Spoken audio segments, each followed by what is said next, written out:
Good afternoon. Thanks for your patience in starting the meeting.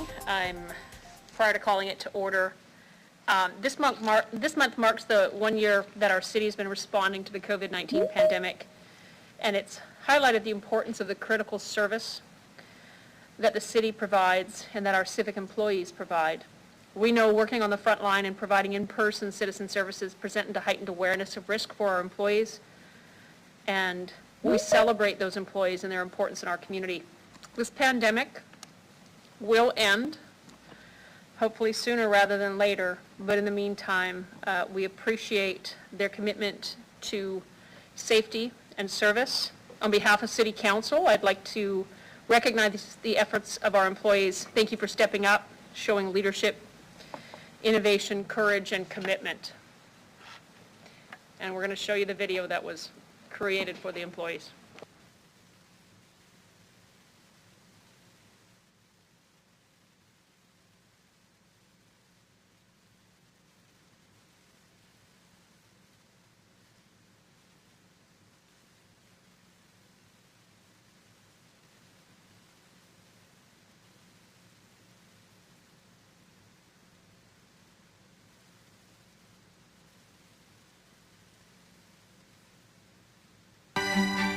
March 2021 marks 1 year of COVID-19 response at the City of Regina. It's been a year of unknowns, a year of new ways of working, and new ways of providing service. People have spent more time at home. They've spent more time, walking in the community. And I think there's an increased appreciation for our park spaces and the city services that people just expect every day. I think it's incredible that the City of Regina pretty much didn't miss a beat. They adapted and they leapt forward to serve their community and continuing to deliver services, frankly, we rely on, but oftentimes maybe take for granted. We have people that have had to really interact with citizens, and they put themselves at greater risk because of the nature of their job. And whether that's our firefighters, whether that's our transit drivers, or whether that's our staff that are out there working on streets and bridges, our team at the city provides vital and critical services that really impact the quality of life of people that live in our city. And for them to continue to work the way they're working has been impressive and something I think we should all be proud of. We've had leaders that have led like they never have before, and we've had new leaders emerge. So people have really stepped up, and I can't say enough about how the team has responded, and the appreciation from myself as city manager, but all of our executive team and the community at large. Their dedication to coming to work and providing those services that we rely upon in the city is admirable and something that we're all very proud of. And we'll be stronger as an organization because we have come together and we have learned, and we'll be a much better organization in terms of how we work together and how we deliver services to the community. We continue to work together to help those who need it most. My sincere gratitude and appreciation for being innovative and ensuring we continue services and programming for all residents. So to all our employees, I want to thank you for your efforts. Your work is so important and so appreciated. As we continue to work through this together, my request to each of you is simple. Hang in there and keep up the great work. To all of you employed with the City of Regina, thank you.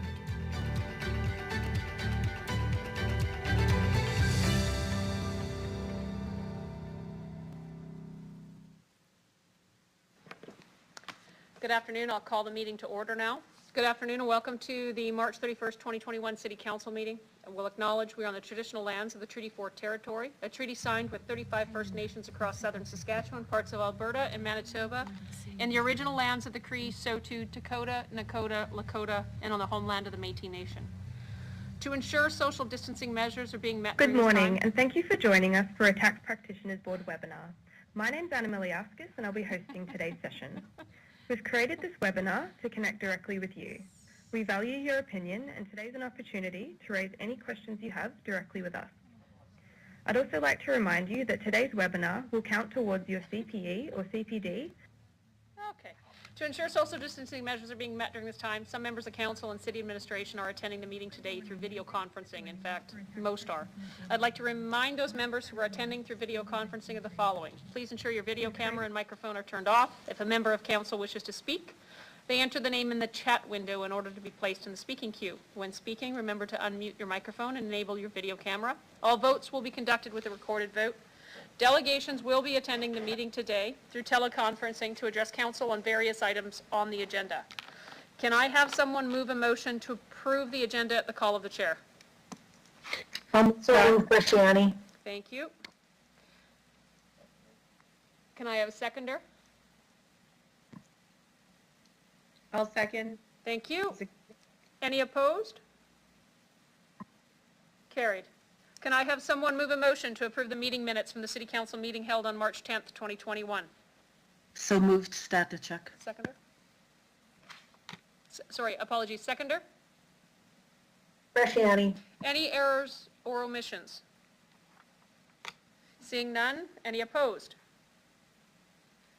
Carried. The clerk will now outline today's agenda. Thank you, Mayor Masters. Members of Council, as you know, you have an ambitious agenda before you today. In consultation with administration respecting the urgency or priority of reports, and as per the agenda having been approved at the call of the chair, today's agenda items will be proposed to be considered as follows. Reports and associated bylaws that require a public hearing, delegations and the report respecting the Sir John A. Macdonald statue, delegations and the report respecting Dewdney and Maple Leaf Pools renaming, delegations and the reports respecting the 2021 re-evaluation update and tax policy, delegations and the reconsideration motion respecting Lawrence Street contract zone, approval of the suspension of in-person meetings in Henry Baker Hall, the appointment of the Integrity Commissioner, introduction of two notices of motion, one from Councillor Stevens and LeBlanc, and one from Councillors LeBlanc and Zahidniak, the report respecting 2021 property tax exemptions, and two bylaws. In addition, time permitting with this meeting, the following reports will also be considered this afternoon. Delegations and the report respecting the City Centre Core Partnership Framework, and delegations and the report respecting the Regina Economic Recovery Grant. At the conclusion of the meeting, the intention is for the following reports to be tabled to the April 14th meeting of City Council. Delegations and the report respecting the Heritage Conservation Interim Policy. Delegations and the report respecting cycling safety and passing. Delegations and the report respecting Councillors Shaw and Bresciani's motion, re-recreation for persons with disability. Delegations and the report respecting the plan to end homelessness and its related bylaw. Report respecting housing incentive policy updates, report respecting safe sidewalks update. And the delegations impacted by the proposed tabling of these items will be contacted this afternoon by my office. You might want comments on Thank you, Mr. Clerk. Moving on to the public hearing, published notice bylaws, and related reports. We'll now consider item CR 21-44, Regina Appeal Board composition. Councillor Hawkins, may I ask that you introduce the report?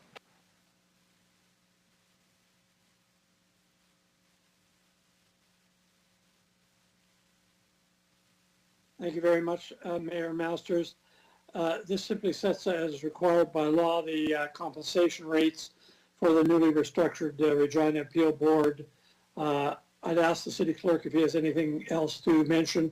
I would only say that the reports, the rates seem very reasonable to me.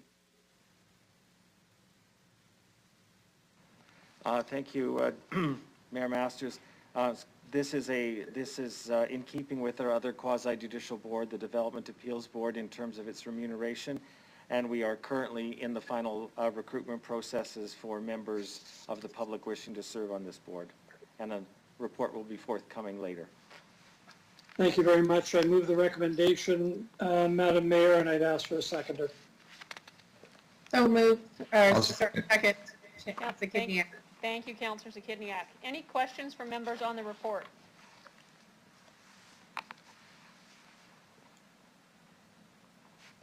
Seeing none, I'll call on the clerk to call the vote. I'll begin with Councillor Hawkins, please. In favor. Councillor Stadnichuk. In favor. Councillor Stevens. In favor. Councillor Bresciani. Councillor Bresciani. Councillor Findura. In favor. Councillor LeBlanc. In favor. Councillor Shaw. In favor. Councillor Zahidniak. In favor. Councillor Mancinelli. In favor. Councillor Moore. In favor. Councillor Bresciani. In favor. Mayor Masters. In favor. Carries unanimously. Mayor? We'll now consider the bylaws that require a public notice and/or a public hearing, and I'll turn it over to Deputy Mayor Bob Hopkins. Thank you very much, Mayor. I move, seconded by Councillor Shaw, that bylaws 2021-25, 2021-20, 2021-21, 2021-22, and 2021-23, and 2021-24 be introduced and read a first time. Thank you to Deputy Mayor. Could I call upon the city clerk to speak? Thank you, Mayor Masters. Council is now considering these following bylaws requiring a public hearing and whose related reports were approved at the March 10th meeting of City Council. Bylaws respecting to change the composition of the Regina Appeal Board from 3 council members to 5 citizen members and to set out the terms, meeting dates, procedures, and remuneration. Bylaw to accommodate future commercial development in the core area neighborhood plan. Bylaw to rezone lands to accommodate future commercial development on the 1600 block Halifax Street. Bylaw to rezone lands to accommodate a parking lot on the 1700 block Quebec Street. Bylaw to rezone lands to accommodate future low and medium density residential development and the installation of a cellular communications tower in the town subdivision. And a bylaw to rezone lands to allow flexibility regarding front and rear lane access to residential lots in the Greens on Gardner subdivision. As these are public hearing bylaws, Mayor, the public is afforded an opportunity to speak to them. There is no one who expressed an interest in doing so. Thank you, Mr. Clerk. Mr. Deputy Mayor, would you like to proceed to the second and third readings? Thank you. I move, seconded by Councillor Zakitniak, that bylaws 2021-25, 2021-20, 2021-21, 2021-22, 2021-23, and 2021-24 be read a second time.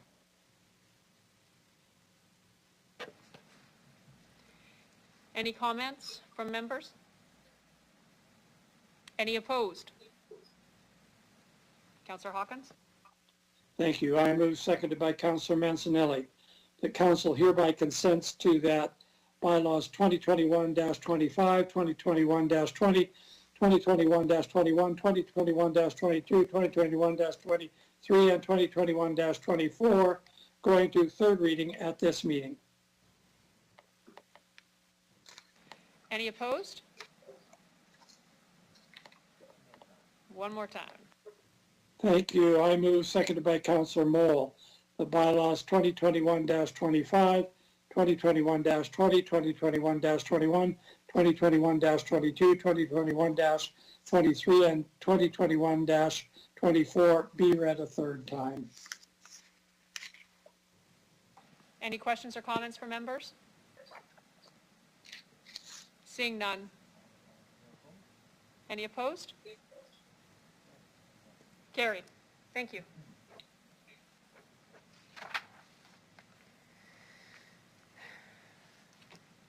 We have communications on the next item from Darren Milo, Christopher Holcomb, Jackie Schmidt, Jerome Melisson, Linda Miller-Wenman, and Russell Fayant. I'll now ask the clerk to read Russell Fayant's communication into the record, subject to the 5-minute time limit. Thank you, Mayor. To Regina City Council, Madam Mayor and Councillors, please accept the following written submission concerning the John A. Macdonald statue in Victoria Park. As an Indigenous Studies instructor at the University of Regina, a longtime resident of Oskanika, Asateki, Regina, and an Indigenous person of this territory, I've spent much time pondering the presence of the statue in question. I would like to first explain why some of the possible solutions presented are problematic, and subsequently present my own idea as to what should be done with the statue. Many believe the statue should remain in the park and that an information plaque should be added to explain MacDonald's role in the destruction of Indigenous societies and the imposition of genocidal policies on Métis and First Nations people.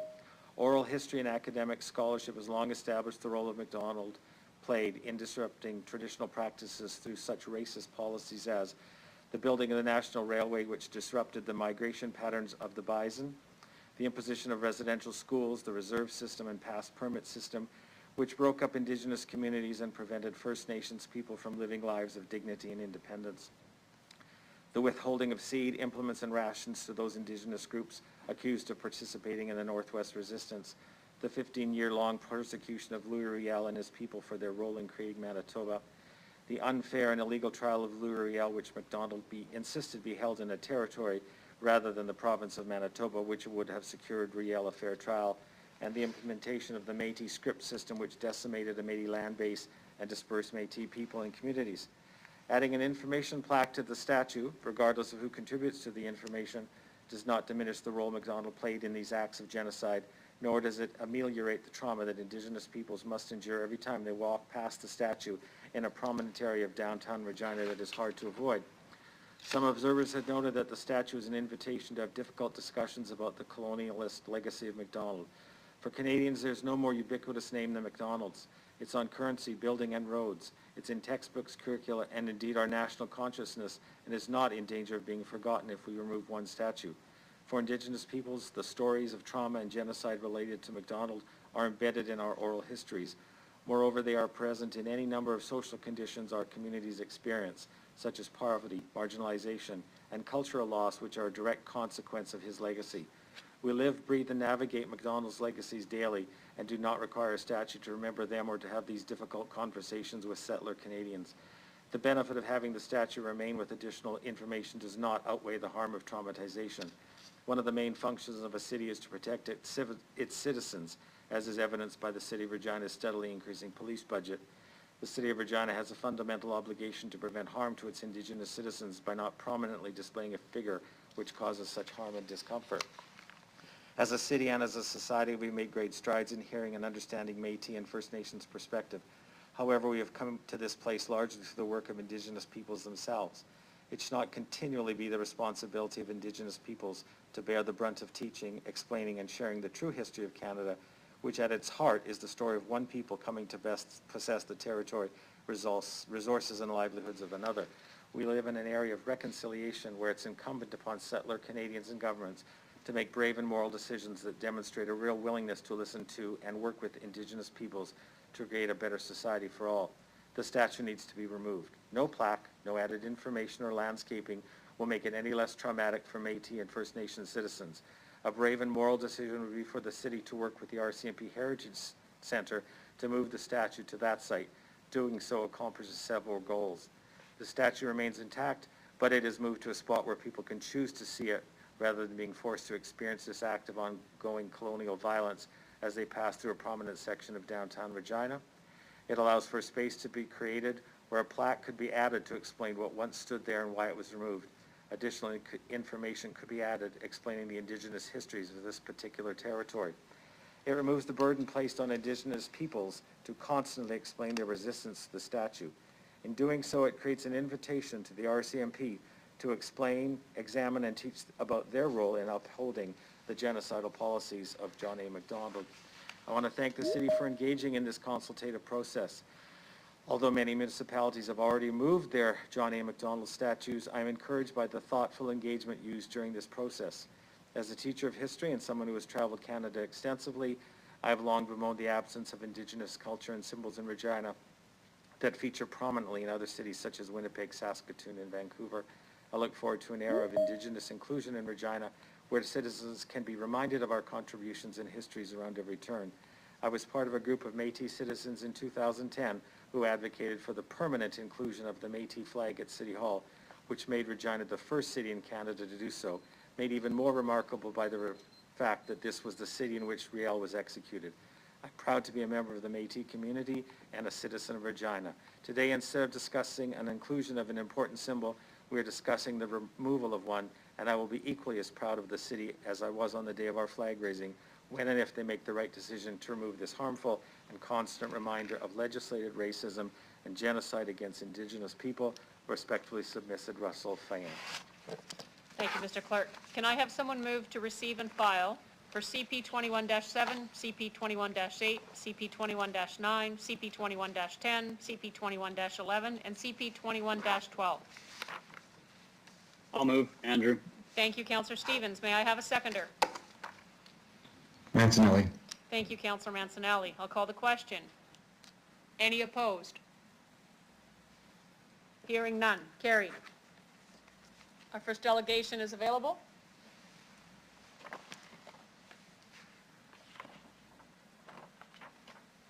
I would like to call upon Delegation David Garneau. Please introduce yourself for the record, the organization you're representing, if any. You'll have 5 minutes to address City Council, after which you'll have the opportunity to respond to any questions that the members of Council may have for you. Good afternoon, Mr. Garneau. Hi, thank you very much. My name is David Garneau. I'm professor of painting and drawing at the University of Regina, but I'm just here representing myself. So I moved to Regina 21 years ago, and in order to get a feel for the place, I walked. This is a beautiful place, but I was stunned to see a statue of John A. Macdonald in the middle of the city. As a Métis man, I was puzzled why citizens here in a city of few statues chose to erect this one to celebrate someone who had never visited the place. Knowing that Louis Riel was hung in Regina and played such a dramatic role in helping shape this region, I was surprised to see Macdonald rather than Riel memorialized. John A. Macdonald refused to commute Riel's death sentence for treason. He was an architect of the reserve system, the Indian residential school system, and other anti-Indigenous strategies ranging from the aggressively assimilationist to the genocidal. There are no statues of John A. in all of Western Canada. There was one in Victoria at the entrance to the City Hall there, but they removed it in an act of reconciliation, and we need to do the same. The statue was not an artifact of the 19th century. It was not installed after Macdonald's death, but in 1967, during the rise of Indigenous rights movement. The object's not history, not a text, a story, or other literal record. It's an effigy. It was also a deliberate and perpetual provocation of Indigenous people. The placement of this statue is not a neutral act. It was designed to remind Indigenous people what happens to those who resist colonization. I avoid the park. In the first years I was here, I only visited once a year, November 16th, the day Riel was executed. I left small nooses at the foot of the metal man. One year, I even left a full-size noose. It was a private response. Nearly 7 years ago, I thought about doing something more public.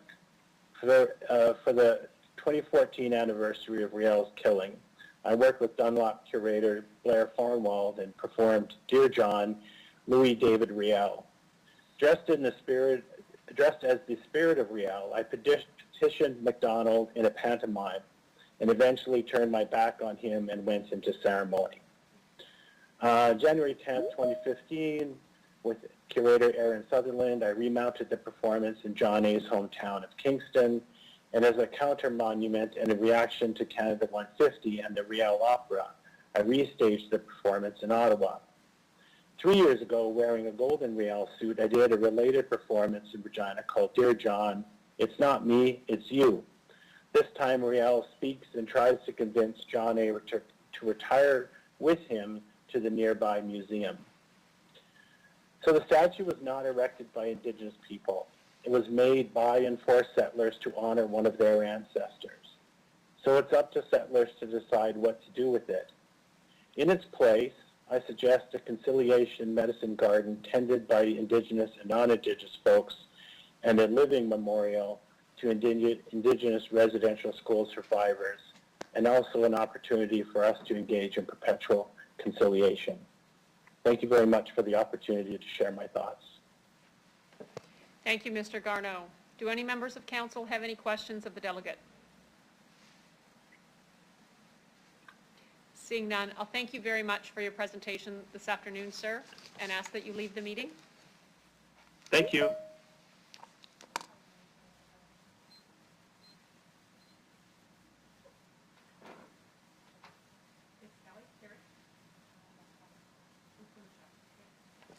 Yep.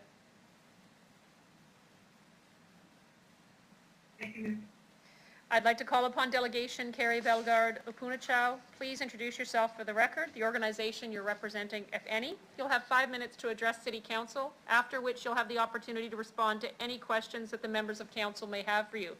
Good afternoon. Good afternoon. I would like to say hello to the City Council, and I'd also like to extend my thank yous to everyone that has spoken today and has associated with the removal of John A. Today, I'd like to thank you for giving me the time to speak about why I feel John A. should be removed from Victoria Park. I am from Regina, and I live in the North Central neighborhood. I was here for 30 years. I'm a survivor of the 60s group. I was one of 20,000 Indigenous foster care adopted out to non-Indigenous families.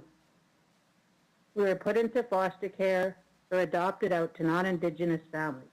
I went through 13 foster homes, and then I was finally adopted by a Mexican woman married to a Ukrainian, Scottish, Canadian man in Canada from Outlook, Saskatchewan. I was told to leave at 15 from this home. I was on the streets until I was 18. I grew up not knowing who I was, who I belonged to, or where I was from. I didn't even know I was Cree until I was 16 years old. And it was only 2 years ago when I finally got all of the documents that I needed to apply for Indian status. I am 45 years old. I also feel that racism and segregation amongst us all runs heavily through our city, our province, our country. I believe that if I am told to get over it, likewise, those who feel this way can forgive and move on as well. I was assimilated, yet I took the good from the bad. I feel that if I, who was the underdog growing up, can be successful and happy, that others can join me in my thinking, racist-free and without judgment. Regina and area needs to see this, and through the past year, I have experienced the most racism and attacks on myself as a woman and a mother, and I'm just another citizen. All of this trauma and lack of support from the government's first decision to remove me from my mother made my life very difficult. I struggled for many years. I intend to speak up for those that struggle too. Warrior blood runs through my veins, and this is the only reason I'm here today, because of my family's resilience, because of our First Nations blood. I'm a descendant of Napase, also known as Iron Body. He was a Plains Cree warrior who fought for his people as well, alongside Chief Big Bear. They were dying from starvation and disease at the hands of the Canadian government, namely under John A.'s act of the Starvation Act. The children were being abused and starved to death. It was either rotten or the Indian agents, known as Thomas Quinn, withheld it just to be cruel. And as we know, in the April Fool's incident of 1885, almost 136 years ago to the date, the Cree warriors knew that people faced extinction if they didn't do something. They stood up for their people and paid with their lives. The biggest mass hangings in Canada. My grandfather was one of those 8 warriors hung to death by John A. MacDonald. He said the executions of the Indians ought to convince the red men that the white man governs. To make this point clear, he invited Indigenous young students from the Battleford Industrial School, and they had to watch these men hang.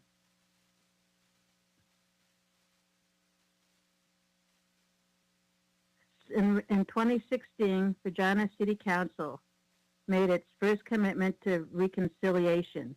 Council unanimously approved a motion to honor, acknowledge, accept responsibility, and participate in actions outlined in the TRC Commission of Canada 94 calls to action.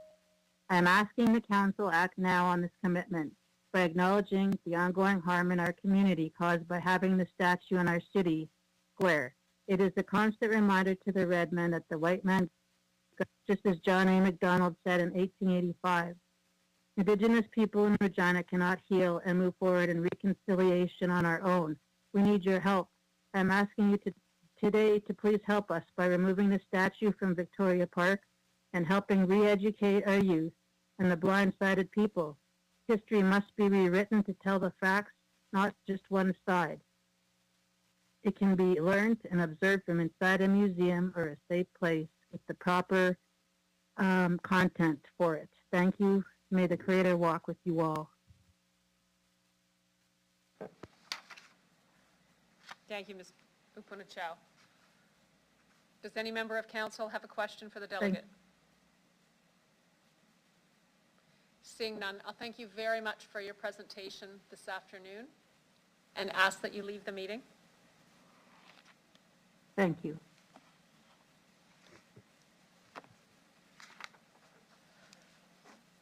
Kayla? Yeah. I'd like to call upon delegation Kayla McClelland. Please introduce yourself for the record and the organization you're representing, if any. You have 5 minutes to address City Council, after which you'll have the opportunity to respond to any question that members of council may have for you. Good afternoon, Ms. McClelland. Good afternoon. My name is Kayla McClellan, and I am representing myself. I am a Cree, Soto, Statlimo, and Scottish woman, and I'm speaking to you from the territory of the Cree, Soto, Lakota, Nakota, Dakota, and Métis. Should be returned to them as the original and eternal stewards of this land.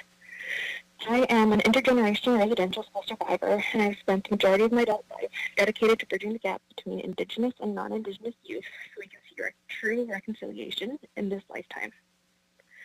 I've lived on trees for my entire life, as did my ancestors before me. This is a testament to the fierce love my ancestors had for me and all generations after me. My standing here is nothing short of a miracle given the genocide against the people of this land at the hands of John A. MacDonald. Which leads me to what I'm here to talk about today.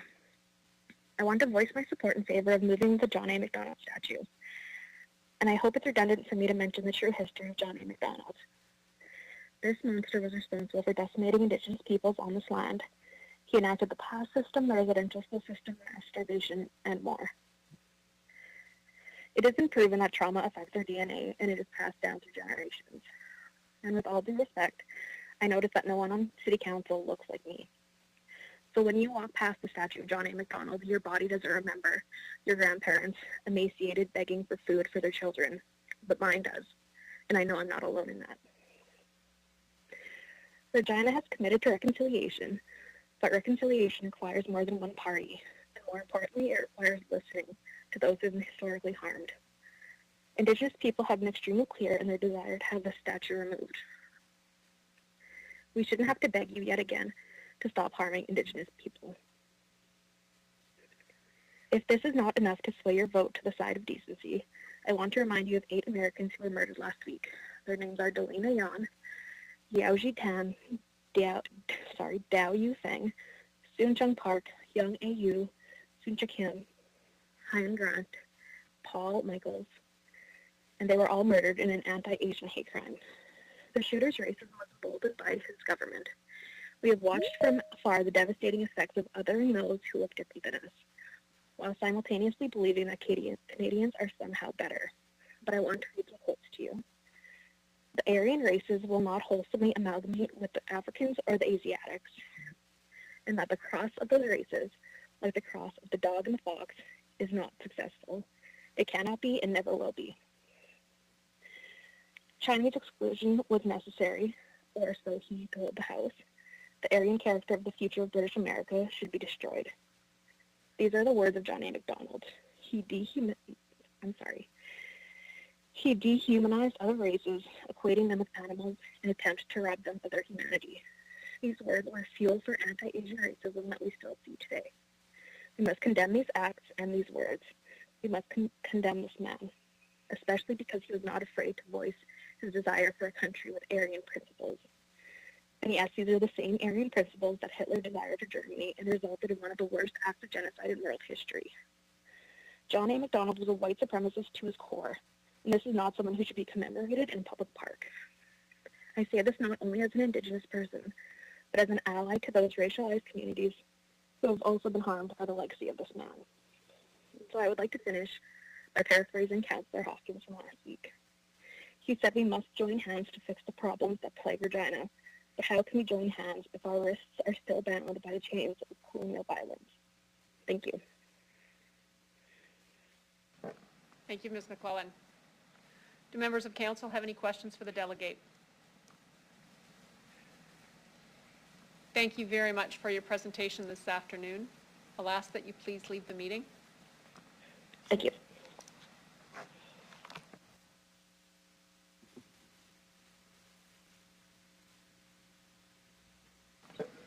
I would like to call upon Delegation Trevor Lockness. Please introduce yourself for the record, the organization you're representing, if any. You'll have 5 minutes to address City Council, after which you'll have the opportunity to respond to any question that members of council may have for you. Good afternoon, Mr. Lockness. How are you? I'm Trevor Lockness. I'm not representing any organization. I'm a member, a resident of the City of Regina. I talked to a few councillors yesterday about this issue of John A. McDonald and being removed or put away for 1 year and then, looked upon later to see where he'll be relocated. The first problem I have is I don't have any trust in government to relocate it. Any statue or project that over the last 20, 30 years that's been put down from City Hall has never been put back up unless it's been private money. Another prime example is we have a Louis Riel statue that's been in storage for over 25 years at the Mackenzie Art Gallery, I am told, by someone at the Mackenzie Art Gallery. And it just, every administration passes on to the next administration. And, I just don't believe that. But the relocation, one thing I'm disappointed in the city, how they have not even looked out to see if anybody would even take him. So he could belong to the RCMP barracks.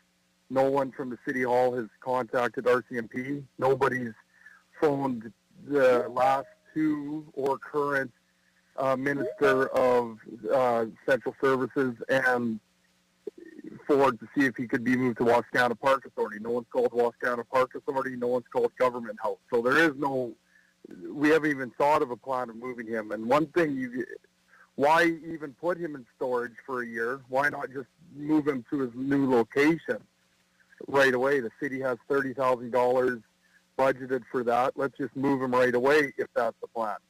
My second issue is the lack of public consultation that's happened. There has been groups talked to the previous administration, Michael Frigere, which, talking to some councillors, he never passed information on to you guys about the pain and that groups are feeling or why he should be removed.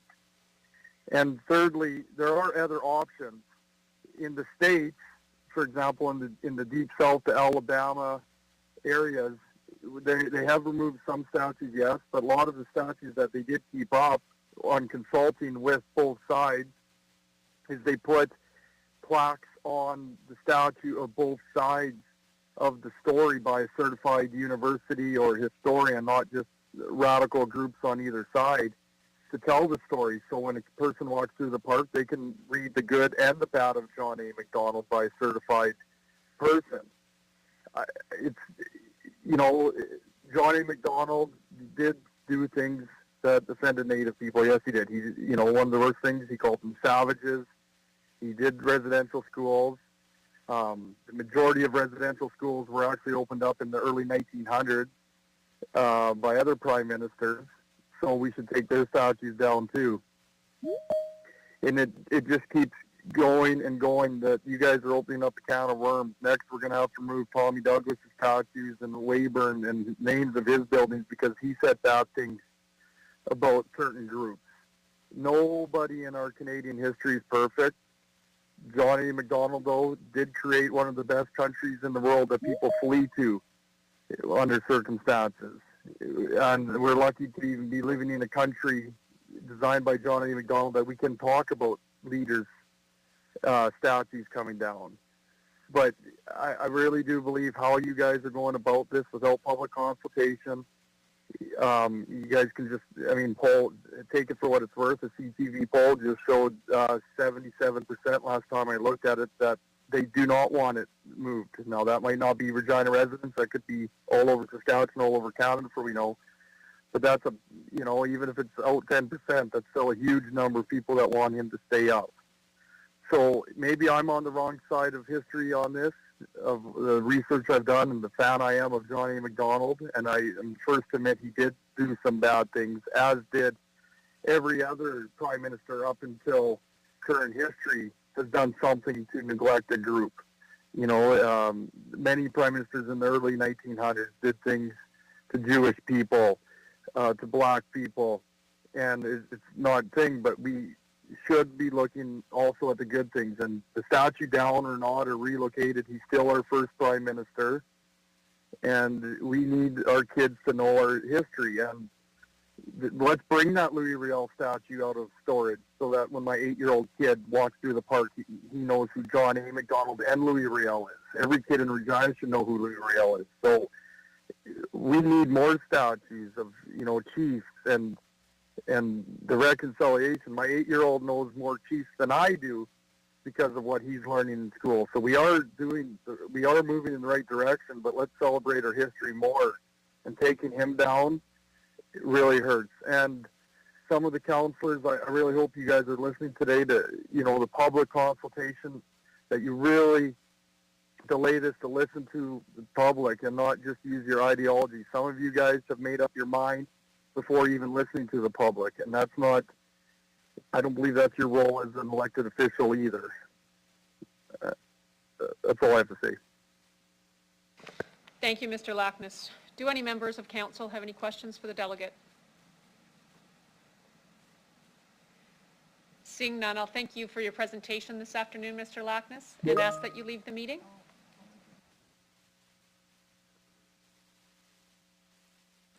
Mr. Lackness, are you still present? Apologies, Councillor Stevens. With the delay, I apologize. I believe he's off the line now. No worries.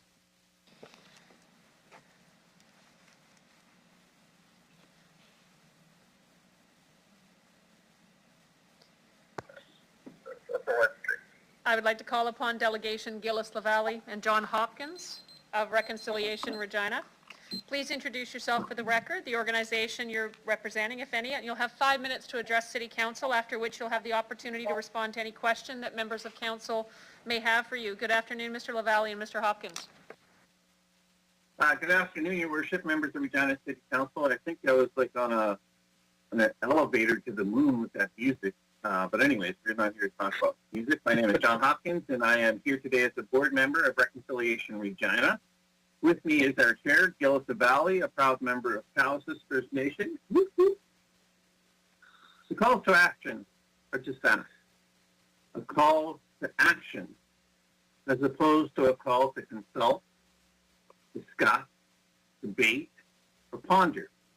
This is about acting and getting something done. There's a great deal of action that needs to be done, including economic reconciliation, cultural reconciliation, educational reconciliation, judicial reconciliation, and so much more. Moving Sir John A. Macdonald is a call to move the monument, not destroy it. Perhaps there's an opportunity to move it to the museum, government house, the RCMP grounds, or Wascana Center. We're not saying that it should be destroyed in any way, shape, or form. The monument is offensive to many people, both Indigenous, and I think this is important, and non-Indigenous, because not only was he the father of Confederation, but also the father of residential schools. A school system that systematically looked to take, in quotes, the Indian out of the Indian. For many, many people, the schools became a chamber of horrors, a place of cultural genocide, family destruction, physical abuse, and sexual abuse. And for almost everyone who attended, it was a place where one was stripped of being a person to the point where many committed suicide. It was a house of horrors that lives with us today through intergenerational trauma, a loss of culture, pride, and so much more. This is what Sir John A. Macdonald means to so many. As a committee, we had long discussions about this topic, but at the end of the day, we concluded that the time for talk is over, and the time to take action is now. I want to assure members of council that this will not be the only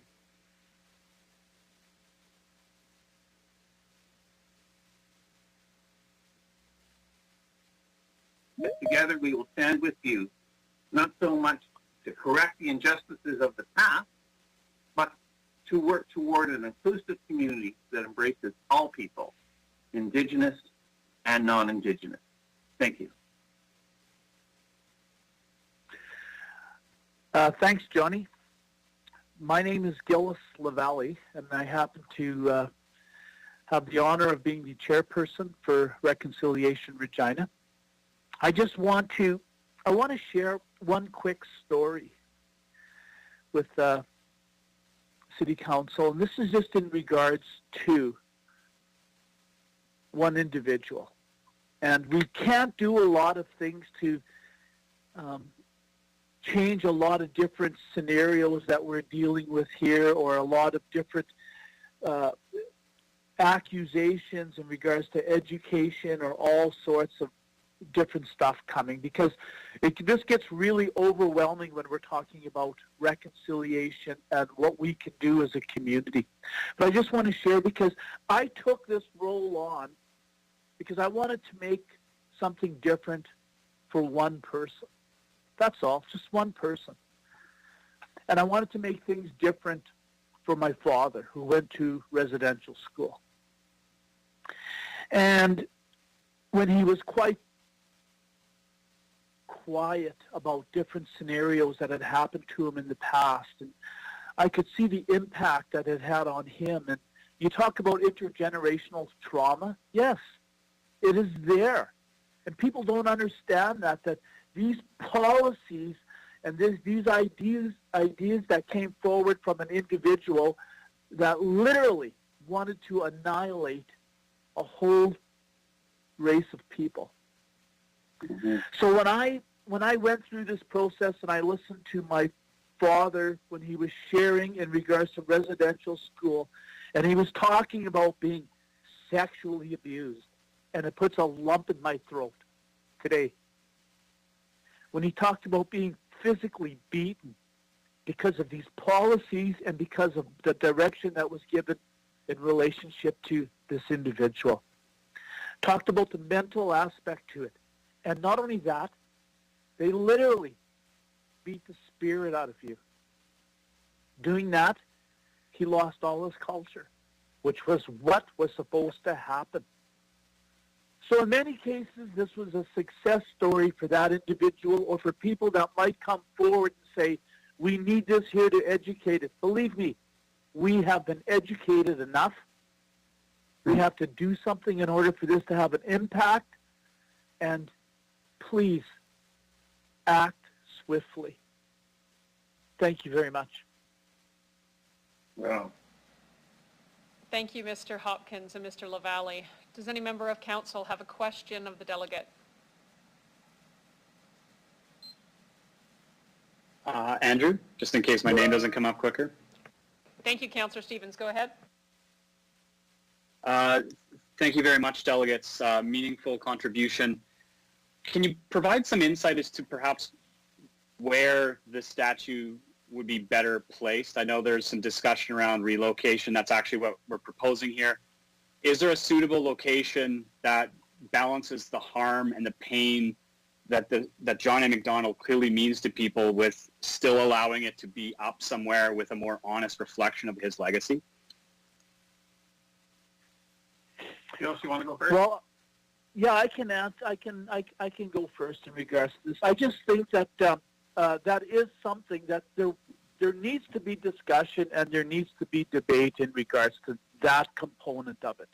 I mean, the only way we can solve a lot of these issues is by putting solutions forward.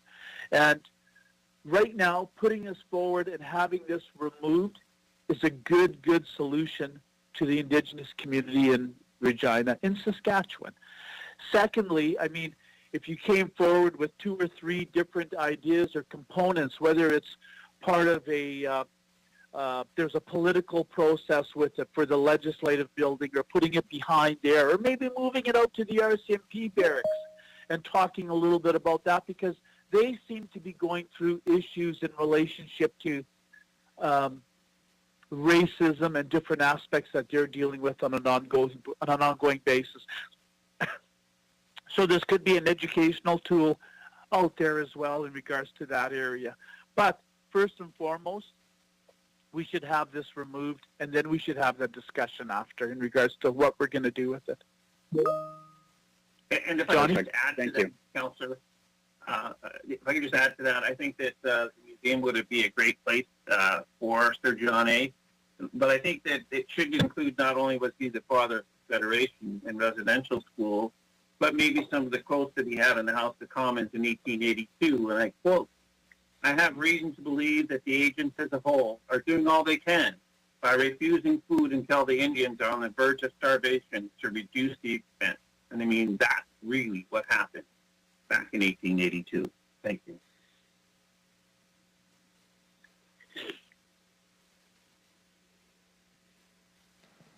Councillor. Thank you, that's all. Oh, thank you, Councillor Stevens. Councillor Bresciani. Thank you very much for coming forward. I have just a question in regards to the reconciliation and the report that kind of have come reporting to council. And I guess I'm not sure. I know I attended a couple of the meetings early on, and I just want to ask about the engagement process that came forth with the Indigenous, or with the, I would say, I think there was about 75 community champions is what, when we were originally talking about this. Can you just elaborate on the communication and the, how was the, I guess the consultation done in this matter with the elders and the chiefs and the members and the other, I guess, community champions? Through you, Madam Mayor. Gillis, I'll just start off on this one if it's okay with you. Okay, no, go ahead. The history of this is that we did have a number of different meetings where we called people together and talked about the call to action and the importance of the call to action, not just for Indigenous people, but for non-Indigenous people, because I think that's really an important focus of the call to action. And so we had a series of meetings. We had a healing circle. We ensured that we had elders at every single one of the meetings that we had. We've had a series of meetings together as a group to talk about, okay, what actions need to be undertaken, not what talk needs to happen, but more about what are the actions that we as a community need to undertake to ensure that this is a welcoming community for Indigenous people. And we've talked about everything from when you drive into Regina from the number 6 or the number 1, what lets you know that you are part of Treaty 4? Absolutely nothing. There's a big sign that says "Welcome to Regina" with the old script and all of that, but none of it lets you know that you're in an Indigenous country, Treaty 4 country, and proud to be in Treaty 4 country. That's something that we need to look at. We need to look at, Sir John A. Macdonald is another one. Missing and murdered Indigenous men and women, that's another one. I mean, there's a lot of different things that we need to do as a community. So this is a community that really, truly is inclusive. I can remember it wasn't all that many years ago, and sorry I'm going on so long, but there was the Piapot First Nation Urban Reserve came up, and there was some controversy about that. And at the time, there was comments that was made, and this was the comment: what use is there to have Indian treaty rights if you can't use them? And those are some of the things that we're trying to activate. And one of the things, I'll stop with this and let Gil take over. One of the things that we did that I think was very, very important was the Healing Circle, where we gave people the opportunity to say whatever they want. And we came back to that at the last meeting to say we need to do more of that. Thank you. Just to add to that, I guess a little bit is a lot of the situations that we have to deal with today have very little to do with being inclusive of what we're doing. When we have to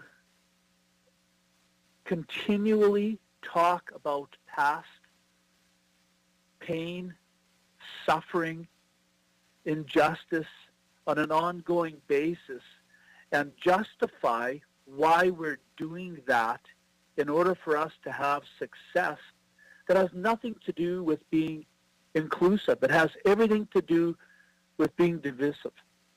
And at times, politics utilize a fractured community or a divided community in order to be subjected to listening to certain messages that are coming across where nobody's being accountable or nobody's being held responsible. And I think this is a great, great opportunity for somebody to step forward and say, yes, we understand this process, we're assuming responsibility, and we've got a solution for it. Because if you want to talk about these different components, everybody has a different view on it. Not everybody has a solution for it. And what we're doing here today is we're trying to deliver a solution. Thanks. Thank you. Thank you for sharing that. I guess just the last question I have, and is in the again, I think the biggest piece that I want to know, that I know that not everyone was in agreement, and I think that, was there any discussion that there should be a greater conversation with the community in any of the discussions that were held with reconciliation, and if it be outside of more of the knowledge keepers and the elders and the chiefs? Was there a conversation that Elder Larry Oakes might have had conversations with or a request of, through you, Madam Mayor? Kelsey, start. Yeah, I can talk. I mean, there's all sorts of elders that have been shared, that have shared information in regards to this. I don't know the specific details, or we had Harry Francis is being involved, Larry Oakes has been involved, and they've all been through this process here of trying to make a difference or trying to do something, whether we're dealing in a judicial area or an educational area or a health services area, any sort of area that has some sort of Indigenous recognition to it or Indigenous engagement with it. And I think that's the problem that we're kind of having, is that people are so subjected and trained to think that society as a whole is first and foremost what we have to deal with here. And by keeping that vision forward, you literally close your mind on thinking about what has actually happened here. When you take a look around and you do look at the sickness, and you look at the social services aspect to it and the judicial aspect to it, when we've got, I honestly believe it's as high as 89% of individuals incarcerated are of Aboriginal ancestry. And when we make up 16% of the population, do you have to start looking at that and understanding that there is an issue here that we have to deal with? And a lot of these issues are generational trauma issues. And by us dealing with somebody that literally tried to annihilate and suck the life out of Indigenous people in this country is a good step forward. A great step forward. Thank you. If I can just add to that, Councillor, what I would like to say, and I apologize to the city manager for this one, but when I hear stories of people that are too hurtful, it causes too much pain to come downtown, I think that's a call to action enough, at least in my book. And far too often the people don't want to act, and one of the ways, and I say this with all due respect, one of the ways that they'll do that is say we need more consultation. Well, we've had lots of consultation. The time is to act. Thank you. That's all I have. Thank you. Thank you very much for appearing. Thank you. Thank you, Councillor Bresciani. Any further questions from council? Seeing no further questions, I'll thank you very much, Mr. Hopkins and Mr. LaValle, for your presentation this afternoon, and ask that you please leave the meeting. Thanks so much. Have a great day. Thank you.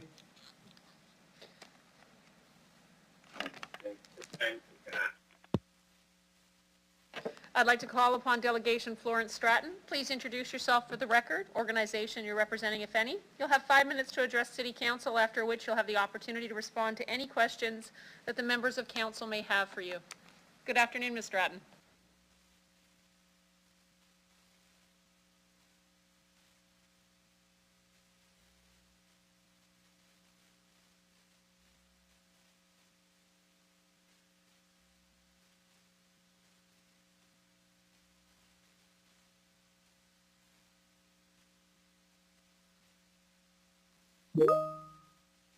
Yes, Council, one moment. We're just having a bit of technical difficulty.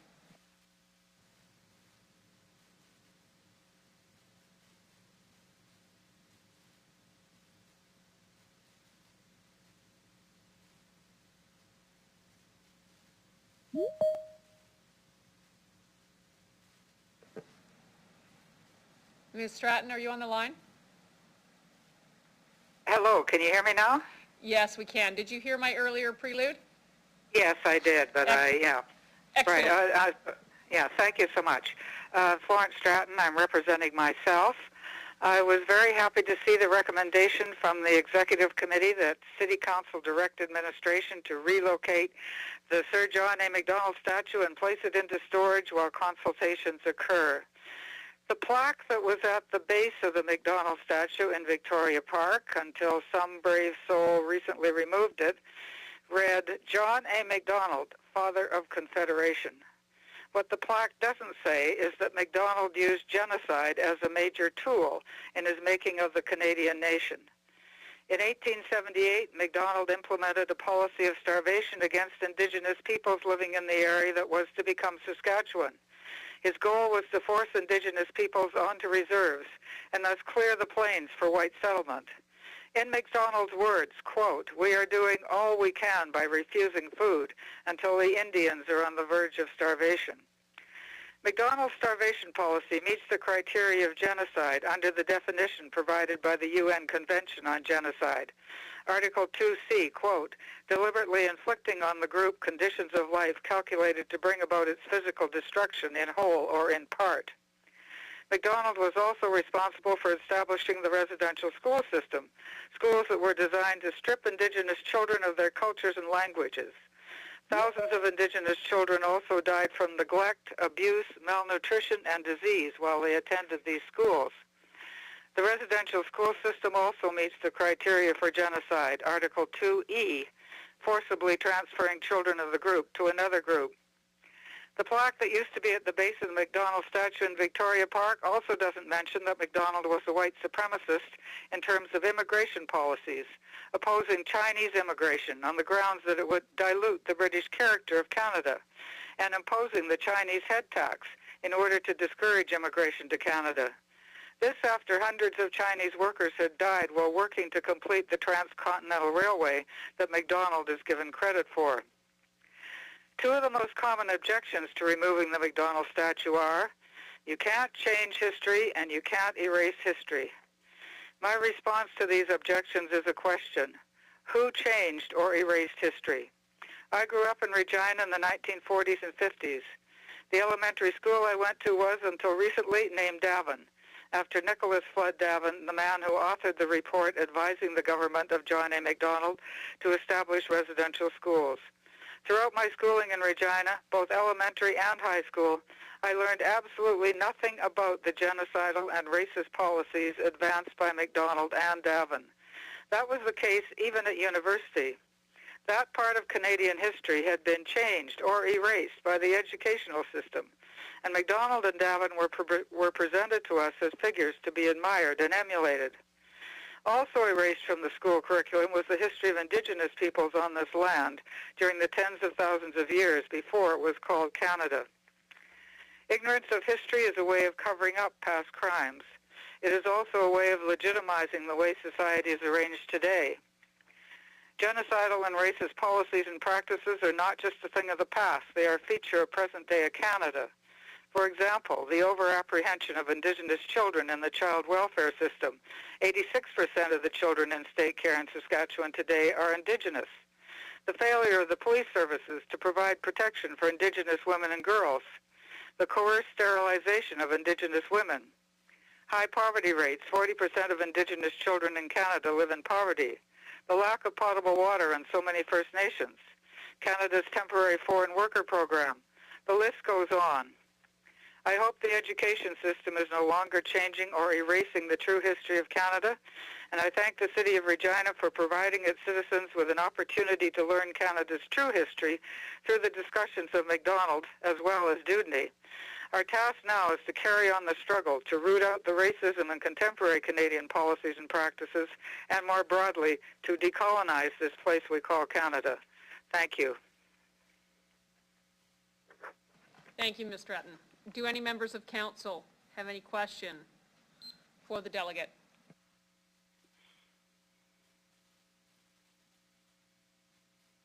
Seeing none, I'll thank you very much for your presentation this afternoon, Ms. Stratton, and ask that you leave the meeting. Thank you.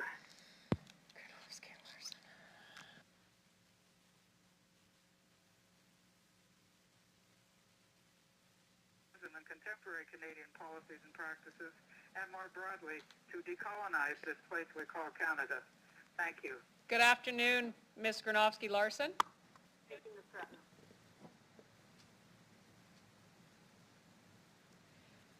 I'd like to call upon the delegation to please introduce yourself for the record, the organization you're representing, if any. You'll have 5 minutes to address City Council, after which you'll have the opportunity to respond to any questions that members of council may have for you.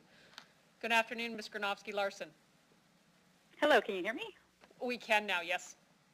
Thank you. Hello, my name is Rebecca Granovsky-Larson. I've organized with Clonidum No More and other groups, but I'm representing myself. Part of the ongoing legacy of John A. MacDonald is that in 2021, Indigenous people are still having to participate in a traumatizing debate about whether it's appropriate to collectively honor the perpetrators of genocide against their people. There is little debate that MacDonald did premeditatedly inflict genocide. He intentionally employed policies of mass starvation to forcibly remove Indigenous people from their homelands and oversaw the creation of the residential school system. As historian James Dashek notes, MacDonald may have built the country, but he built the country on the backs of the Indigenous people.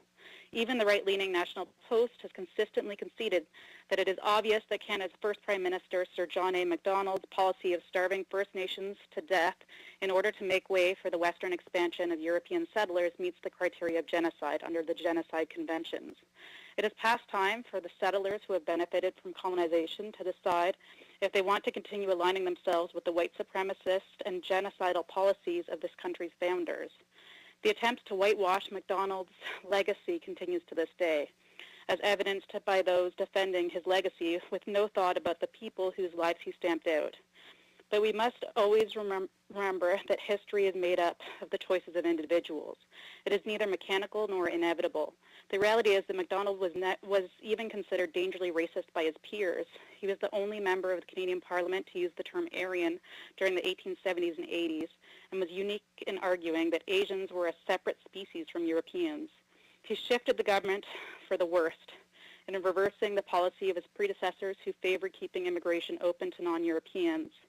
We can choose to keep celebrating the history of the conquistadors, or we can look to those who resisted.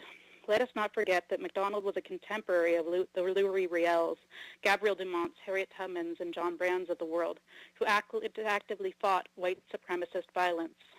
Historians have also noted that it can't be a coincidence that the only John A. Macdonald statue existing in Western Canada, outside Victoria, is just a stone's throw away from the site of Riel's hanging. It's a deliberate provocation of white Canada against Indigenous people. People who are guilty of a race, people claim that we are going to erase the history of our country in taking down these racist statues. But as historians have also pointed out, the genocide that took place in the 1880s in Saskatchewan has been erased from the provincial and national historical consciousness. I read one Regina resident compare removing the statue to getting rid of Auschwitz, but the more accurate comparison would be if Berlin today chose to maintain statues in honor of the intellectual authors of genocide. As a Jewish person, I'd find it traumatizing to see statues extolling the virtues of Himmler, Eichmann, or Hitler take center stage in the parks of my city, particularly if had there never been a reckoning to the profound ongoing harm committed by these actors. The ghost of Macdonald reverberates to this day. His residential schools made way for the 60s scoop, and the fact that a larger number of children currently reside in our foster care system than did in the residential school system at the height of its existence. There are ways to teach history that don't perpetuate trauma against Indigenous people. If counselors can't even make a symbolic gesture of advancing reconciliation when they've been clearly asked to do so, what hope do we have of undertaking more comprehensive, systematic changes? We can do better than honoring the authors of both cultural and physical genocide in order to atone and heal from the project of ongoing colonization. Thank you. Thank you, Ms. Granovsky-Larson. Are there any questions from members of council for the delegate? I see Councillor Stadnichuk. Oops.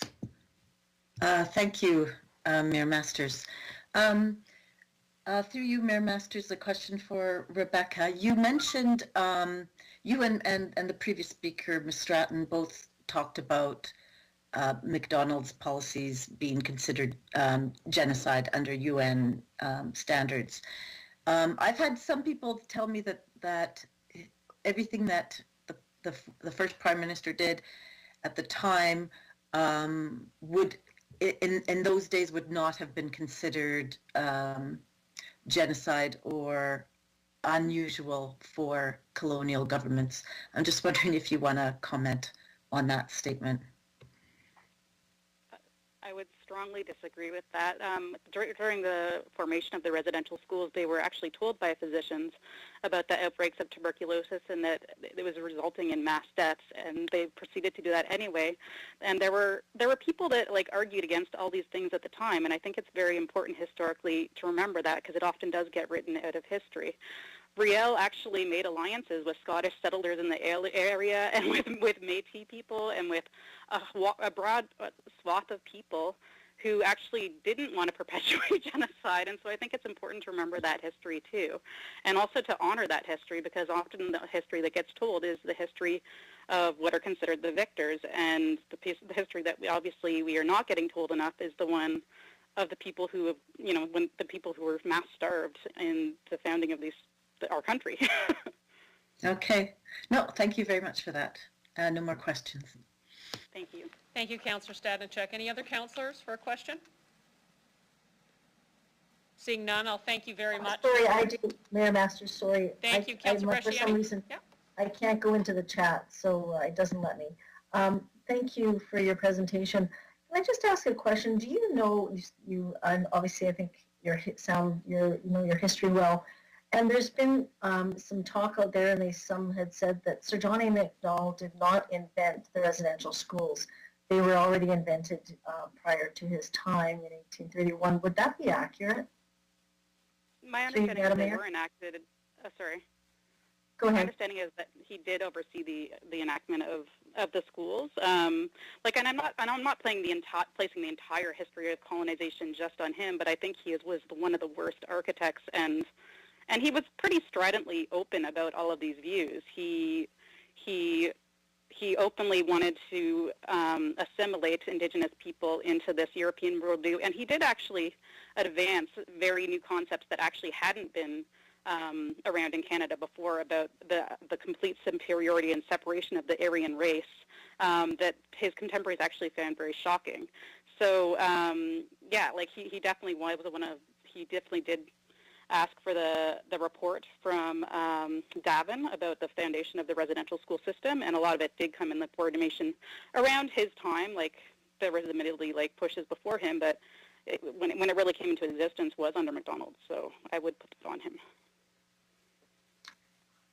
Okay, I'll leave it there. Thanks very much. Thanks, Councillor Bresciani. Seeing no further comments from Council, I'll thank you for your presentation this afternoon and ask that you please leave the meeting. Thanks.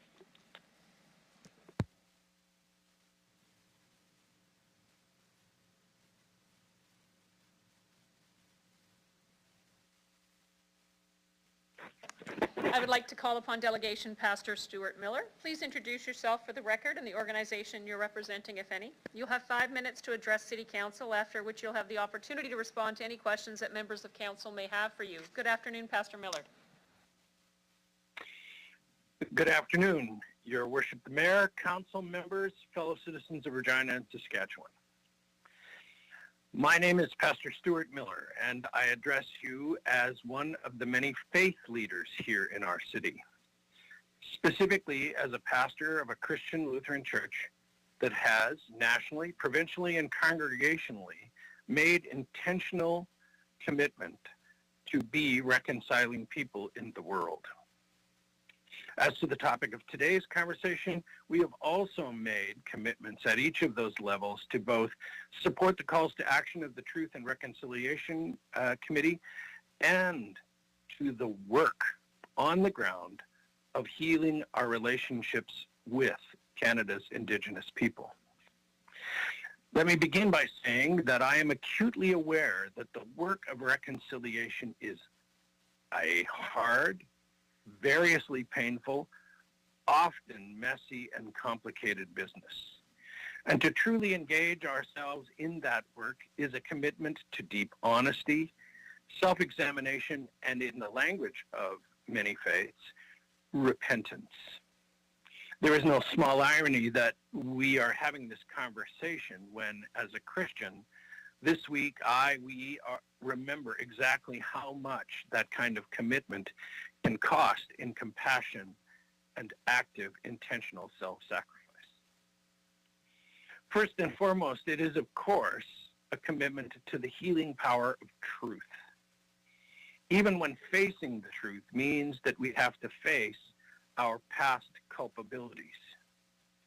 And even when that means that some of the people we once looked upon as heroes of history are shown to have been considerably less than heroic.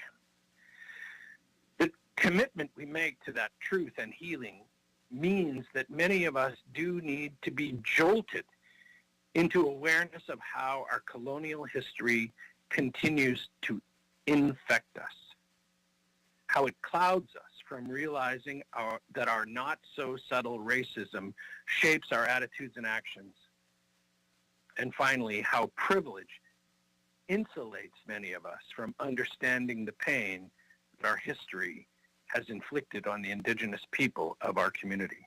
And in John A. Macdonald's case, as I understand it, so too the Asian people of our nation. Knowing what we now know about the fuller legacy of John A. Macdonald, our commitment to truth, compassion, and reconciliation thus demands that we face the fullness of that story, maybe especially right now, the more painful legacy of that narrative. Sensitivity demands that we realize what giving his statue such a prominent place in our community does to continue to re-victimize people already scarred by the ripples of that past. Most certainly when the fuller context is not also shared. In light of all of this, I join my voice with those before me who passionately call to have this statue removed from its place in the park. And if another less prominent place is found to sensitively display it, so too must the fuller story of Macdonald's legacy be given equal prominence. Thank you for listening to me today and considering my thoughts. Thank you very much, Pastor Miller. Do any of council member have any questions of the delegate?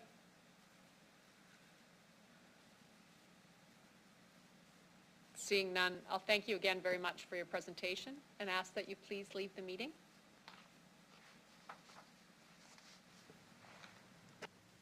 Be given.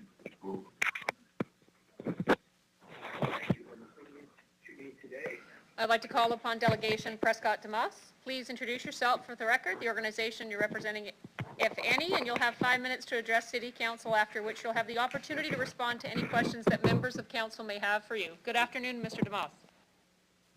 Hi, good afternoon. My name is Prescott Demas. I am from Chinookawakpa, Dakota First Nation. I reside here in Regina. I have been an advocate for a few things in the past couple of years here. A couple of years ago, I had helped in doing a petition to order removal of John A. McDonald. And, I think that was in 2017. And I did talk to a lot of people, and as always, you have 2 points of view. You have the white and your school-taught version of who John A. McDonald was to settlers and colonized people, and then you have your indigenous version. So the school version is taught that John A. McDonald is the father of Confederacy. He was your first prime minister. He's also on your $10 bill, and he is everywhere in the Specklesville district. We'll talk about one simple statue that me as an indigenous person and how I see him, because John A. McDonald, is father, architect of residential school systems, the Indian Act, the reserve systems, and all the cascading effect that colonization has just from those simple policies that were put forth. Residential schools and how RCMP were created, and they teamed up with the church and the government of Canada. RCMP, they helped to take the children away from the parents and bring them to the schools. The schools did their part with the church to help assimilate indigenous people, and they changed those people. Because out of there, we brought back things like the disciplines that were imposed on my grandparents, and they brought that home. We changed our lifestyles. But even still, residential schools, they changed into what's known as the 60s scoop. And we as an indigenous people were actually given citizenship in 1960, which is when the 60s scoop happened, because we were all of a sudden citizens. So laws and rules, policies were created to legalize it, the practice of taking indigenous children, handing them out to white families, and essentially taking us away. Still that same policy of what the residential schools did, the assimilation, the taking away of our culture and our traditions. The 60s scoop continued that and still took us away from our families and gives us to white families who make us forget who we were. And even now, today, the millennial scoop, the high overrepresentation of indigenous kids within the foster system, laws created to allow that to happen and to just displace us as people. And those are the effects of John A.'s policies to me. That's my, I think John A. has, a lot of people will see him. And I've said that even on the world stage, I've heard mention of Hitler and how Hitler, even Hitler looked at John A.'s reserve systems and based his concentration camps on the way, on Canada's research systems, as well as South Africa's apartheid system. Canada's Indian Act provided the blueprint for that. That's John A.'s contribution to the world. But, you know, here we have the statue, and what I tried to talk about is trying to build that relationship with Indigenous people and Canada. And, you know, having to look at that statue and having a constant reminder of what he's done to our people and the two opposing views. And yeah, I mean, John A., we've heard that he's, you know, white supremacist. Part of some of his quotes were, you know, in creating the residential schools, when the school is on a reserve, the child lives with his parents, who are savages. He is surrounded by savages. He is simply a savage who can read and write. So, I mean, like, Saskatchewan in the 1920s was a hotbed for KKK activity. Well over 20,000 members here in Saskatchewan, and those ideologies did not change, you know, from their children. Because by 1960 is when we were given Canadian citizenship. Those rules that kept us on the reserve, we are finally able to come out and, you know, but we come out to very hostile province, territory, however. Some of the most racist places are the towns that, you know, are right beside reserves, existing reserves. And, yeah, so those are effects that we have to face, racism and discrimination, and just, yeah. I think in the past few years, and I was a vocal member of the Justice for Our Stolen Children camp, and I talked a lot on you know, these ideologies and that racism that existed and the discrimination and all those things. And I think that finding a place for John A. Macdonald, I mean, like, people have talked about history. We are erasing history. Everybody can go to a museum and view their history, etc. I'm in favor of moving John A. to a museum where, yes, I think I might just want to end up with reconciliation and the term reconciliation, Regina. One thing, you know, reconciliation, and we are reconciling something. We're reconciling something with indigenous communities. And what are we reconciling? We are reconciling the policies of John A. Macdonald, which are the residential schools in the 60s school, and all the trauma that has come from it. That's what I think reconciliation is, and we can start by building a better relationship with First Nation communities by removing the statue and putting it someplace where more people can enjoy it, like a museum or RCMP, or even in front of City Hall, or as I said, or as I told Andrew here at his place. Thank you. That's all I got to say. Thank you, Mr. Demas. Does any member of council have any questions? Seeing none, I'll thank you very much for your presentation this afternoon, Mr. Demas, and ask that you please leave the meeting. Thank you.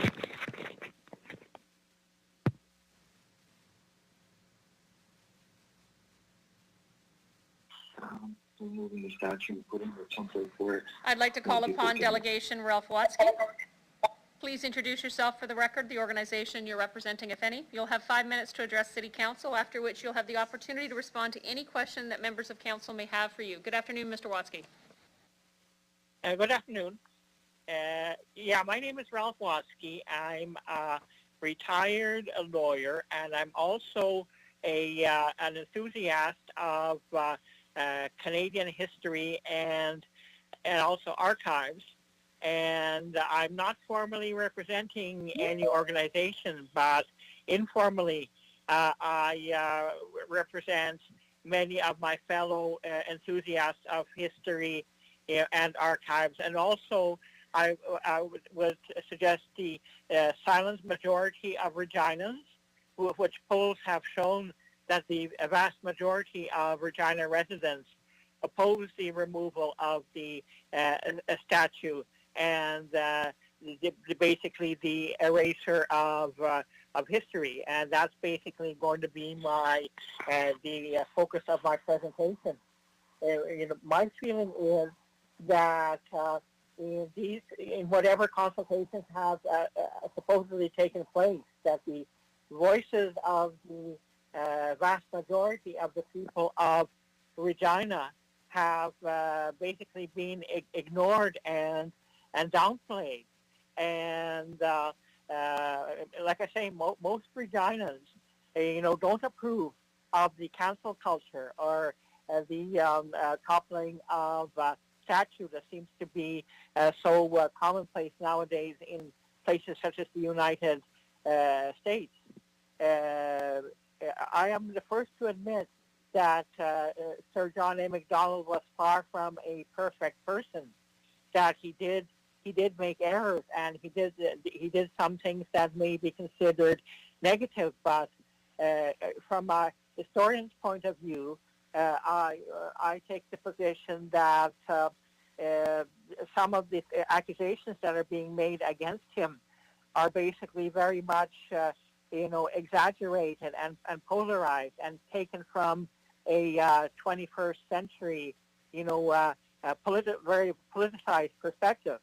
And so basically, he was the founder of our country, for better or for worse.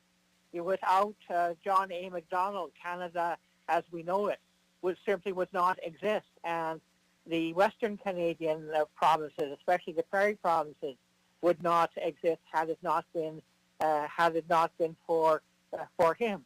So basically, for these reasons, I would oppose the removal of the statue or the elimination of Macdonald from Canadian history, as some people are seeking to do. There are some really extreme remarks have been thrown about, like especially genocide.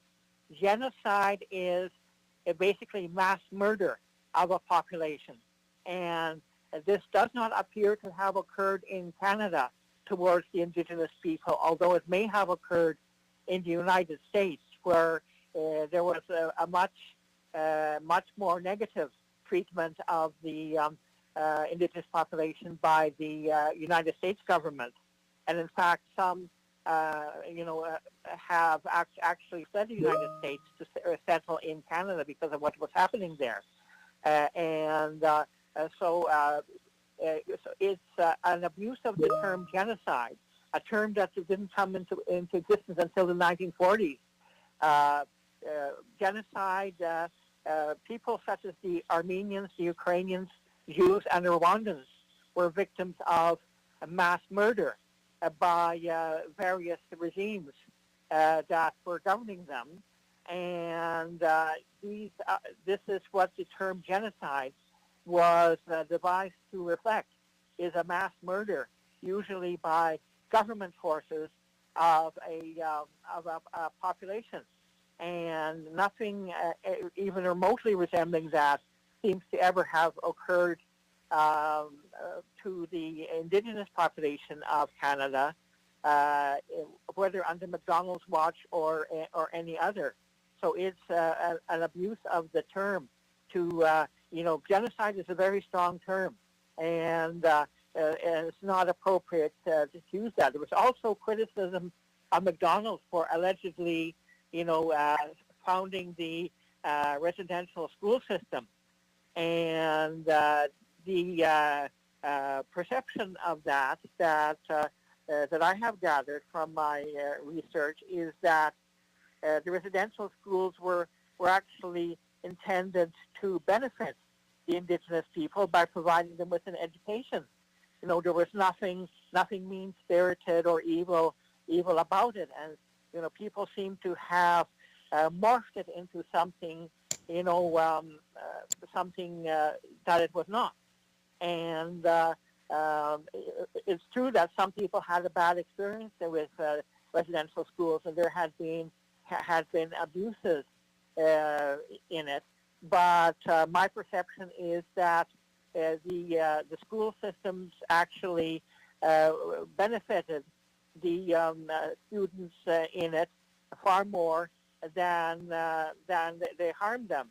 And there's also talk about reconciliation, and it seems that there's been a misrepresentation of what reconciliation really means. Reconciliation means basically creating peace, harmony, healing, and acceptance, by both sides of each other.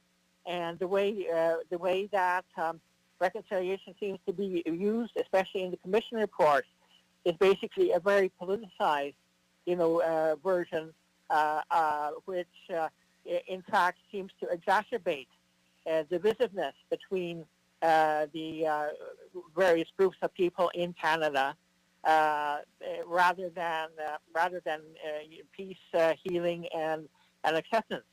So those are basically my comments on that. Like I said, polls have shown that the vast majority of Regina's population oppose the removal of the statue and consider it to be an erasure of history. And although not everything in our history, was good and beneficial to all concerned, it is part of our history. And McDonald was indeed, the founder and father of our country, for better or for worse. So it would be wrong to erase his memory or delegitimize him. Thank you very much, Mr. Watsky, for your presentation. Councillor LeBlanc. Thank you. Through you, Madam Mayor, I just want to make sure I understood the delegate correctly. So, sir, I heard you to say that residential schools had a net positive impact on the Indigenous children who were forced to attend them. Can you just confirm that I heard you correctly on that point? Well, yes, basically that's so, and I've been told that by some Indigenous friends and acquaintances who attended those schools, and they found it to be a very positive experience. One lady that I know who is Indigenous, who unfortunately has passed away, she indicated that she was very happy there, that she got an education there, and the nuns treated her and the other students very well, and she was actually able to escape an abusive home on her reserve, which was filled with violence and substance abuse. So she was very happy with the residential school experience, and others have commented that to me as well. And as far as being forced to attend school, non-Indigenous children were also forced to attend school, and not everybody was happy about going to school. But without an education, it was not really possible to survive or thrive even in the 19th century society. And that's the reason why the schools were instituted. It was basically kind of a fast, almost emergency measure to educate the Indigenous population so they could survive and thrive in the modern world. Thank you. And my second question, through you, Madam Mayor.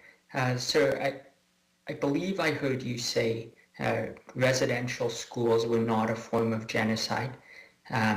My understanding, and I've seen it, is the Truth and Reconciliation Commission report does call residential schools genocide. I just want to confirm whether you disagree with that assessment.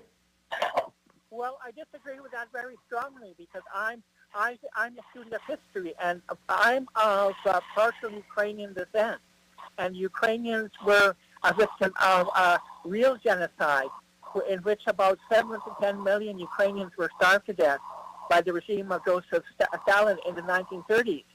And that was indeed a genocide, just like the similar genocide of the Armenians and Jews and Rwandans and other people, in the world mostly over the 20th century. And so So it's wrong to describe, because there was not a mass murder of Indigenous people in Canada, at least. So for that reason, it would not be properly described as a genocide, because it was not a government-inspired or government-created mass murder of a population. Thank you. I have no more questions. Thank you, Councillor LeBlanc. Councillor Stadnichuk. Thank you, Madam Mayor. Mr. Watsky, a question through the mayor to you. Have you read the city administration report that we're dealing with and why we're having this discussion? Did you have a chance to read that report? Was that the 4-page report that was posted on the website? Yes, so the legacy review? Yes, I have. Okay, so question through you again, Madam Mayor. You said that this is about erasing history, it's cancel culture, it's toppling statues. In the report, the proposal is to move the statue to a different spot to tell the full history. Do you still see that as erasing history?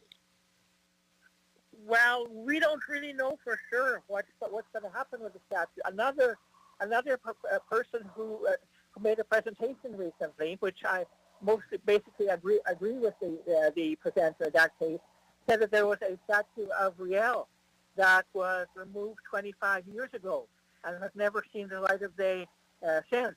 So it seems to be the case that when statues are taken away, that oftentimes they never come back. So there's somehow I have my doubts.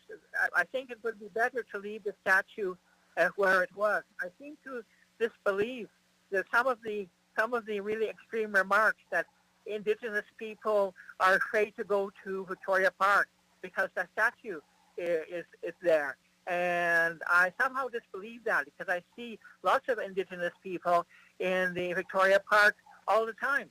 I go there very, very often, and the statue is actually fairly small and inconspicuous compared to the cenotaph, which is the main feature of Victoria Park. And if people want to avoid the statue, it's very easy to do that, because it's just basically to one side, and many people don't even notice it.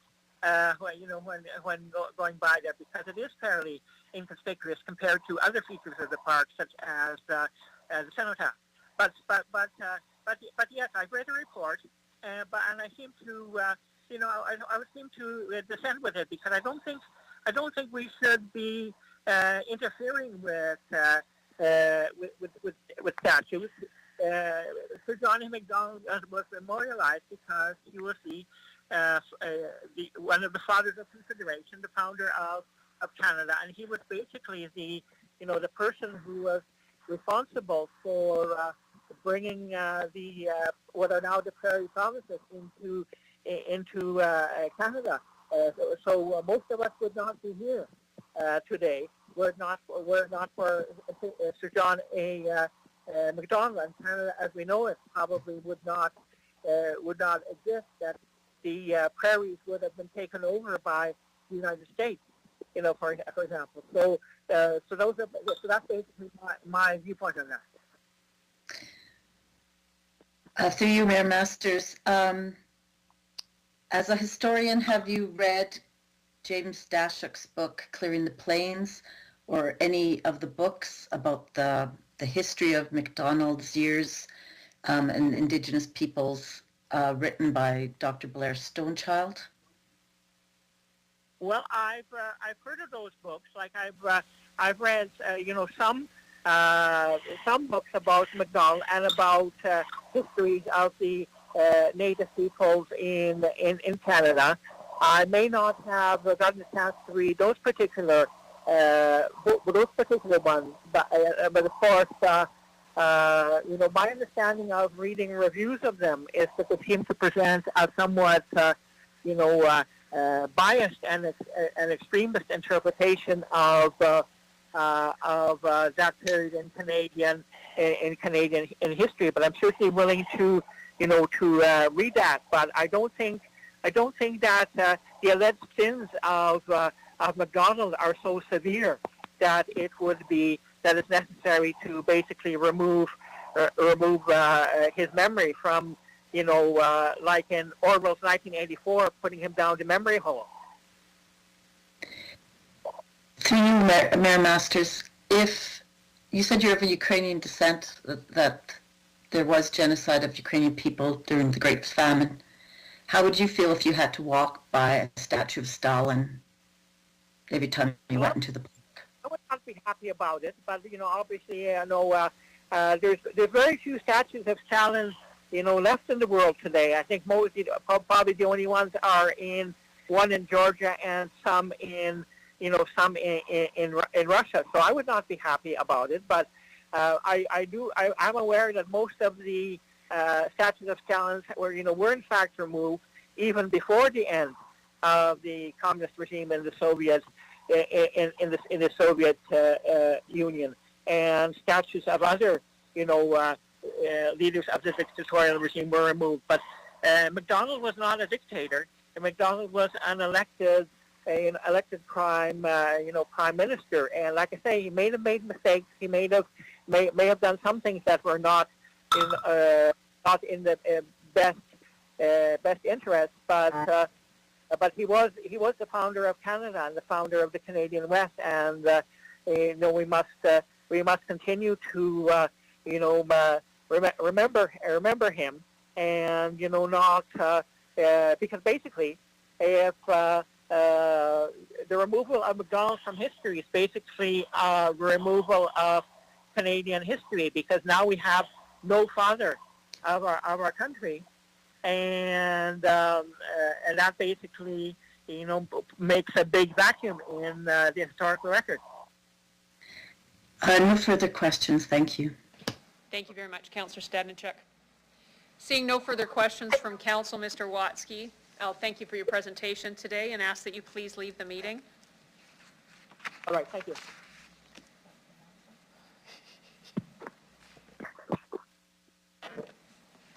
I'd like to call upon Delegation Star Andreas. Please introduce yourself for the record and the organization you're representing, if any. You have 5 minutes to address City Council, after which you'll have the opportunity to respond to any question that members of Council may have for you. Good afternoon, Ms. Andreas. Yes, I'm Star Andreas. I'm not with no organization. I'm with the Creator and my elders. I am calling from the statue right now in Victoria Park. Mr. Watsky, I'll thank you for your presentation today and ask that you please leave the meeting. I cannot hear you.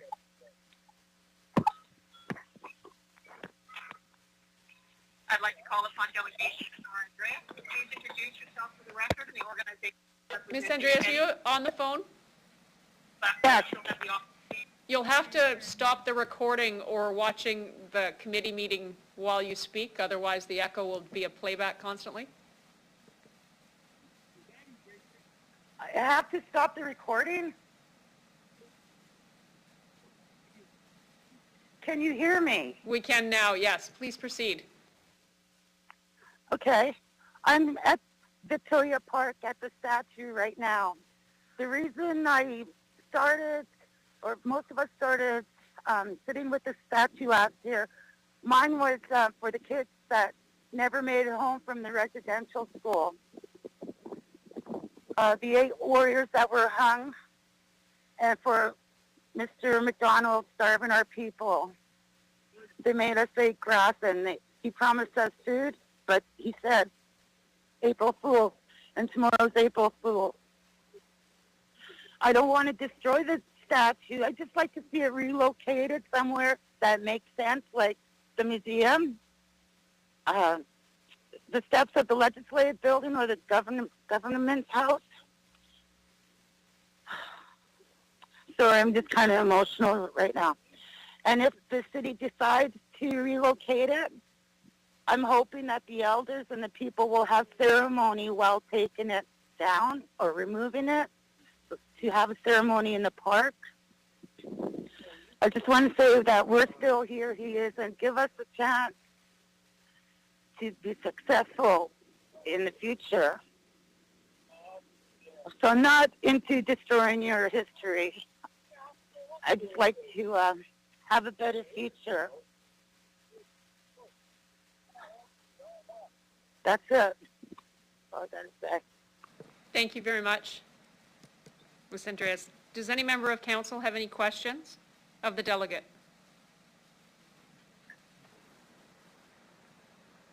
Seeing none, I'll thank you very much for your presentation this afternoon and ask that you leave the meeting.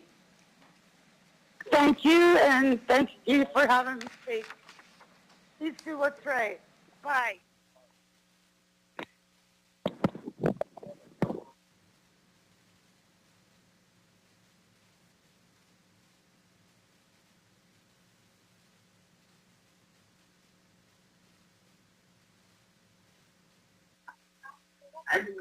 I'd like to call upon Delegation Jennifer Fix. Please introduce yourself for the record, the organization you're representing, if any.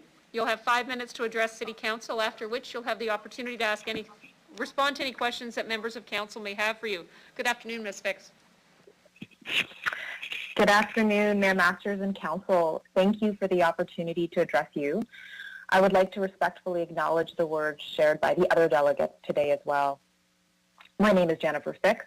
I'm a non-Indigenous resident of Treaty 4 territory, living in the downtown within a 3 to 4 minute walk of the John A. Macdonald statue. I'm joining today to stand with many of the Indigenous people who have expressed support for removal of the statue from Victoria Park. As was described in the committee report and has been shared by many of the delegations today, this statue does not belong in the park. It memorializes an individual who inflicted unthinkable human rights abuses on the First Peoples whose lands we stand on today. And as we've heard, it continues to perpetuate harms. The city is right to have sought input and direction from Indigenous residents, artists, and elders on what to do with it, and the broader community of Regina owes a debt of gratitude to those Indigenous folks who entered into difficult discussions, generously offering their insights, experiences, and knowledge. A few years ago, New Orleans Mayor Mitch Landria led the effort to remove Confederate monuments from his city, owing to the fact that they were symbols of white supremacy. He argued that the types of historical monuments in a city tell a story not just of who we once were, but who we are today and who we seek to become. Removing the John A. Macdonald statue isn't just about history, it's about the type of community we want Regina to be.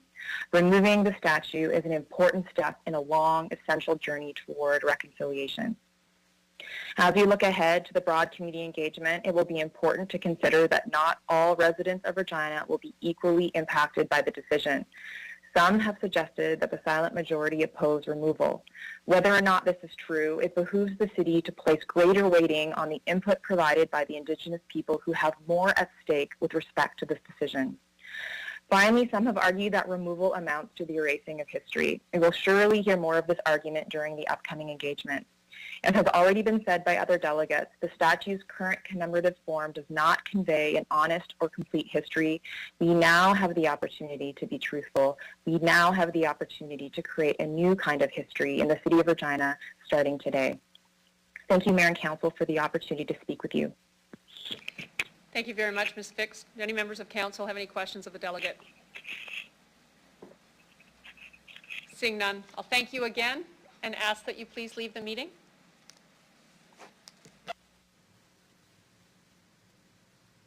With respect to this decision. Finally, I'd like to call upon Delegation Sarah Burrell. Please introduce yourself for the record and the organization you're representing, if any. You have 5 minutes to address City Council, after which you'll have the opportunity to respond to any question that members of council may have for you. Good afternoon, Ms. Burrell. Hi, my name is Sarah Burrell. I am representing myself. I just want to thank the Mayor and Council for listening to me here today.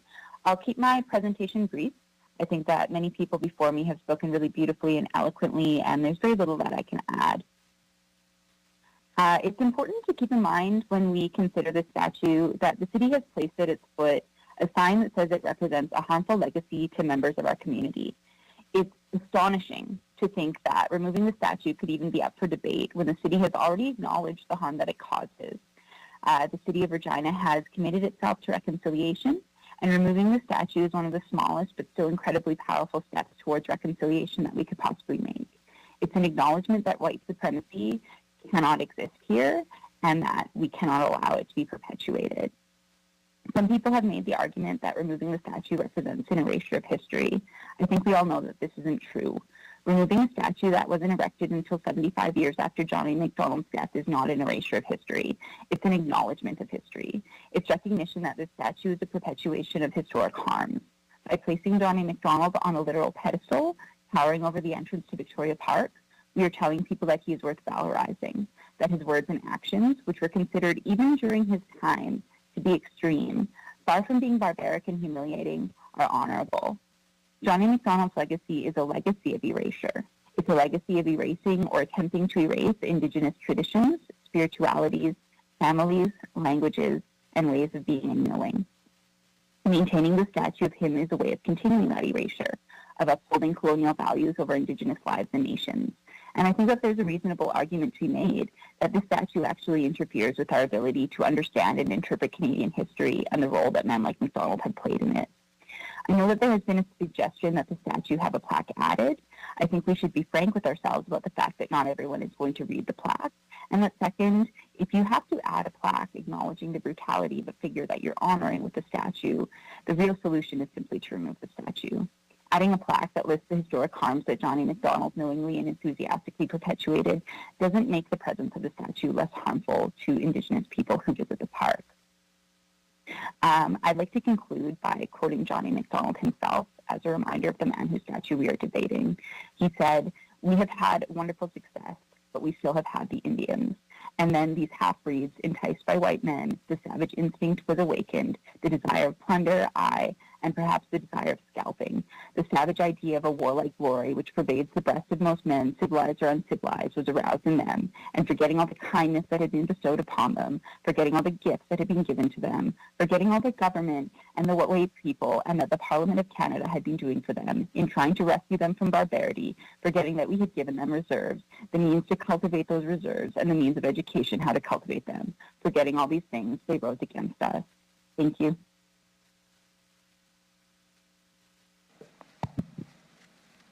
Thank you very much for your presentation. Ms. Burrell, does any member of council have a question for the delegate?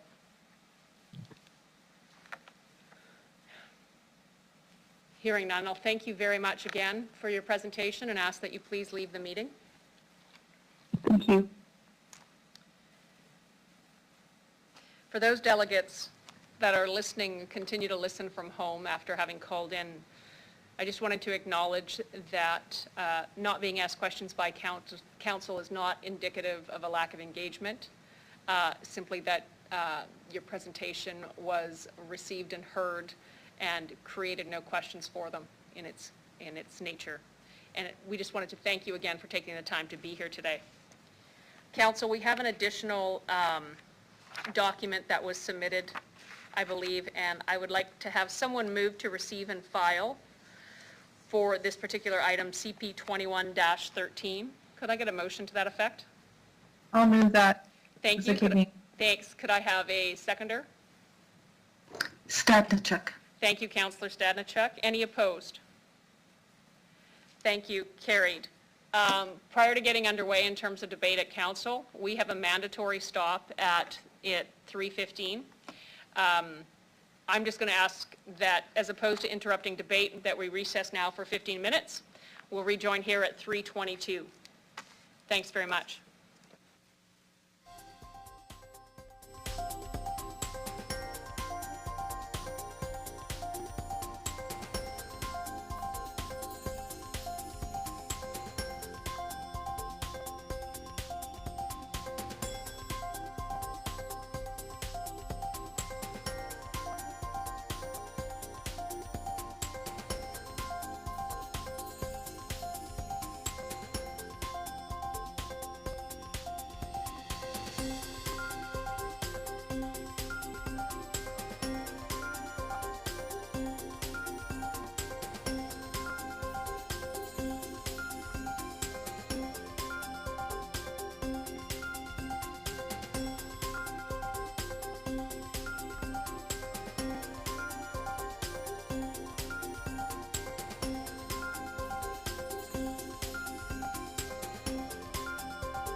Sir John A. Macdonald statue.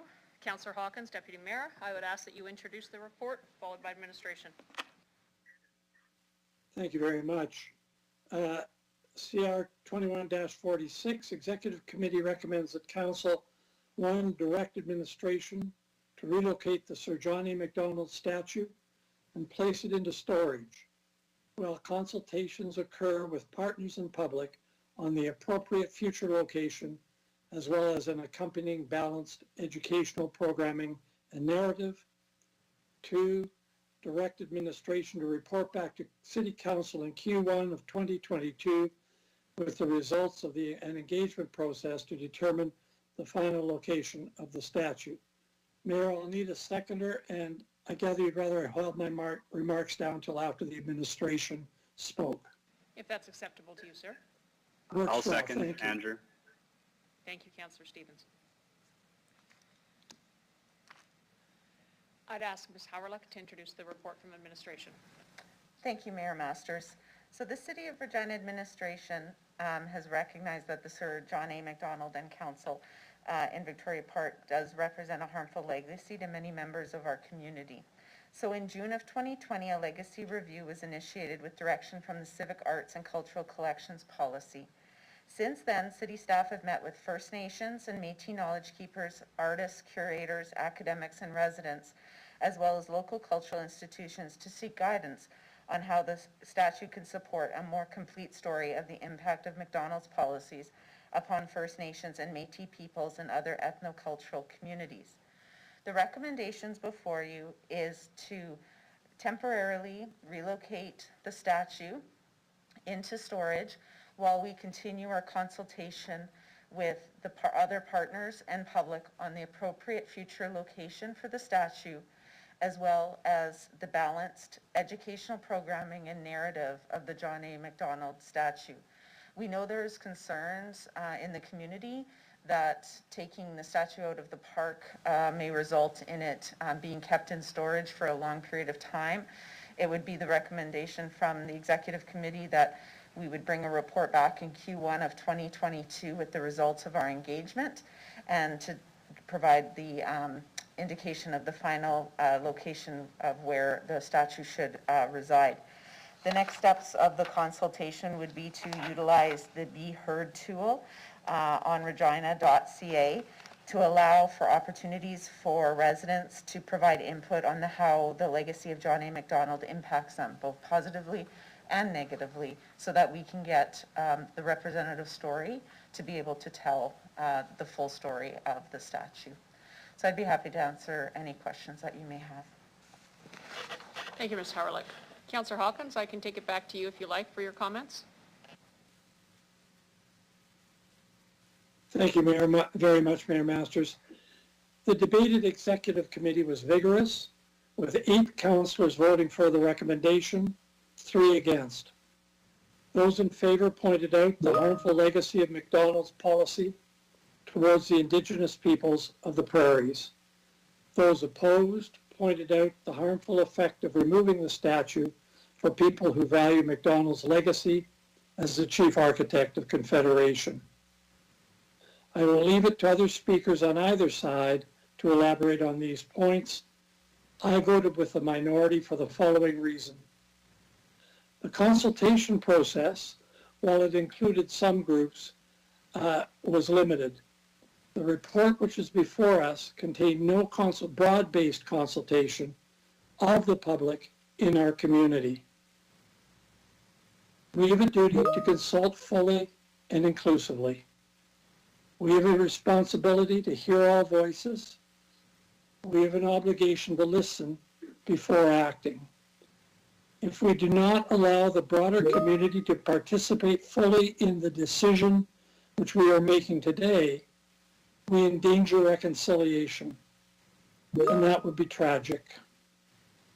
On August 29, 2017, the chair of the Truth and Reconciliation Commission, Mary Sinclair, stated, "The problem I have with the overall approach to tearing down statues is that it is counterproductive to reconciliation because it almost smacks of revenge or smacks of an act of anger. But in reality, what we are trying to do is we are trying to create more balance in the relationship. With those words of Murray Sinclair in mind, I would like to move the following amendment. In Clause 1, replace the words, and I quote, to relocate the Sir John A. Macdonald statue and place it in storage, end quote, with the words, quote, leave the Sir John A. Macdonald statue in place, end quote, while consultations occur with partners and the public, etc. And I'd ask for a seconder for that amendment. Bresciani. Thank you, Mayor. I've said what I have to say. There'll be other speakers, I think, to the amendment and then to the broader motion. Thank you, Councillor Hawkins. Council, we are now speaking to the amendment with regards to leaving the statue in place as opposed to relocating and putting in storage. Councillor Stevens, did you wish to speak to the amendment? Yeah, please. Sorry, it just caught me off guard. So thank you very much. I think I won't support this, and I'll walk through why. I think the argument here is that there hasn't been enough consultation or public discussion. The timeline is actually 5 years on this. We have around 2016-17, Council unanimously approves the Truth and Reconciliation calls to action and adopts it for implementation at the civic level. We introduced Reconciliation Regina to provide advice and to offer guidance to council and city staff. They have spoken this evening on where they would like the statue to go and when, and that is now. We've had various public discussions. We've had training sessions. We've had town halls, emails, healing circles, justice camps in the park, and countless conversations since. There have been a handful of op-eds and articles, along with scrums involving mayors, MPs, and others. There has been a lot of discussion. Over that time, we have approved the renaming of roads and public spaces to honor these commitments. We've never put it out to polls to claim how this should unfold. Over this time, we've also heard from historians, and we've seen the circulation of dash trucks clearing the plains. In 2018-19, we introduced the civic arts policy and discussed and approved, along with it, the harmful legacy component. At that time, we had discussion around the John A. Macdonald statue. We're talking years already. The decision at the time, and we approved it, was precisely what we're seeing now. And it was a decision not to follow a one-off motion, but rather to embed it in policy. That's what we're talking about. If we want to talk about polls, over that time, we've seen 2,924 signatures added to a petition, if we include also the CTV poll, to have the statue removed from the park immediately versus 920 to see it stay. The polls are a bit imperfect. If you look at the CTV poll, more people answered a response to whether or not they still watch The Big Bang Theory than had a comment about this particular issue. We promised the community through the lens of reconciliation that we would do something and do something now. Administration has done their due diligence. We have a temporary measure as well as guidance on how to deal with this in the long term. This process has already unfolded, and I've had to, for at least a year, respond to residents who wanted it gone now, justify why this process was taking as long as it was. I think what we have today is an important compromise. It removes it, it identifies the harm, and then we go along with the education. So I'll end there to the amendment and speak in favor of the original report and motion. Thank you, Councillor Stevens. Councillor LeBlanc. Thank you. I'm also going to speak against the proposed amendment. The primary reason is twofold.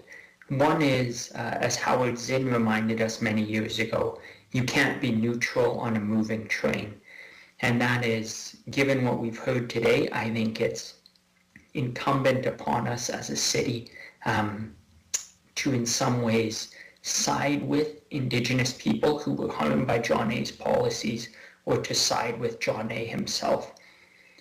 if we were to look for a neutral option that might exist, what does it mean to sort of hold space or hold status quo as we complete the further consultation that Councillor Hawkins is talking about? I think the neutral position, or the one most like it, is to remove this from the park, have it in storage in the meantime.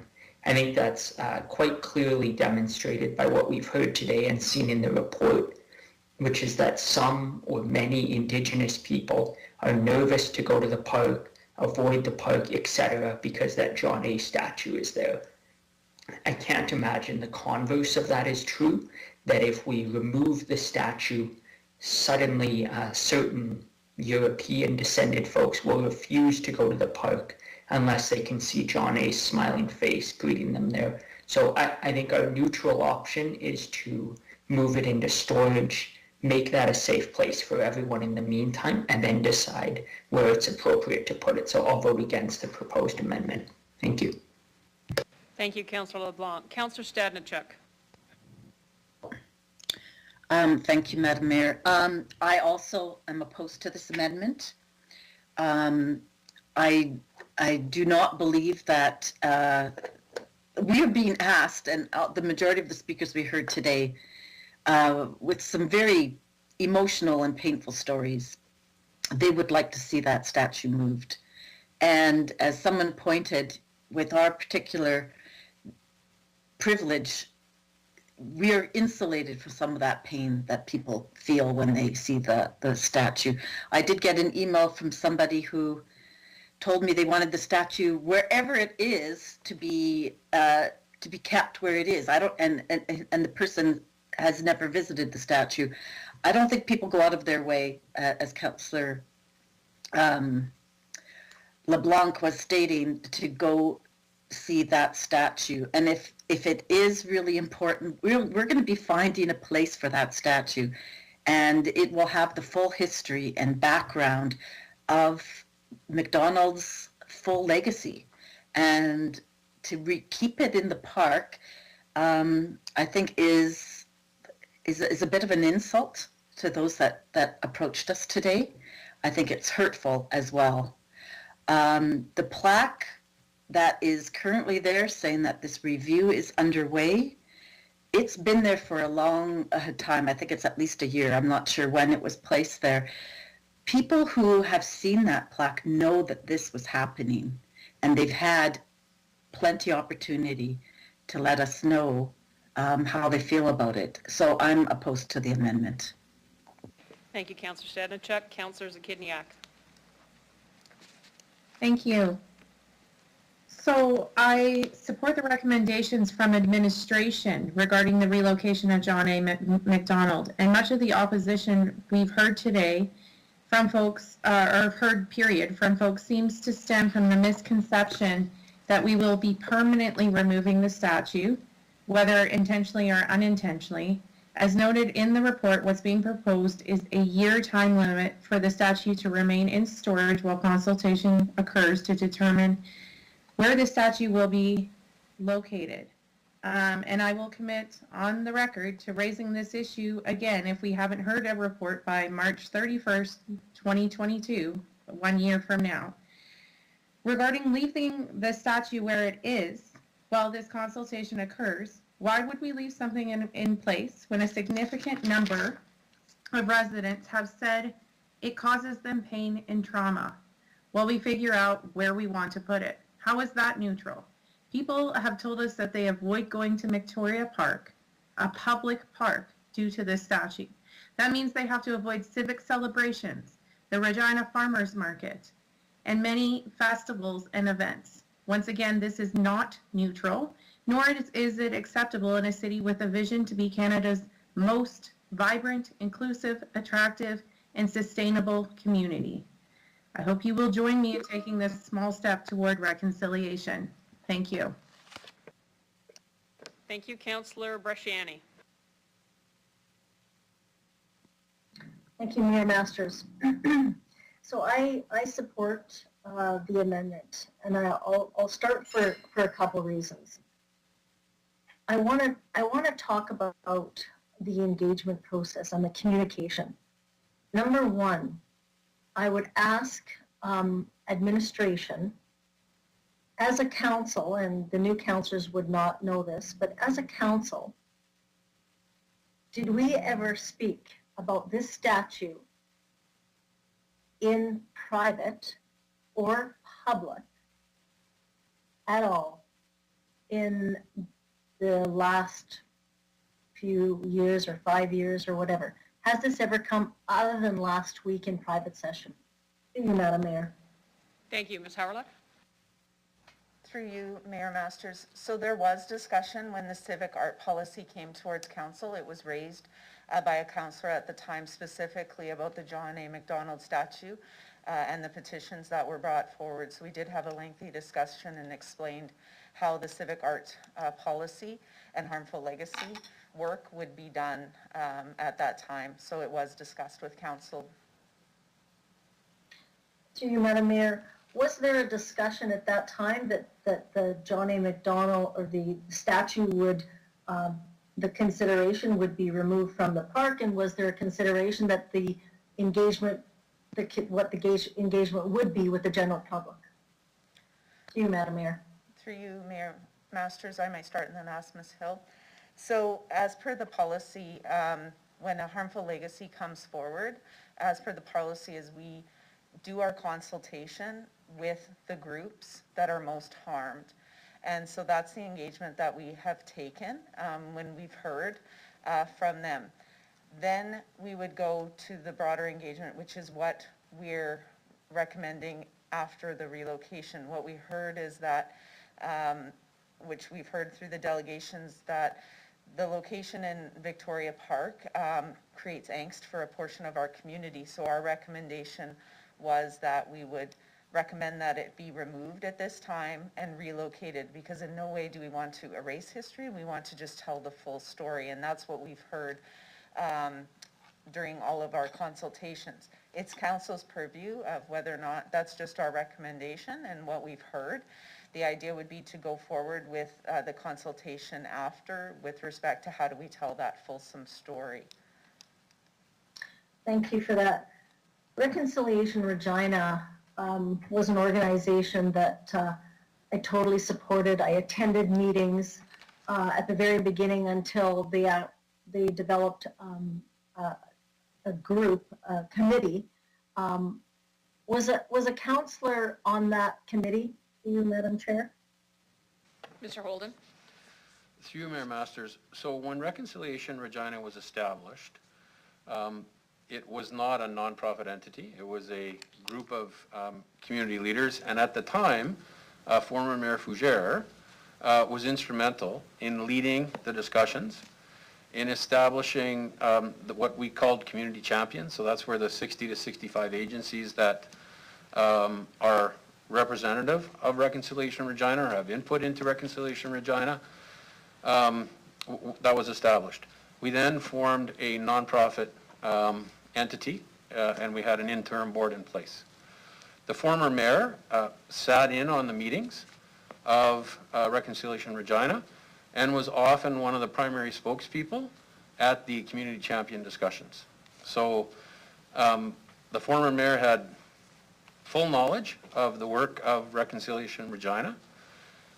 And, you know, there was conversation when this came forward. We had petitions of 577 signatures of people that wanted the statue removed.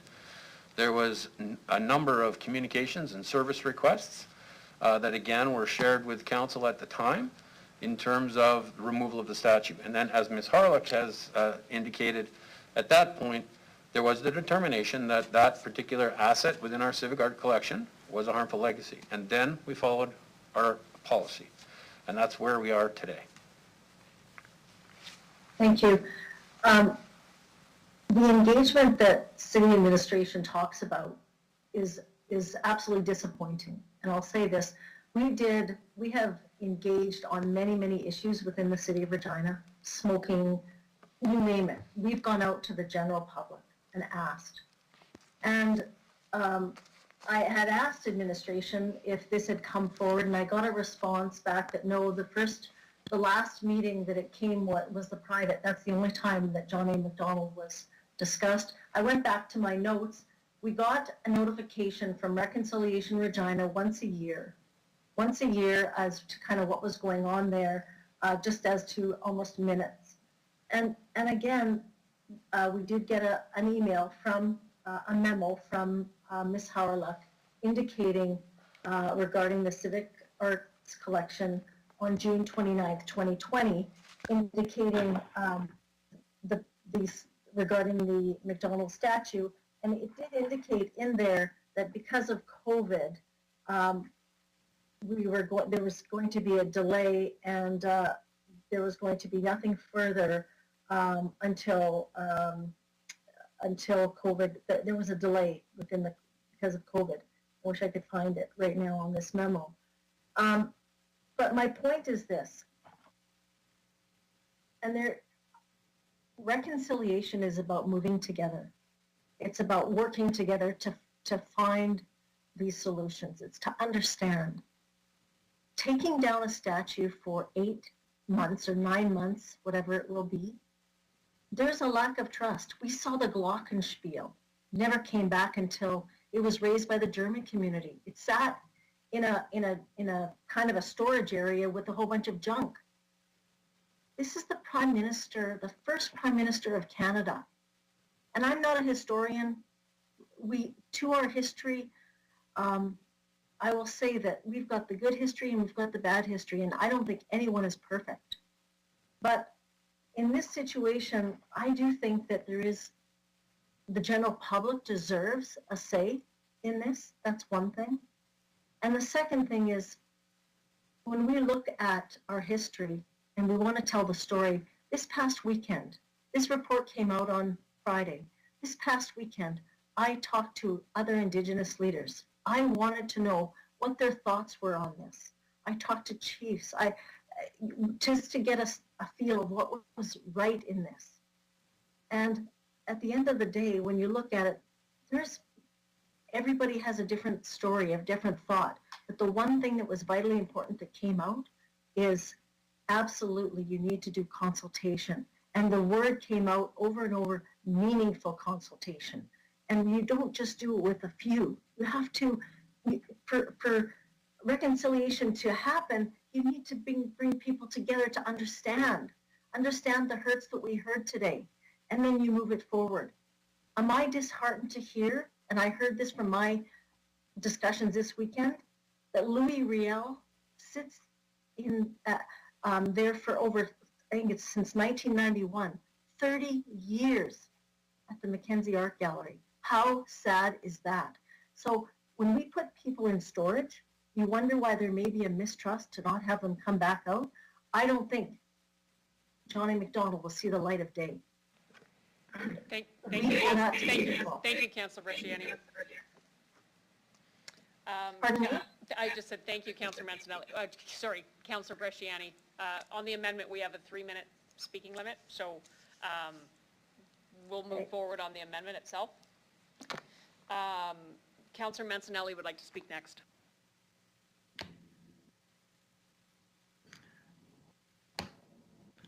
Thank you very much, and through the chair, I personally am very appreciative of this amendment. Many conversations I've had with residents, those who wanted to stay, one resounding thing that's turned up is relocation is something that has to happen along with a wholesome education. This has been a very educational process for me personally, as much as I'm appreciative of it. I also know that as a counselor, I remember the TRC coming in. I remember agreeing to things and responsibilities. I also know that a committee was set up and tasked with dealing with these type of requests and these feelings. And they've come forward with these recommendations. It's not how I feel on this matter, it's how others feel, I think, that has to be addressed. And I think that the recommendations from the committee address that. It'd be very easier for me to vote for this amendment, but I think today it is a time for action, so I can't support it. Thank you. Thank you, Councillor Mancinelli. Councillor Findura. Okay, I'm coming on.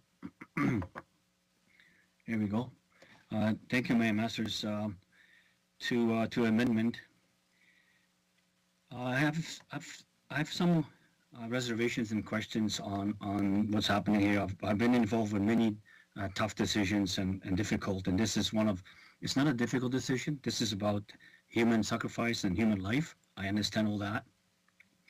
I have been involved within Treaty 4 raising of the flag.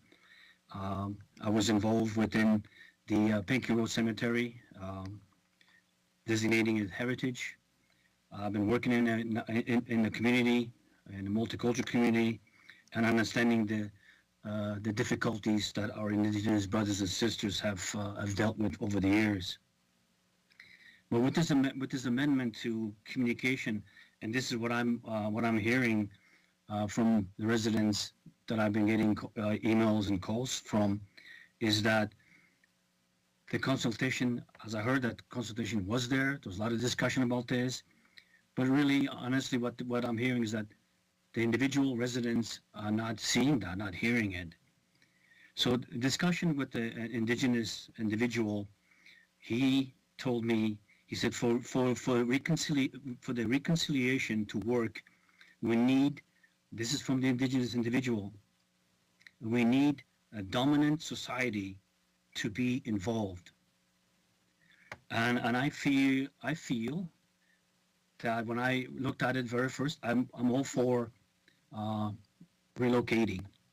But if we're going to relocate, I would feel more comfortable if we have a place for it to go. So if we take it out, we put it in somewhere. My fears again go back into the Glockenspiel, the Rue Rivel, some of the things that we're doing. And I'm hearing promises that we will be doing something with this. But the total story has not been told. I know that we have only 3 minutes, so I'll be able to speak on the report. So I'm just going to say this, that I will be supporting to get into consultation and do some little more work, because as the individual told me, he said the dominant society to be involved, that's what hinges on the reconciliation to work, the truth and reconciliation to work, is to have everyone in the society involved. Otherwise, it's same thing. The Treaty 4 flag is flying. Nothing really happened from that one. So there's a lot of tokens that have been made, but no real things, no really walking, and any kind of action has been completed to help our Indigenous brothers and sisters to make better life for themselves. So, thank you, Mayor. Thank you. Any other council member who hasn't spoken who wish to speak to the amendment? Seeing none, Mr. City Clerk, please call the vote. Madam Mayor, I'll close on the amendment. I apologize. You'll close. Councillor Hawkins. No problem. I'll be very brief. It was mentioned by the administration that there was a determination that this was a harmful legacy.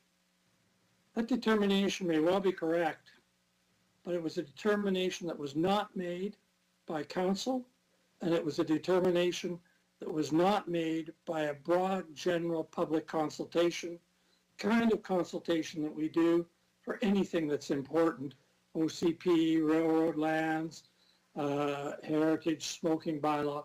So it does no good in terms of helping reconciliation to dance on the head of the pin and list ways in which consultation has taken place, when the whole point here, and the public will accept this point, the whole point here is that the general public hasn't been consulted. In fact, there seems to have been a studious effort to avoid that by the city. I'll leave it at that. I'd ask for support so that we can consult with the people that voted for us. Thank you. Thank you, Councillor Hawkins. Mr. City Clerk, would you please call the vote? Thank you, Mayor. With respect to Councillor Hawkins' amendment, I will begin with him, please. In favor. Councillor Stadnichuk. Opposed. Councillor Stevens. Opposed. Councillor Bresciani.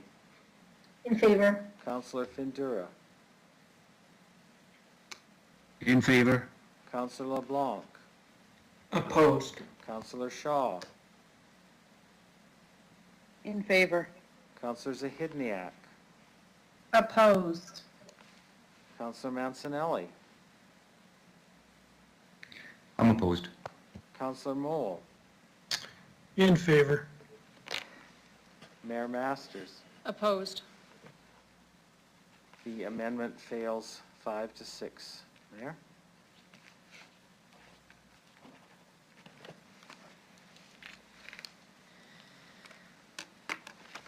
We'll go back to CR 21-46, Legacy Review. It has been introduced by the Deputy Mayor, has been spoken to by administration. I believe Councillor Stevens, you were first in line for the discussion. Great. Thank you. Again, I would like to acknowledge the work of the community of administration on this task. Again, I would like to remind council that we had that discussion.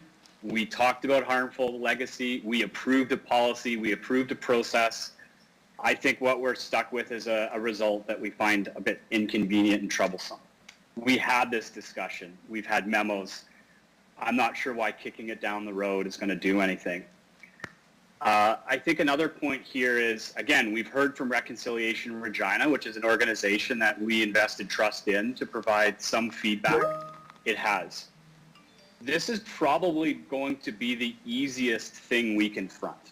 We are just asking to move a piece of bronze into storage for 12 months maximum. At that point, we're going to have a public consultation about the final resting place. And I think we're going to find that resolution much sooner. I think there's a built-in compromise already. And I'm actually quite grateful that many who have suffered at the hands of intergenerational harm and so on are as accommodating as they are in this regard. That they're okay seeing the statue just removed and placed somewhere else. Based on the compromise we reached at executive committee, we also crafted language that says that we'll have an honest and accurate historical reflection of John A. Macdonald's legacy in that location. All of the issues that residents have raised will be addressed. This isn't cancel culture or erasing history or virtue signaling or whatever is the a popular term to claim what this is. The dominant society had their voice in the 1960s in the crafting of this bronze statue, and that's what we see today. That time has come, and I think it's up to us to at least do the small task today to remove it and to find something more permanent. And I think one last point, I think what I find particularly offensive is this notion that these are crimes of the past, they happened. That only works as an argument if you discount the lived experiences of Indigenous peoples who were dispossessed, executed, violently repressed, and subject to what we now understand to be a concerted policy of cultural genocide. All we're doing right now is moving a statue. We have a long way to go. I think at the very least, this is what we can do as a council as the discussion unfolds. So thank you very much for the opportunity to decide on this important matter. Thank you, Councillor Stevens. Councillor LeBlanc, you had your name in on the main motion initially. Would you like to speak? Please. Thank you. So some people say, and have argued today, that we've got to balance John A.'s good actions against his bad ones, and that his bad ones don't discredit his good ones.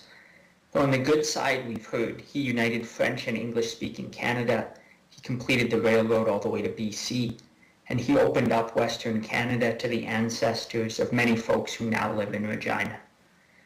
On the bad side, he intentionally starved Indigenous people throughout the West. He introduced government-backed residential schools. He criminalized Indigenous ceremonies like powwows, and he implemented the Indian Act Pass system. I think it's inaccurate to think that some of these policies were good while others were bad. Rather, these are the same policies as seen through two different lenses. One by the people the policies were meant to benefit, white folks, and the other by the people harmed by the policies, Indigenous folks. The railroad was built to settle white folks in the West. In order to settle white folks, John A. sought to clear the plains. He did this through starving, marginalizing, and deculturing the Indigenous inhabitants. A commitment to reconciliation requires that we at least consider the Indigenous perspective on John A., while acknowledging that Indigenous people do not speak with a single voice. However, we've heard an overwhelming Indigenous voice today, and we have to take that seriously. Some folks say that although John A. was a white nationalist by today's standards, everybody was an unrepentant racist in his time, so we can't fault him for his views. As we've heard, this is factually wrong. Some of his contemporaries disagreed with him, and not everybody was openly racist in the 1880s. We know that many Indigenous parents disagreed with residential schools and risked their own personal safety to prevent their children from being apprehended to attend. We know that John A. arranged to hang Louis Riel for his role in resisting racist policies. We know John A. ordered 8 Cree warriors to be executed in front of their family and friends. And earlier today we heard from one of those warriors' descendants. In authorizing it, John A. wrote to his colleague Edgar Dewdney, who we're also discussing today. He said, quote, "The execution of the Indians ought to convince the red man that the white man governs." You might say, sure, Indigenous folks knew racism was wrong, but did any white people at the time? Yes. In 1886, Ontario MP Malcolm Cameron told the House of Commons, quote, "In the United States, the Indian was the prey of the frontiersman and the cattle driver. In Canada, he has been the prey of government." John A. was openly racist at a time when not everybody was. He could have made other choices, but he didn't. He's responsible for his actions. Now, some have said relocating the statue would amount to erasing our history. I say 2 things. 1, nothing's being erased, we're just relocating it. Second is that statues are more about celebrating rather than simply remembering. The statue of John A. is about celebrating his actions. In this statue, John A. is literally on a pedestal. The top of his head must be 7 feet tall. I wonder whether John A. was such a giant representation of our collective values that we have to memorialize him as a giant figure in our main park. Maintaining a prominent statue to remember a dark period in our history is quite different than remembering and maintaining a residential school building. While the first improperly celebrates, the second properly and somberly remembers. John A.'s policies openly favored whites and harmed Indigenous people. He was a racist. Even in his own time, people resisted his racial policies. We need to remember his harmful legacy rather than celebrate it. We can achieve that by relocating his statue away from our central park. Reconciliation requires that we stop celebrating John A. in the way we have, so I intend to vote in favor of the administration's recommendation. Thanks. Thank you, Councillor LeBlanc. Councillor Bresciani, you were next up on the original motion. Thank you. So the piece that speaks to me about this is it's about reconciliation. And we've heard from Reconciliation Regina that they want the statue to be removed to find another location. And I guess the concern that I have is that Reconciliation Regina speaks for some voices, but not all. And even within that organization, there was a mixed review of what to do.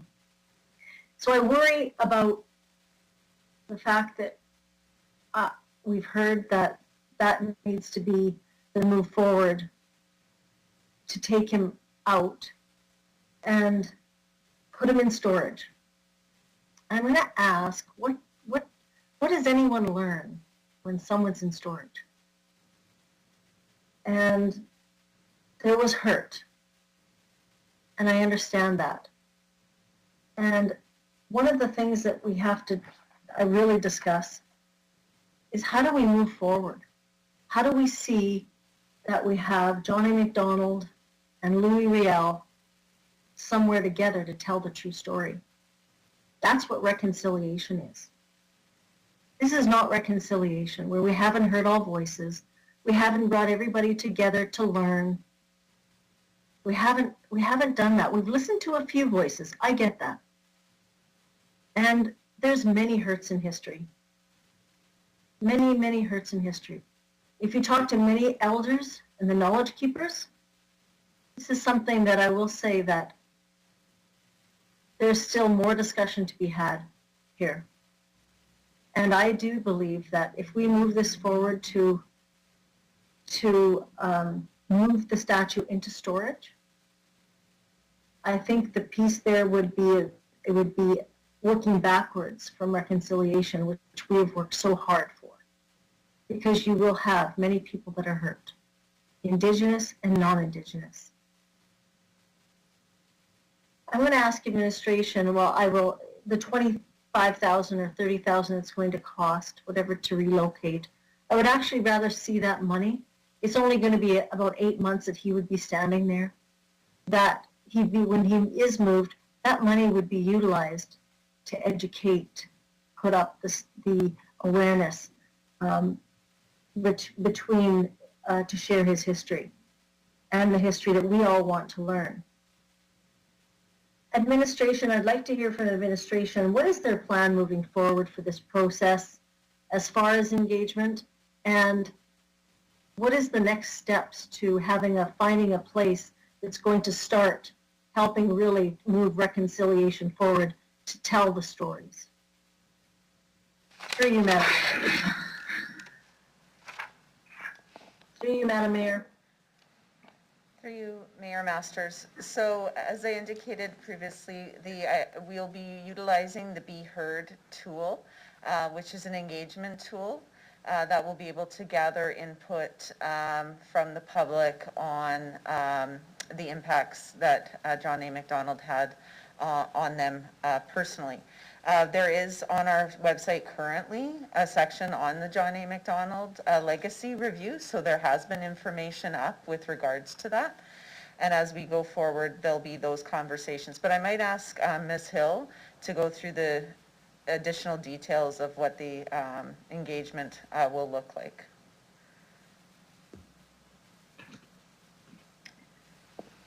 Thank you. Through you, Mayor Masters. There's certainly a number of items underway at this time, both in terms of identifying a future site and also the programming that will accompany the reinstallation of the statue in its new home, programming that could include items posted at the site physically there, as well as online interpretive content and things that people could access on their phones or through the web. And so development of that content is a lot of what we'll be focused on over the next number of months, and understanding how to best represent this story and all sides of the legacy as we've heard today.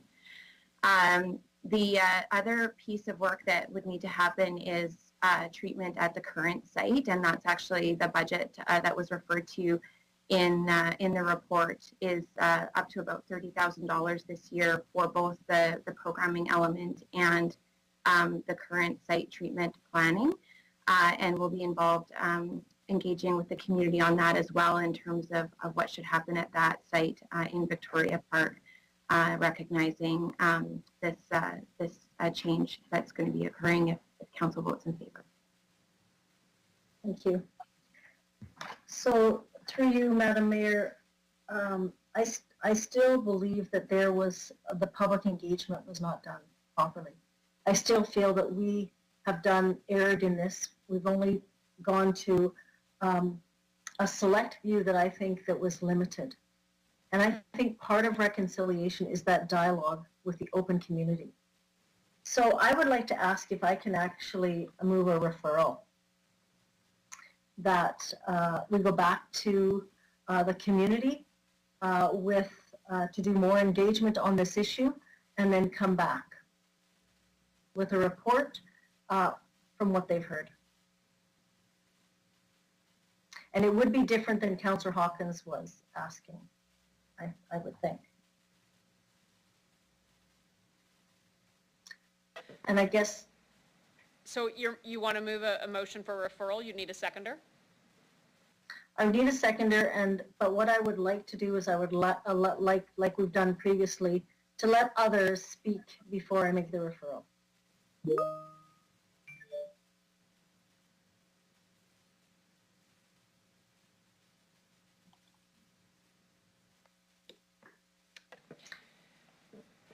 You need a seconder?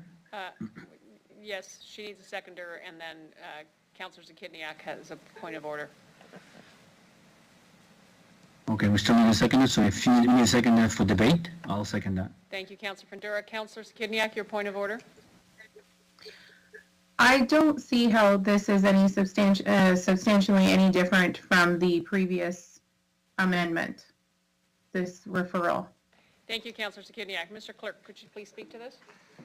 Do we have it? Okay, I'm just going off my, pardon me?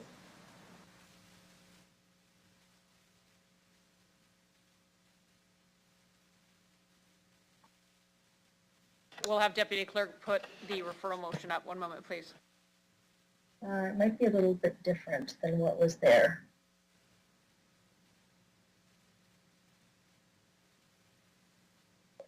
Councillor Bresciani, could you give to Deputy Clerk? Could you go through what your referral motion is? Yes, it would be, I just want to go here to the first one that I sent.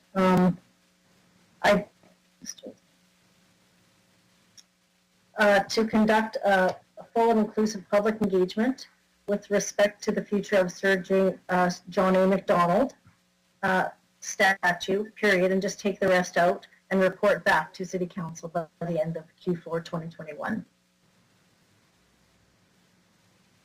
Thank you, Deputy Clerk. Great. Mr. Nicol? Thank you, Mayor. I don't have Councillor Bresciani's proposed referral motion on the screen yet, but from what she's telling me, I would suggest that it is in order. She is specifically referencing administration to conduct full and inclusive engagement, whereas Councillor Hawkins' previous amendment was largely focused on the relocation matter. So I think that because of the public engagement she's looking for, that if she moves that referral motion, it would be in order.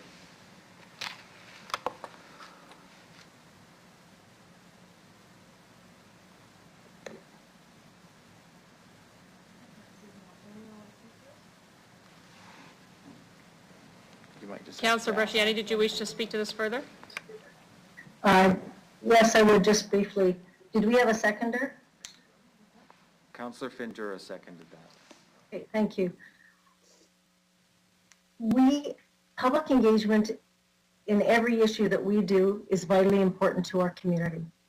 And as a councillor, that is our job. It is our job to ensure that public engagement is done. Doesn't matter how we feel on the issue. And for myself, whatever comes back from the general public, they have the say. If it stays, if it's relocated, if that's the beautiful piece of reconciliation, though. And when I spoke with the chief, one of the chiefs this weekend, is that this is the best piece of the learning together.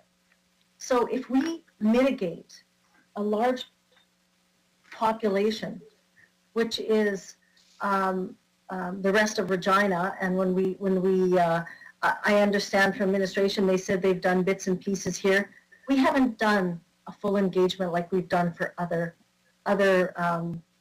things that have been brought forward. And I can name a few, and I think that was something that I ran on, and I think I hope that this is something that other councillors have ran on as well, to hear what their residents have to say. This is not our decision, my decision on my thoughts. It is truly about what we owe to our residents to at least chime in, to have their voice heard. We bring back the information, and then we take it forward to the next steps. So I will leave it there. Thank you. Thank you, Councillor Bresciani. Mr. Holden? Through Mayor Masters, just a question to Councillor Bresciani. So when she is referring to full and inclusive public engagement, is she referring to asking in a very broad engagement, whether or not people want to see Sir John A. Macdonald stay in the park or be removed from the park. I think that's very important to put in to the motion, because at the end of the day, the engagement that we were doing was going to be a broad engagement to make sure that we could contextualize the story around reconciliation and bringing, different cultures together to learn from each other. So we need to administratively understand what full and inclusive public engagement means in this instance. Thank you for that clarification. I would add, it should be treated no different than what we were asking the previous group that we asked. And that was the public engagement for the Indigenous groups and the Métis and the artists. The residents also have a say in that. And should be the same way it was conducted. I know that, and in the report it did, in one of the pages it came back that I didn't think this was going to go forward for a while because of COVID. I didn't realize that this was even in the works. And that's I think the frustrating thing for me as a councillor, to not understand that this was even in the works. I know Mayor Fougere was heavily involved, and we got a report once a year. And so this is a very, very, very important discussion, and it's not important just to Regina, but it's important to the country. And I think it's vitally important that our residents have an opportunity to chime in. And maybe, Mr. Holden, with your thoughts that, whatever we'd asked for the others, that's all I'm asking.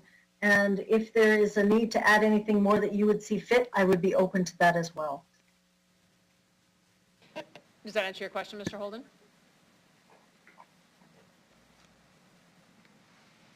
So through your masters, and I do not want to debate with council. I look at our public art policy, our civic art policy, and it talks about review of legacy sculptures and monuments. And a review of a legacy sculpture or monument may be initiated in response to, and of course, it's recognition of abuse of human rights or other harms by people or events commemorated in a legacy sculpture or monument. Research inquiries or other initiatives that uncover new information about historical figures. Requests from Regina residents and culture groups to address either of the above. So clearly, I think the community has spoken in a number of ways to say that they wanted a review of this as a harmful legacy. Administration has done that. So the decision in front of council is it's a harmful legacy as per the policy.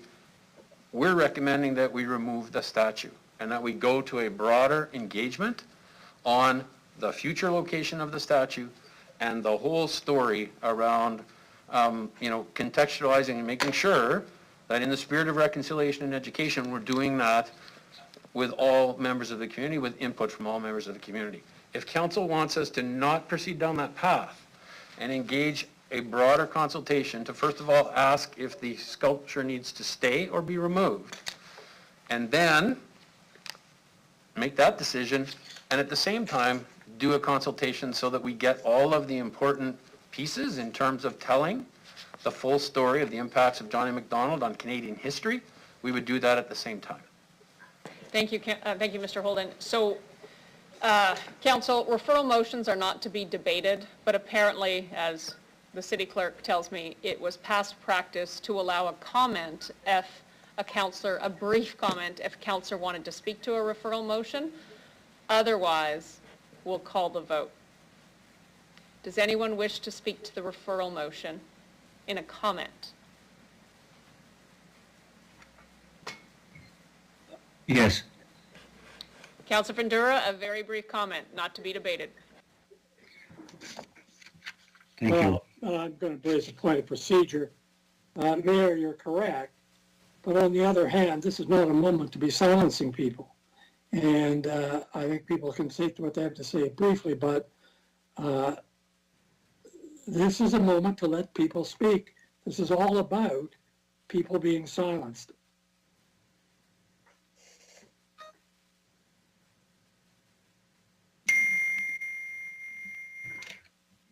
Hey, Masters, am I go? Thank you, Councillor Findura. Yes, you can proceed. I appreciate the comments, Councillor Hawkins. Giving latitude already as it relates to procedure, not wishing to stifle comments, but we still have the main motion to deal with as well. So to the referral, Councillor Findura.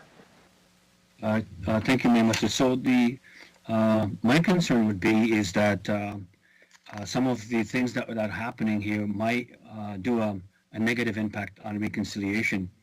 Again, as I mentioned, talking to the individual and talking about reconciliation to work, we need dominant society to be involved.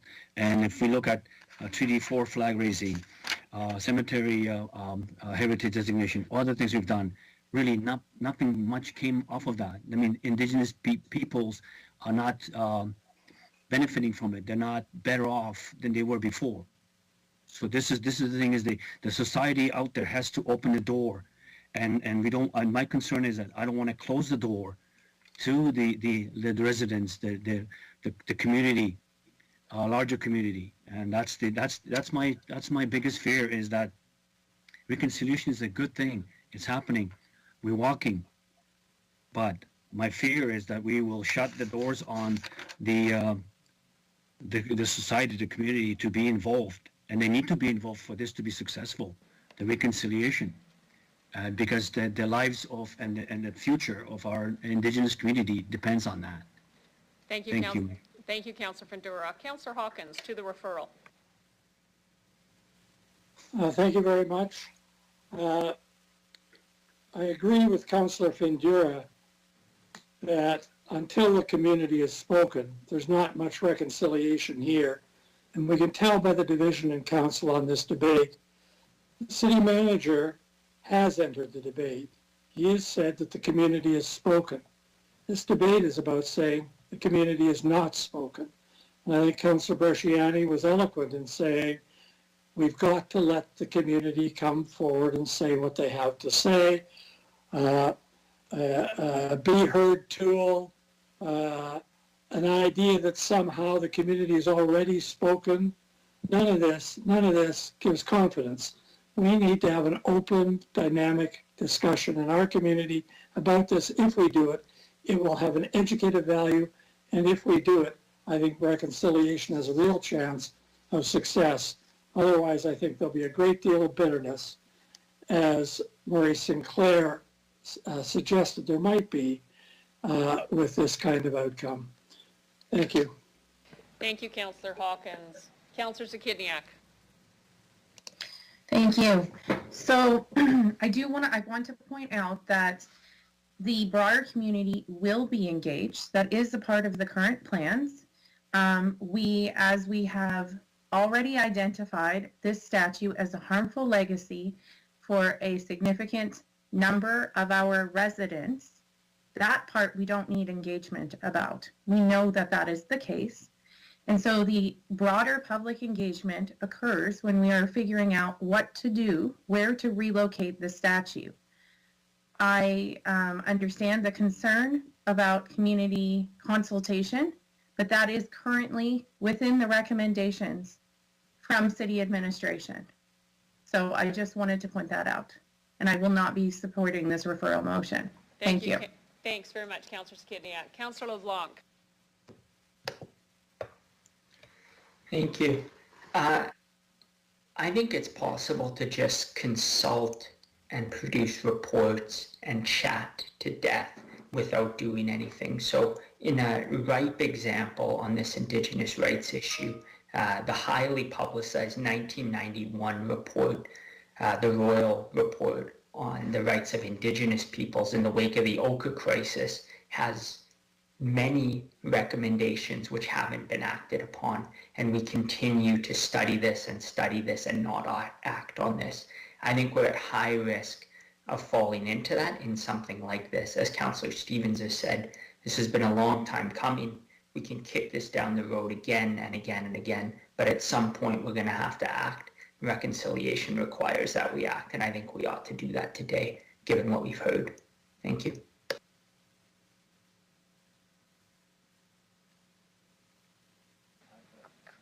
Correct me if I'm wrong, but Councillor Mancinelli, did you wish to speak to the referral?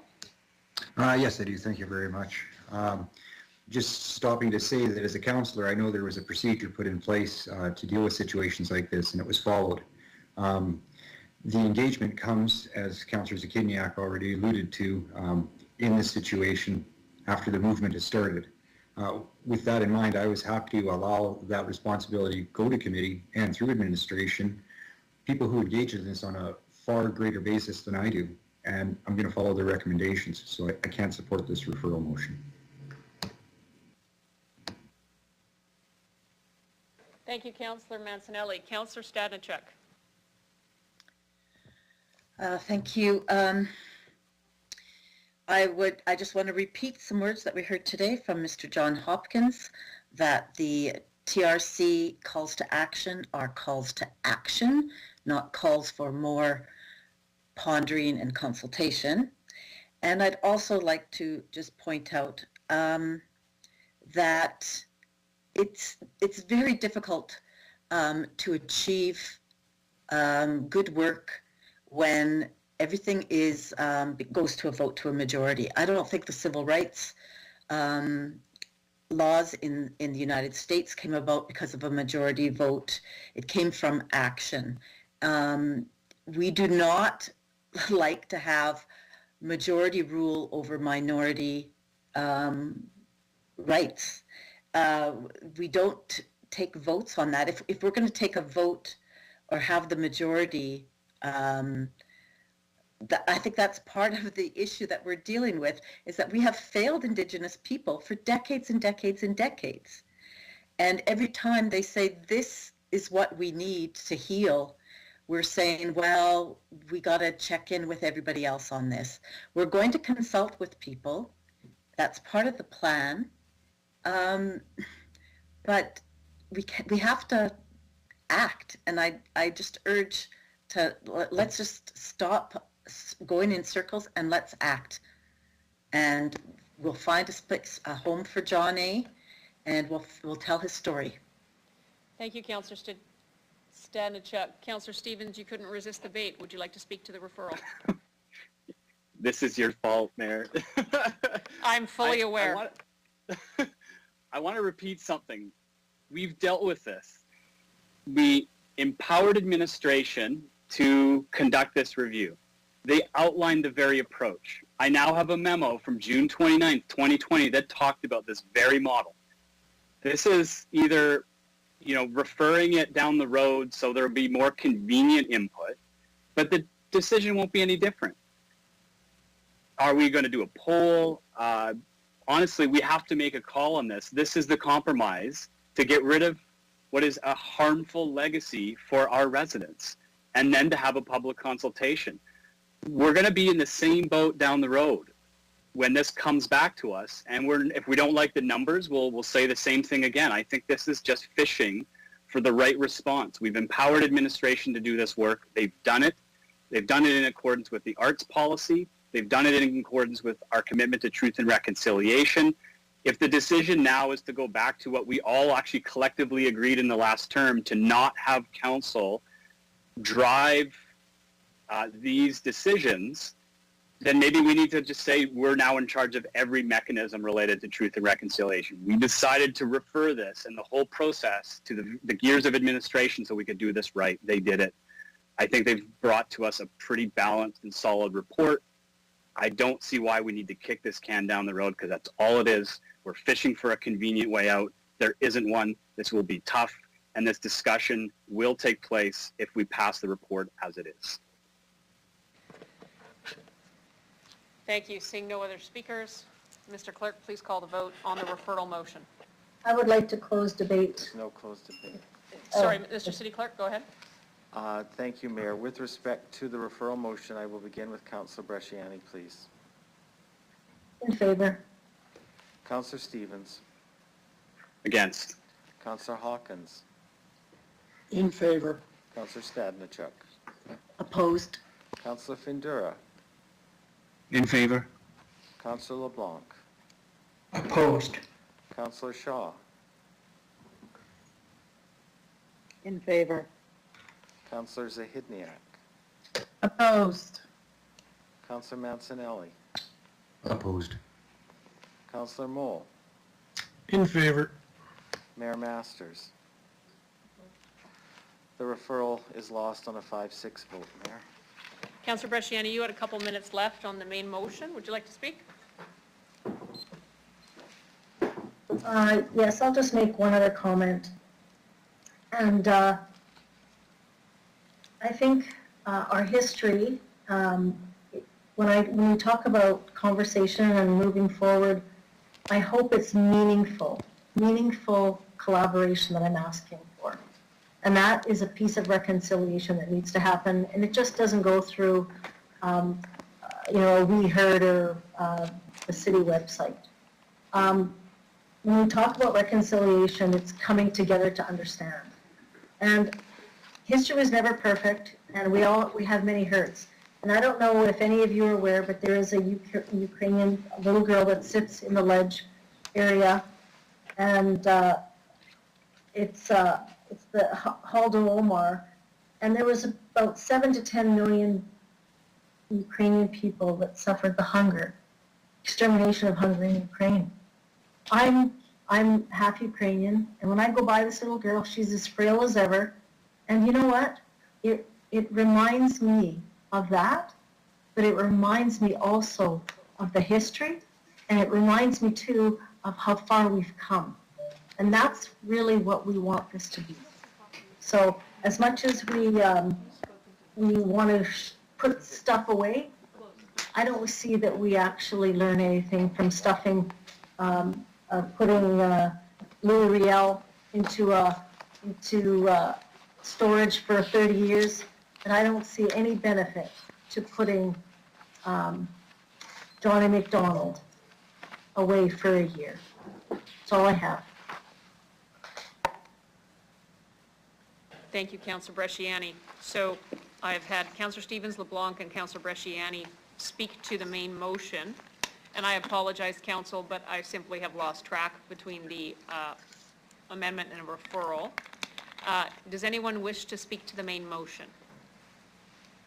I'll close it when it's appropriate. Absolutely, sir. Councillor Stanichuk, main motion. Thank you, Mayor Masters. We are all treaty people. We all have benefited from the treaties. And as settlers, when my grandparents came to Saskatchewan, as a province that was cleared of Indigenous people to small plots of land, they were able to get land, and it was only available because of the treaties with First Nations. They were able to farm and raise a family, and they were successful because they had the labor of their children, because their children were not taken away forcefully to be abused and hurt in residential schools. And they could freely move about the province, leave their home, sell produce, grain, farm animals, without first getting permission from an Indian agent. The success of our ancestors in this province is as a result of the treaties, but it's also which makes us responsible, or we have an obligation to understand that and understand the painful history that Indigenous people have gone through. Now, one thing about John A. Macdonald that hasn't been mentioned yet is that he was also the minister responsible for Indian Affairs for 10 years. He felt that it was so important to have his thumb on Indigenous people on the prairies that he kept the post of Minister of Indian Affairs. The other thing that's not been mentioned is that he did not want to sign treaties. I had a conversation with Dr. Blair Stonechild yesterday, and he told me this, that the British forced John A. Macdonald to negotiate treaties. And the treaties are there because, and that obligation is because of the Royal Proclamation of 1763. And under that Royal Proclamation, the British recognized Indigenous people as sovereign people, that it laid the basis for treaty making.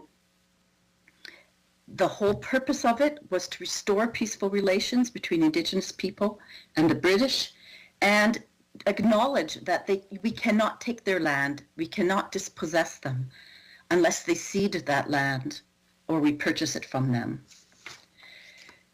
We have not done well by the treaties. We all benefit from the treaties.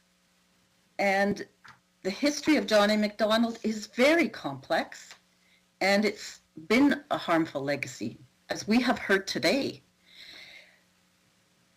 There is a plaque that says that this statue was under review, and this is the culmination of that review. And I strongly support the report of the administration that we move the statue temporarily into storage. And again, that was an amendment we made to ensure that it would come back in a year. And that we find a good location, an alternate location where the full history of John A. Macdonald can be told. Now, a lot of people have said that we're trying to erase history or amending history, but we are not erasing history. We are not amending history.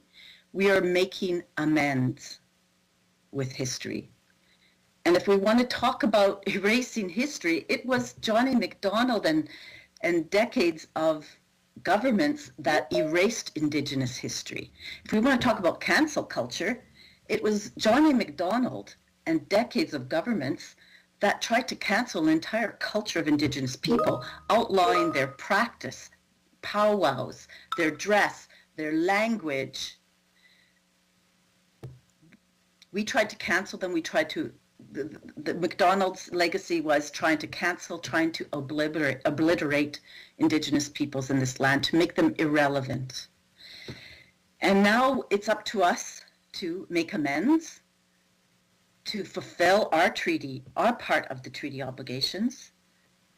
And let's tell the full story of John A. Macdonald. Let's move him somewhere where that history can be told. Thank you. Thank you, Councillor Stadnichuk. Councillor Mancinelli. Thank you, Mayor Masters. Through the chair. In going through this, it's been quite the debate already. One thing I'll say is engagement is constant, and today it has been very engaging. Something I noted from both sides of the debate from delegates is that a common theme is attempting to cancel history dooms us to repeat it. There seems to be no interest from either those that feel harmed through the statute, nor those who wish to have it still in our city. It seems to be a common theme of relocation. Some councillors have stated fear of going into storage for 30 years like Louis Riel. I'd like to remind us that it's our responsibility to make sure this comes through fruition, so we hold that power to make sure that the promises made today are kept for the year's time frame. I'd like to ask, the Louis Riel statue, who has control of that statue? Through the chair. Ms. Howerlick? Through you, Mayor Masters, it's actually in the provincial control. It's not a civic collection. A follow-up to that, in attempting to find another spot for the John A. Macdonald statue, along with a wholesome representation of both sides of the history behind it, do you think there's any chance we could get a hold of the Louis Riel statue to make it part of the history we're presenting, that is our history in Saskatchewan, especially in Regina? Is that something that's been asked about or thought of or looked into? Councillor Mancinelli, I believe Ms. Howerlick is going to answer, but I would encourage you to Google the history of that particular statue to understand why it's in a basement. But Ms. Howerlick? Yes, thank you, Mayor Masters. There is some history behind that statue. Our focus is telling the story of the art that we have, and working with trying to find a partner to relocate it and to be able to tell that fulsome story of the John A. Macdonald statue. Thank you. I was going to move a motion, but you think with what was mentioned here, it's not in the best interest. I do have a solid grade 10 history education along with a college degree, but I know very little about history, so that's all I have for comments, and I will support the motion as presented. Thank you, Councillor Mancinelli. Councillor Moll.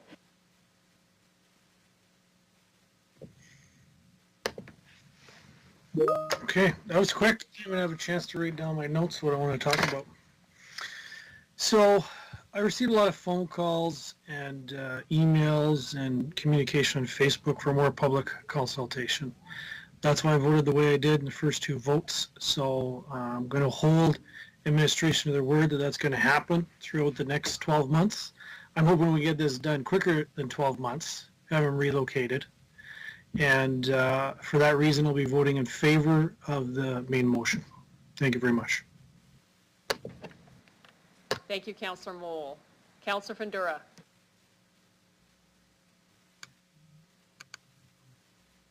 Thank you, Mayor Masters. How much time do I have on your clock? On the main motion? This is the main motion, sir, yes. So I got 5 minutes or less? Well, yes, you do, sir. Okay. All right. Thank you, Mayor Masters. So I will start from the very beginning. I did mention a few things before.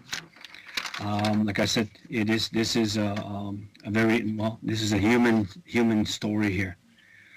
This is nothing to be taken lightly. But again, I will repeat that with the success of the reconciliation, we need to have the involvement and engagement of the as the individual dominant society to be involved in it. I look at it as this, as we did with the flag raising, nothing really, we didn't accomplish very much there. It's just a symbol. Indigenous groups, indigenous people have not succeeded any work, or there some have, some not. It really hasn't shown any betterment of the indigenous people's life or of what they're striving for. So this is why I am going that direction. So I'm looking at the statue being taken down is not going to change anything. It will only divide the community. I hope not. This is my hopes that it's not going to, and I'm hearing that consultation will happen. The statue will stand up again, and that would be my wish. My wish would have been to have a place for it and have a story with it already. Yes, we've been going in circles, as the councilors mentioned. Yes, we heard different things, but then again, we need to realize that this is the true human story here. I will say one thing about, I've been reading really madly here about Googling and going through different books and all, reading on McDonald. I did not know most of the things about it. I knew lots about it. I knew the harms and all that. So I picked up another one. It talks about, it's called the medicine line. I don't know what that was. A medicine line, what the indigenous called it as the freedom on the Canadian side. That's one of the things that McDonald did, where the U.S. Were going after the indigenous people, and they came across the borders, so McDonald made sure that happens. That's one good thing. I mean, there's going to be more stories. There's good and bad. I understand that. Voting rights, he brought that in, and following prime ministers have taken that back. So if we're really going to be punishing everyone on the prime minister side of governments, we should be doing it up to 1997 with everyone, because residential school was still there in 1997. So obviously from the 1900s to 1997, we have not learned anything. We have not changed anything. I understand that governments are not the ones to change things, it's people. And that's why I said its reconciliation needs to be inclusive. We cannot reconcile and seek the truth if we are divided. And when we talked about education is important.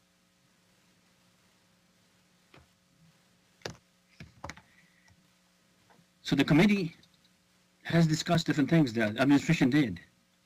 Sometimes people out there don't pay attention to these things till actually till whatever hits the fan, or the bug hits the screen when you're driving.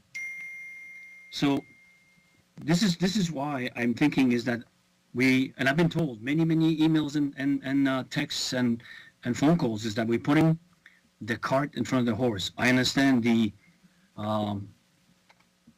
what the indigenous people are dealing with. I've been part of, when I came to this country, I educated myself on that. And that's why I've been involved in different, going to powwows, going to sweats, being part of reconciliation, working on all kinds of things. But I'm only one. So my struggle and my fear is that we will isolate the general public of really opening up the doors to that reconciliation, the truth, what that is. Today, you can look at any business, and I was told again by another individual, he says corporate Canada and dominant society has to be involved in this on a high level. Otherwise, we can do all these little things, but to better a life of the individuals and indigenous families, educated or not educated, to get a job, to have a proper life for themselves and for the children and the fortune. So I understand what this means. So Mayor Masters, this has been, I didn't sleep at all last night, and this is, I've been to many discussions. I want to make sure that everybody, and call me if it's time already. It is time, sir, but you can finish your last sentence, please. Okay, I want to make sure, I'm not sure, I'm not the perfect person here, but I'm trying to make sure that we are all at the table together and happy about what we want to achieve. And what I'm hearing is that we're leaving one part of, and again, I was told too by discussion is that why do we need anyone else to discuss this?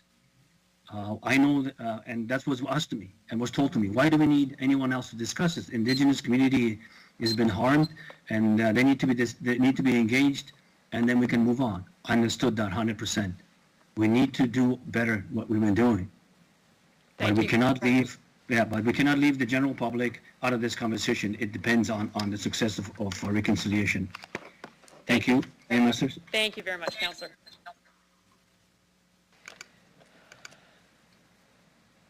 Anyone else to speak to the main motion prior to the Deputy Mayor closing off debate? Seeing none, Councillor Hawkins, could you close the debate, please? Thank you very much, Mayor. It's been a difficult debate for everyone. I want to come back to the last words of Murray Sinclair. He spoke of balance in the relationship. This is a difficult debate because the legacy of MacDonald is very harmful, and yet his legacy is also very wonderful. Without MacDonald, it's likely that there would not be a Canada today. We'd be living in a different country with an entirely different culture. One of the problems with this afternoon's discussion is that it's been very one-sided. Donald has been examined critically, I'm not saying unfairly, but critically, and yet we haven't examined his wonderful legacy in the same measure, and nor could we. I'm concerned that out of that imbalance, that reconciliation has not been moved forward very far, if at all. I do know, though, one way in which we could move reconciliation forward. If we stop looking back to the past so intensely and look to the future of young Indigenous and non-Indigenous children in this province, it's there, I think, that we'll find reconciliation. We'll find it in the provision of balanced and truthful education. We'll find it in the provision of good housing and steps to remediate poverty. We'll find it in the provision of clean drinking water for everyone. We'll find it in the provision of community wellness and health care for Indigenous and non-Indigenous children. And maybe most of all, we'll find it if we can reform our prison system so that 80% of the young people in our prisons are not Aboriginal. Our prisons, our ancestors will look back at us and they will fault us rightly for the kind of prison system we have, in the same way that we look back and say the residential schools were a terrible mistake. So I just want to end this debate by saying that while I'll oppose this motion because I think the whole process for arriving here was flawed, I think there is a road to reconciliation. And I think it doesn't have much to do with statues.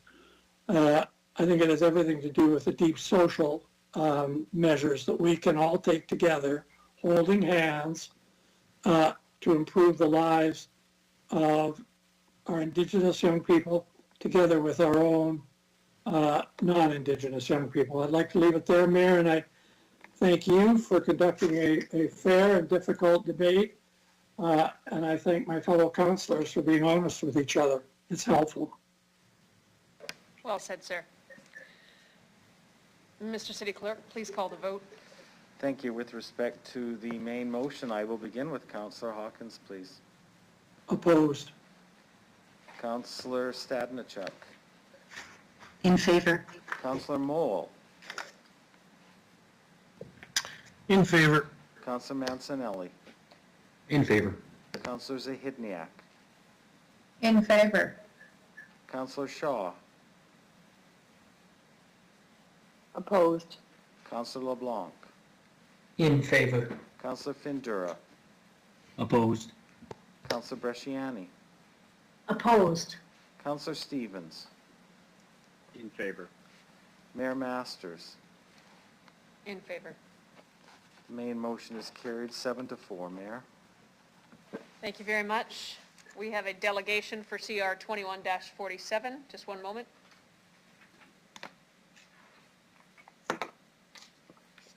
Yeah. I'd like to call upon Delegation Lisa Odle. Please introduce yourself for the record and the organization you're representing, if any. You'll have 5 minutes to address City Council, after which you'll have the opportunity to respond to any question that members of Council may have for you. Good afternoon, Ms. Odle. Excellent. Good afternoon. My name is Lisa Odle. I am coordinator of the Decolonizing Circle in Regina. I'm also a resident in Regina. And we as an organization are very happy that the City of Regina is taking some steps to correct wrongs by planning to remove John A. Macdonald statue from its place of prominence and making progress on changing the name of Dudney Pool and Park. Thank you. That's excellent. We appreciate the pending change and acknowledge the progress. This has been one of our main goals as an organization for the past 3 years, to promote the name change of Dudney Avenue, as well as Dudney Park and Pool. It is a good thing to have that name, the name of the change for the pool. But what about Dudney Avenue? My journey with this started over 3 years ago when I learned about the atrocities of Edgar Dudney. I was quite embarrassed and did not know about this. Having learned this, I wondered what city would continue to name a street after a person who had carried out Prime Minister John A. Macdonald's starvation policy, withholding food from Indigenous people until they moved onto reserves, thus clearing the plains for the railway and European settlement. Who does that? And after the TRC report, what city would continue to name a street? Hello? Pardon me? Sorry, we just had someone on the call was not on mute. I apologize for the interruption, Ms. Odle. Please continue. Okay, thank you. And so the city needs to go further than the recommended change and also change the name of Dudney Avenue. Some say that changing the name of the avenue will cost too much, or they say that we have other priorities, or that residents along the street will complain and ask why change history. I think it is high time for the city to take a stand, to be bold, and say that you're taking that stand. Indeed, the province to join with the city to teach the true history. It was their negligence for too many years that many people were not, that this was not included in the curriculum. Truth means standing up and making the changes. So please tell the people of Regina why you are choosing to change, you're choosing not to change the name of Dudney Avenue, and tell them the truth that Edgar Dudney did many bad things, things that brought havoc and destruction to Indigenous peoples and their cultures because settler society thought its ways were better and superior. Teach them the truth that the systems that were set up were meant to oppress Indigenous peoples and keep them oppressed. Say that it has been called Dudney for far too long, and say that the city now wants to embrace different values, that it wants to be respectful of First Peoples of this land, of their traditions and practices, that you want a just and equitable society. Speaking the truth, tell them that Edgar Dudney used salvation policies to punish and to push Indigenous peoples out of the way so the railway could be built and that European settlers move in. It is really important that having the truth impacts of residential schools with generations still suffering from the trauma resulting from the attempted destruction of their families, traditions, languages, ways of being, ways of raising families, ways of treating the land. What for? So European settlers can take the land. Tell me, what is the cost of the attempted destruction of a people's culture? What is the cost of ignoring their teachings about Mother Earth? Yes, tell me, what is the cost of not honoring the treaties? The cost of reconciliation is the truth. Teach, educate. Do not put all the burden of that on Indigenous peoples. My last question is, what is the way to repair and build a relationship? How do you treat your brothers and sisters whom you have imposed oppressive systems on? Look at the outcomes.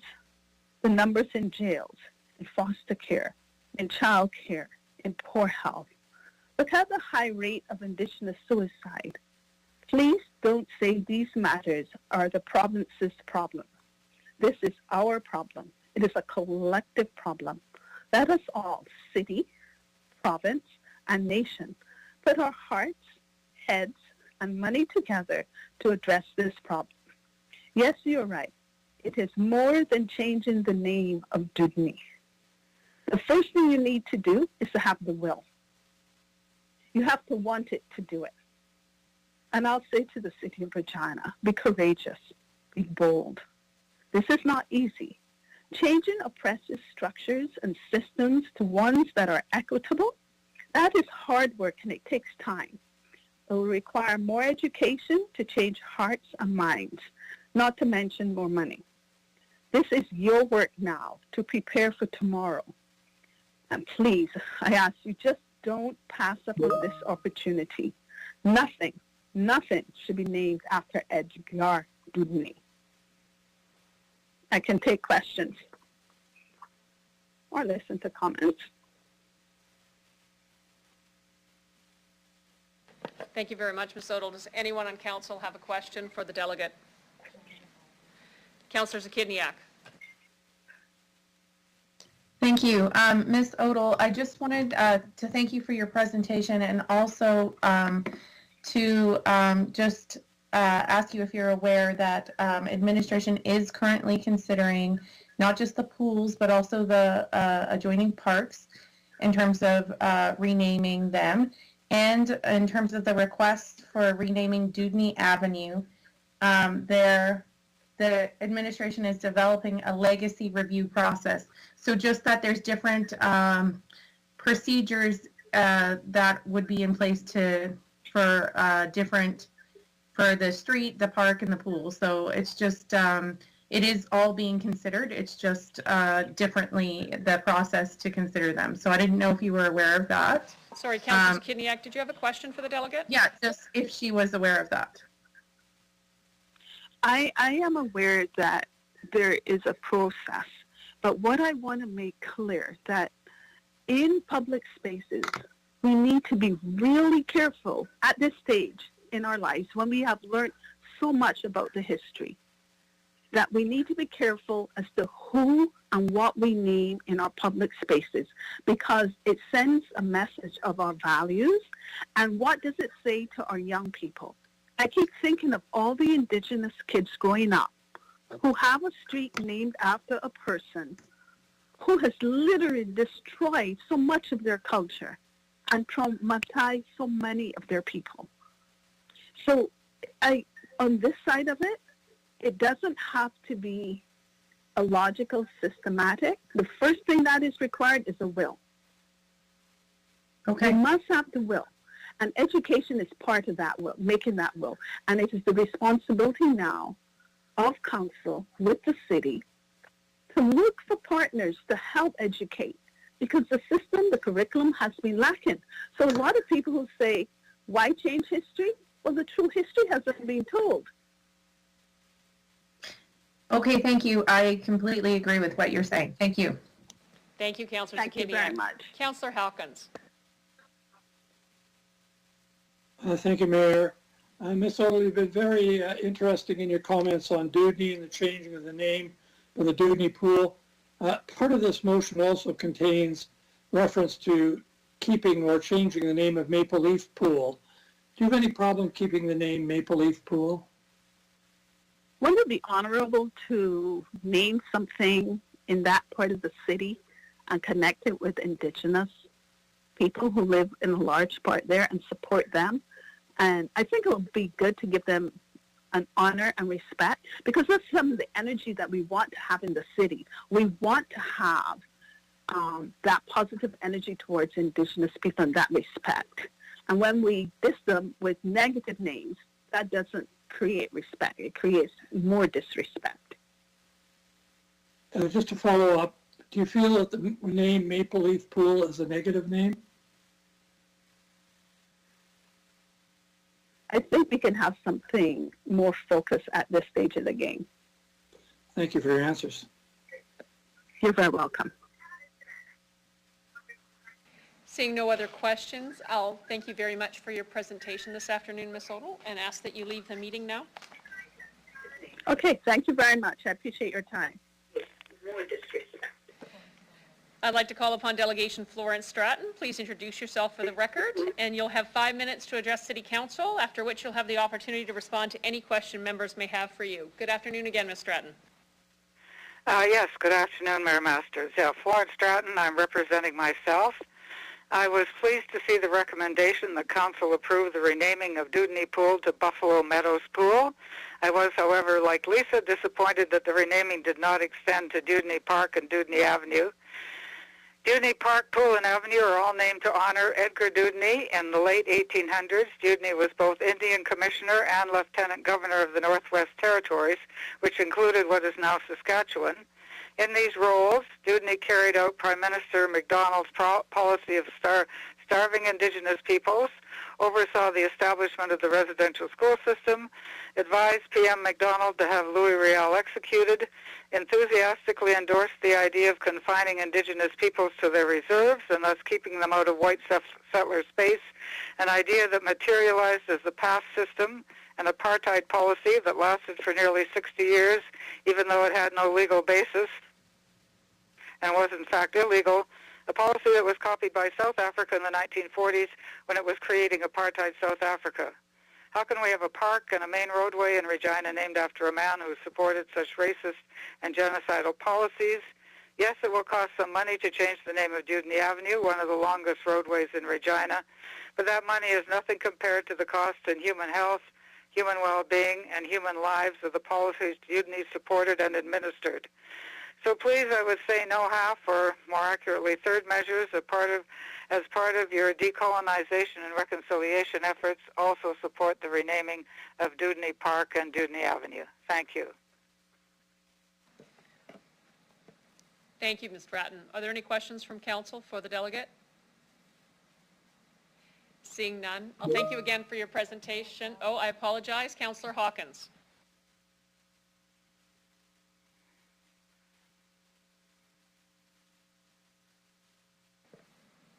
Apologies, Councillor Hawkins, did you wish to speak to the delegate?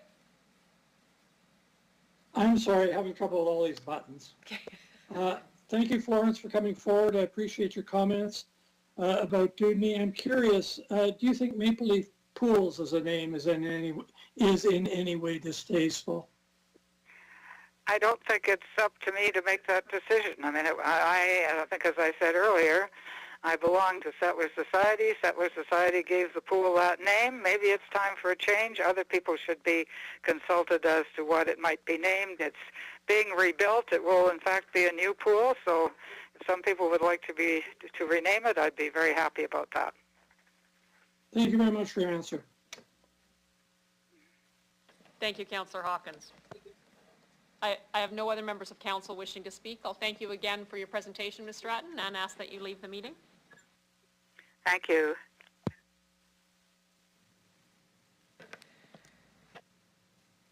We will now consider CR 21-47, Dudney and Maple Leaf Pools renaming. Councillor Hawkins, may I ask that you please introduce the report?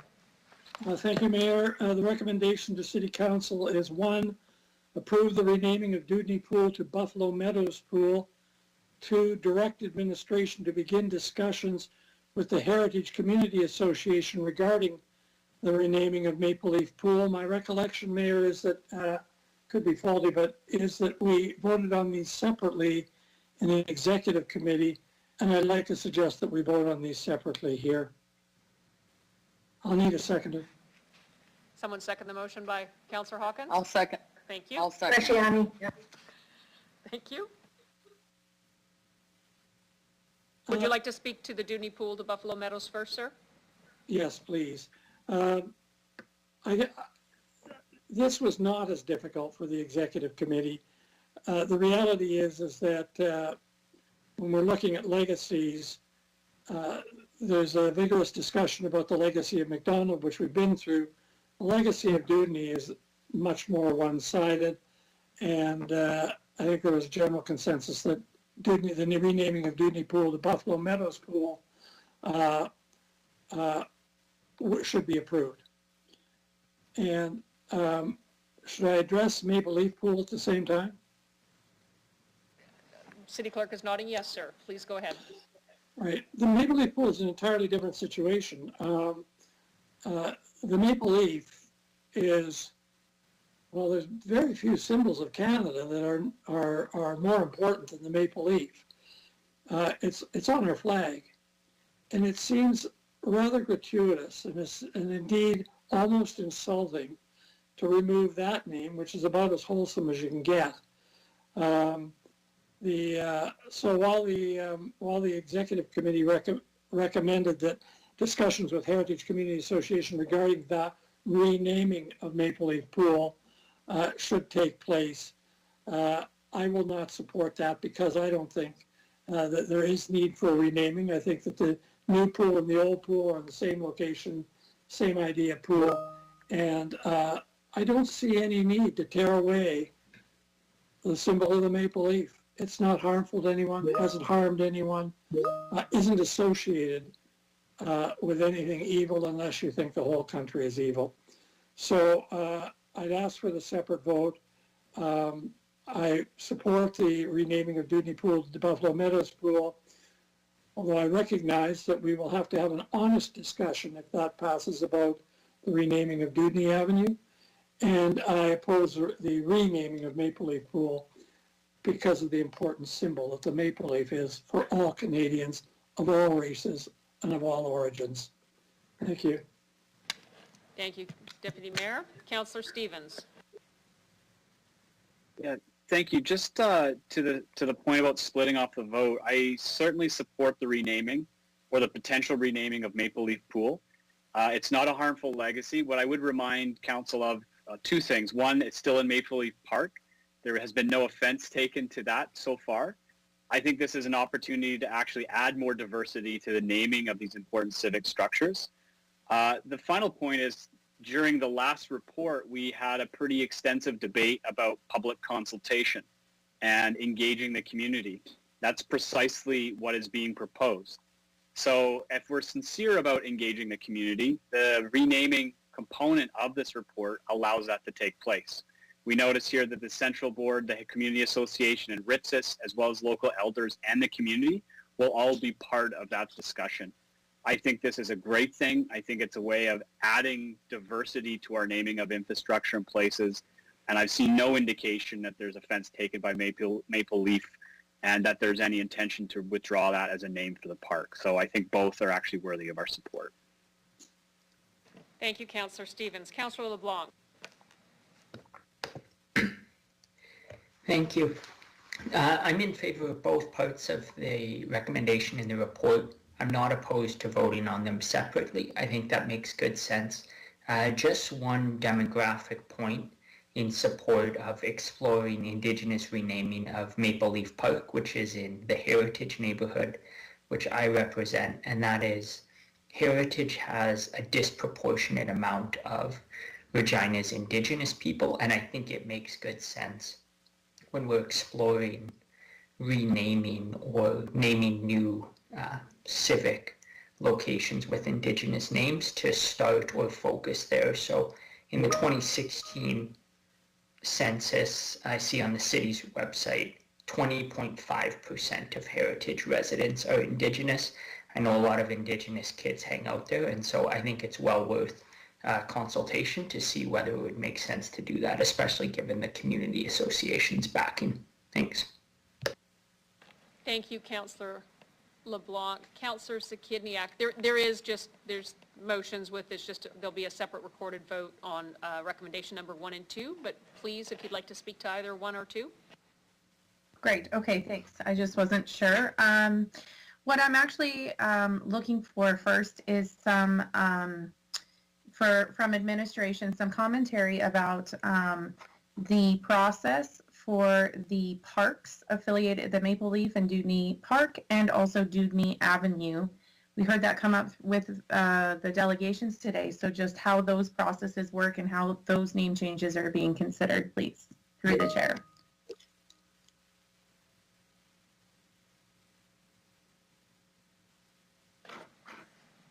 Sorry, we're fighting over the button. Ms. Harlech. Thank you, Mayor Masters. So in 2020, a petition was submitted by the community to the city asking for the Dewdney Avenue pool and the park to be renamed. So we went through a process to have discussions with the community and elders to look at what that would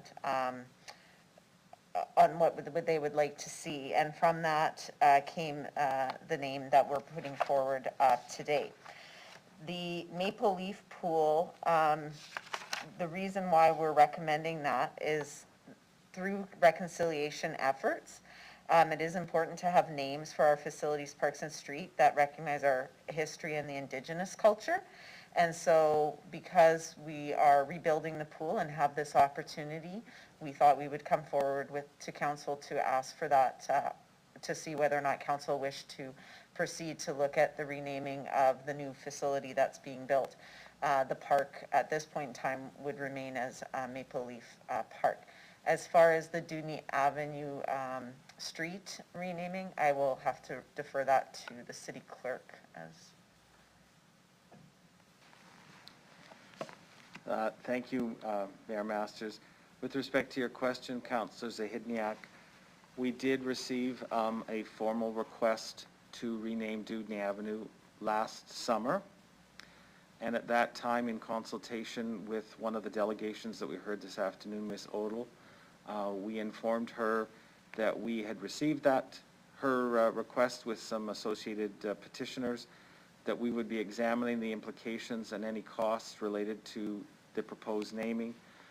Subsequent to that, we would arrange for what we are terming conversation sessions with Indigenous elders, which would be preceded by any appropriate ceremonial ritual that should be done at that time. We will be looking to set up a citizens advisory panel, which will be comprised of historians and other stakeholders to examine the naming requests and make recommendations. There will be also extensive public consultation and engagement on that. You've heard that that's something that's very important, and so that too will be taken into account. I would anticipate that at some point in Q2 we may have a preliminary report, but with the election and the late budget and all the reports coming forward, we chose to deal with the Maple Leaf and Dudney pools, as well as the John A. MacDonald statue prior to bringing the report on Dudney Avenue forward. Okay, thank you, that's helpful. It also says in the report that the renaming of the Dudney Pool Park, a report on that will be shared with the Regina Planning Commission for consideration this in April of this year. Is that still the case? Through the chair, please.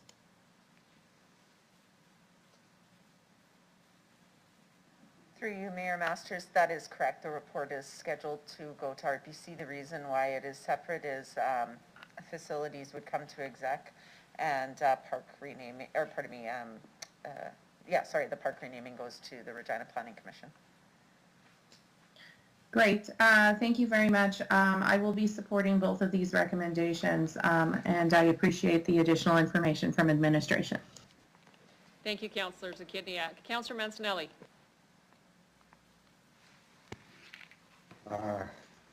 Thank you very much. Through the chair, how old is Maple Leaf Pool, or how old has the Maple Leaf Pool location been there?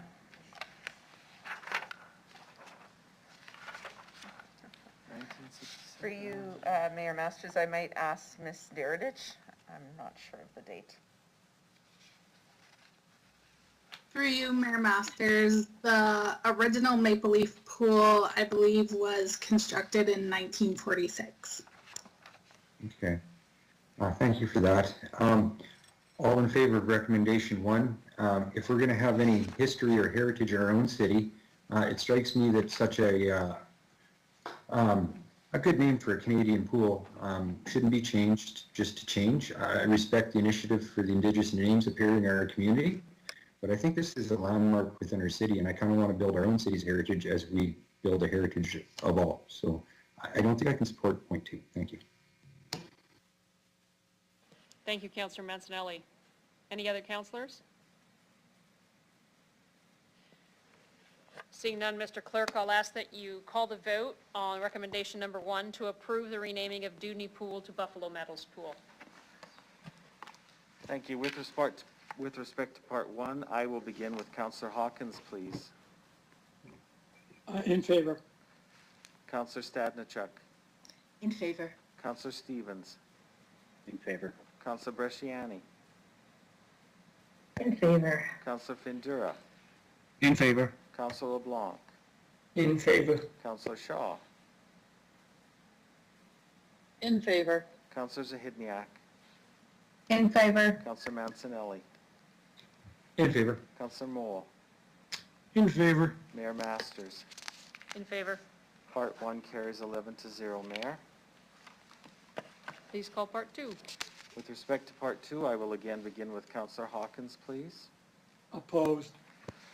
Councillor Mole. Opposed. Councillor Mancinelli. Opposed. Councillor Zahidniak. In favor. Councillor Shaw. Opposed. Councillor LeBlanc. In favor. Councillor Findura. Opposed. Councillor Bresciani. Opposed. Councillor Stevens. In favor. Councillor Stadnichuk. In favor. Mayor Masters. Opposed.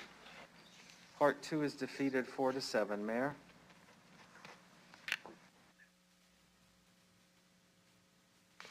Thank you. One moment, we're just checking on delegations.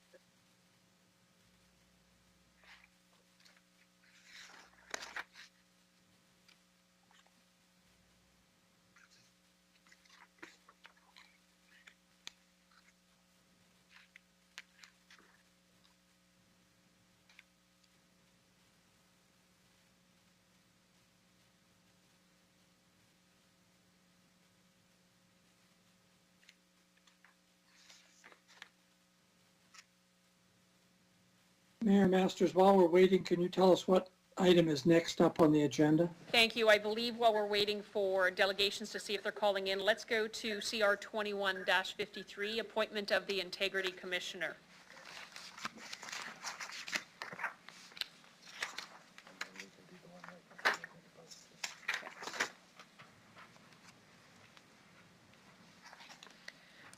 We'll now consider item CR 2153, appointment of Integrity Commissioner, which came out of executive. Councillor Hawkins, could I ask you to introduce the report? I'm happy to do that, Mayor. I can't find it in my notes, but this is very straightforward. We've had an Integrity Commissioner for several years. There's always a discussion about whether or not this kind of matter should be dealt with inside council or outside council. An outside objective set of eyes is felt to be the better way to go. This is an appointment to fill that position. Thank you, Councillor Hawkins. I'll just add, because I do have it in front of me, I apologize. The incumbent is retiring, and this is delegating authority to the city solicitor, subject to concurrence of the city clerk, to negotiate and engage the services of an Integrity Commissioner. So, does anyone wish to speak to this motion? And I do need a seconder. I'll second the Kidney. Thank you, Councillor Zakidniak. Anyone have any comments or questions? Seeing none, Mr. Clerk, would you please call the vote? I will begin with Councillor Hawkins again, please. In favor. Councillor LeBlanc. In favor. Councillor Shaw. In favor. Councillor Zahidniak. In favor. Councillor Mancinelli. In favor. Councillor Mole. In favor. Councillor Stadnichuk. In favor. Councillor Stevens. In favor. Councillor Bresciani. In favor. Councillor Findura. In favor. Mayor Masters. In favor. Carries 11-0, Mayor. Thank you. We still don't have delegations, and so the motion or in the package right before that is with regard to City Council and COVID appearing. So it's CR 21-52, COVID-19 emergency, to suspend and replace all in-person Regina City Council and committees of council effective March 17th, in effect until April 30th. But Councillor Hawkins, Deputy Mayor, would you please introduce the report? Thank you. I found this one. Thank you very much. This simply gives force to the discussion the City Council had in connection with the increasing virulence of the pandemic, and the discussion basically said we have to go back to meeting on Teams, unfortunate as that is, but it's meant, one, to protect the health of council, the mayor, council, and the staff of the city, and two, and this may be the most important part of this, it's meant to send out a signal to the city that we are in very difficult times in terms of COVID and of the variants and the contagious nature of the variants. And just as council is being careful here, I think we'd all urge our residents to take extra care, especially the young who are now more vulnerable to this pandemic. Thank you, Councillor Hawkins. Anyone wishing to speak to this motion? If not, in the interest of time, we do have delegations present now. We'll take a voice vote. Is anyone opposed to this motion? And I apologize, I do need a seconder. Second, Andrew. Thank you, Councillor Stevens. Any opposed? Hearing none, carried. Thank you, folks.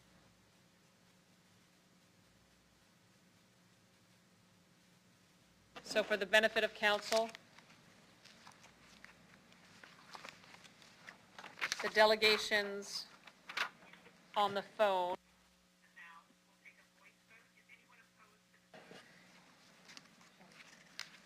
Hello. Shelley, I'd like to call upon delegation. This is with regards to CR 21-51. I'd like to call upon delegation Shelley Sayre from the Ranchero Society. Please introduce yourself for the record. You'll have 5 minutes to address City Council, after which time you'll have the opportunity to respond to any questions. Welcome, Ms. Sayre.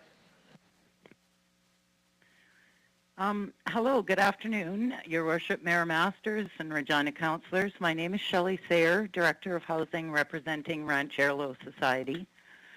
Thank you for having me today. I'd like to speak to both recommendations 4 and 7 related to this agenda item. I have provided you with my brief stating we are in support of recommendation 4 to implement a phase-in of property tax changes that will affect the commercial property at 2035 B and C Osler Street The revaluation has significantly increased the tax burden at this location and has caught us by surprise. A phased-in approach would help both nonprofits, Phoenix Residential Society and Rancherlo, to plan for this increase into the future. We are asking that you please vote in favor of this recommendation number 4 to phase in property tax changes to the commercial property at Osler Street. The brief I provided will speak more fully to recommendation number 7 before you. We are in support of recommendation 7 to implement a phase-in of property tax changes to multifamily residential properties for changes in property taxes as a result of the 2021 revaluation. The property at 2035A, McEwen Manor, meets the 3 conditions outlined in recommendation 7. Airlo Housing is a program operated by Ranch Airlo Society. We are a nonprofit community housing organization that has 24-year history of providing affordable housing in the city of Regina. We currently have 92 affordable housing units, 39 of which are at McEwen Manor. McEwen Manor property at 2035 Osler Street is the result of a collaborative partnership between 2 nonprofits, Ranch Airlo Society and Phoenix Residential Society, and 3 levels of government. It was built between 2009 and 11, and it is a multi-residential commercial property that was purpose-built to serve the homeless and underhoused population in Regina. Phoenix Residential Society occupies the commercial space at this location for the sole purpose of providing the necessary supports to our tenants and operating the homes program. The programs are based on the Housing First model, and it guarantees housing and supports are inherent. Success of the Housing and Homes program have been outlined in Regina's Everyone is Home, the 5-year plan to end chronic and episodic homelessness in Regina. Our tenants living at McEwen Manor are residents of Regina who have struggled persistently with homelessness, chronic and serious mental and physical health issues and addictions, food insecurity, and poverty. The average annual income of our tenants has remained under $20,000 a year, with most relying solely on social assistance income as they are unable to consistently be employed due to health. Given income levels alone, any increases to rents to adjust to increases in property costs will create real and devastating hardship to tenants. The current social assistance rate on said program is $609, having no increases since 2018. Rents have increased only once since 2012 and $9 a month. When the rental housing supplement was discontinued, it left tenants topping up rent with basic living allowances. They cannot shoulder further increases to rent. Since 2012, the average length of stay has been 6.7 years.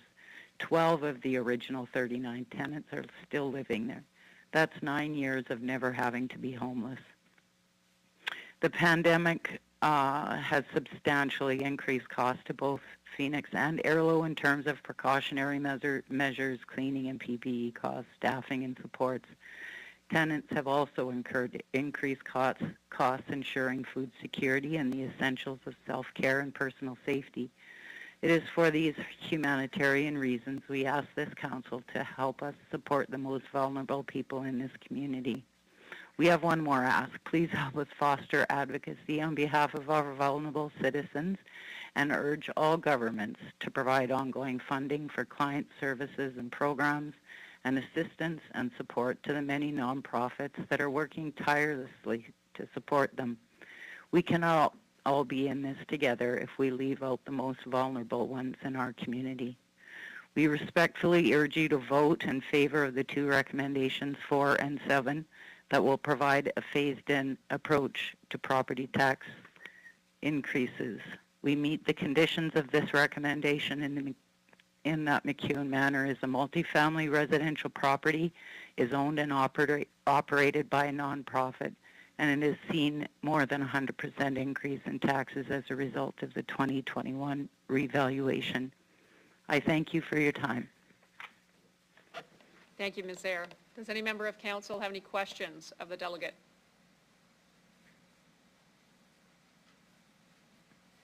Seeing none, thank you very much for your presentation this afternoon. I'd ask that you please leave the meeting. Thank you. On the line. Apologies, Councillor Stadnichuk, just missed it when I was saying goodbye to her. I'd like to call upon Delegation Sheila Wignes-Patton from the Phoenix Residential Society. Please introduce yourself for the record and the organization you're representing, if any. You'll have 5 minutes to address City Council, after which you'll have the opportunity to respond to any question that members of Council may have for you. Good afternoon. Hello, my name is Sheila Wignes-Patton, and I am representing Phoenix Residential Society. And I thank you for hearing my brief, Your Worship, Mayor Masters, and City Councilman. Phoenix Residential Society is in support of Recommendation 7 to implement a phase-in approach of property tax changes to multifamily residential properties for the changes in property taxes resulting from the 2021 revaluation. And I have provided you with my written brief, but I am just going to read it. So Phoenix Residential Society is a community-based, nonprofit organization that has been providing residential support to some of the most vulnerable individuals in the city for over 40 years. The majority of our residents have serious and persistent mental health challenges, substance abuse issues, cognitive issues, as well as physical health challenges, and many are at risk of homelessness. And we currently serve over 190 clients in a variety of programs. In 2009, Phoenix Residential Society entered into a partnership with Airlo Housing and 3 levels of government, which resulted in the building of McEwen Manor. McEwen Manor houses 39 of our residents and provides, as Shelley said, the commercial space for staff offices as well as common room space for residents. Our Homes Housing First program also operates out of the commercial space. Phoenix provides intensive daily support to the residents of McEwen Manor on a 24-hour basis, and we do things like assisting with medication management, managing physical health challenges, supportive counseling for mental health and addictions issues. We provide trusteeship and assistance with money management, as well as providing opportunities for social and leisure activities. Having our offices in the commercial space definitely enhances our ability to support a large number of residents by allowing for the efficient and effective use of time and space. By providing a safe, affordable place to live with the right supports in place, the collaboration between Airlo Housing and Phoenix Residential Society has resulted in significantly improving the lives of our mutual clients. A long-term resident of McEwen Manor has commented, "This is the best place I've ever lived. I love my apartment and the staff are great." Most of the individuals residing in McEwen Manor receive benefits through the Ministry of Social Services SAID program, the Saskatchewan Assured Income for Disability, which provides a maximum shelter allowance of $609 a month. Airlo Housing has shown their commitment to provide affordable housing by keeping rental rates low. However, with the discontinuation of the rental housing supplement, many residents in McEwen Manor have been put in the position of having to top up their rent from their basic living allowance. As such, any other increases to their rent would result in a significant impact on their ability to budget for food and basic necessities and their overall quality of life. As well, as we all know, this past year, COVID-19 has placed an additional burden on both Airlo Housing and Phoenix Residential Society by having to cover the costs of PPE, extra staffing for support, cleaning and sanitizing, and residents have faced unanticipated expenses associated with rising food costs and ensuring their ability to follow public health orders. It is for these reasons that I respectfully ask City Council to vote in favor of recommendations 4 and 7 for a phase-in of property taxes. Thank you. Thank you very much, Ms. Wignes-Patton. Councillor Stadnichuk. Thank you, Mayor Masters. Thank you for your presentation. I do want to ask a question through the chair about your the possibility of your funding. I don't know what the level of operating funding, if any, you get from the province, and if there's a possibility of that being increased to cover some of the increased costs that you're going to be facing. We do get our funding for staffing and operations through, for this program through the Saskatchewan Health Authority, but each individual resident in the McEwen Manor is required to pay their own rent. In terms of the commercial rent, our budgets are set for the coming year as well already, so at this time there wouldn't be a possibility to get increased funding as far as I'm aware for rent. Okay. I'll just leave it at that, and hopefully we can find support for you. Thank you. Thank you. Thank you, Councillor Stanicek. Any other member of council wish to ask a question of the delegate? Seeing none, I'll thank you very much for your presentation this afternoon, Ms. Wignesbatten, and ask that you please leave the meeting. I will. Thank you.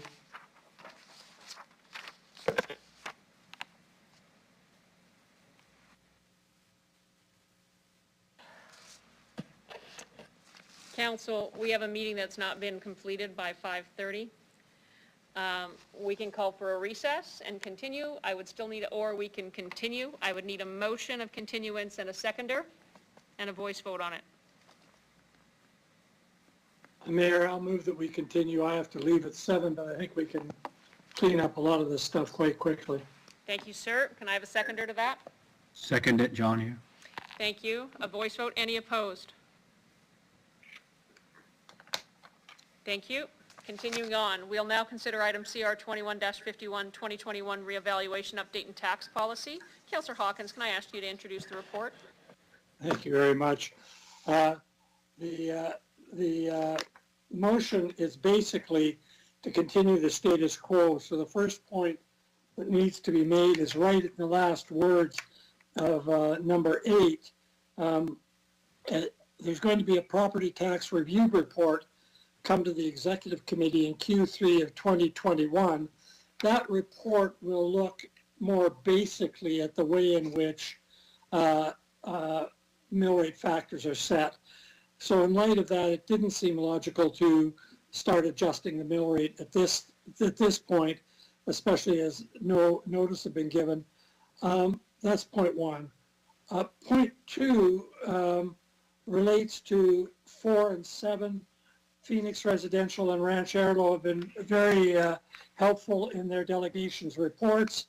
That provision is there so as not to catch those organizations and their clients with large tax increases. The organizations do tremendously fine work in the community. There's no danger that this is going to spill over and create an effect where large number of people come forward under these provisions. The conditions in Section 7 mean that probably these are the only organizations that would have an interest in this. That's point 2.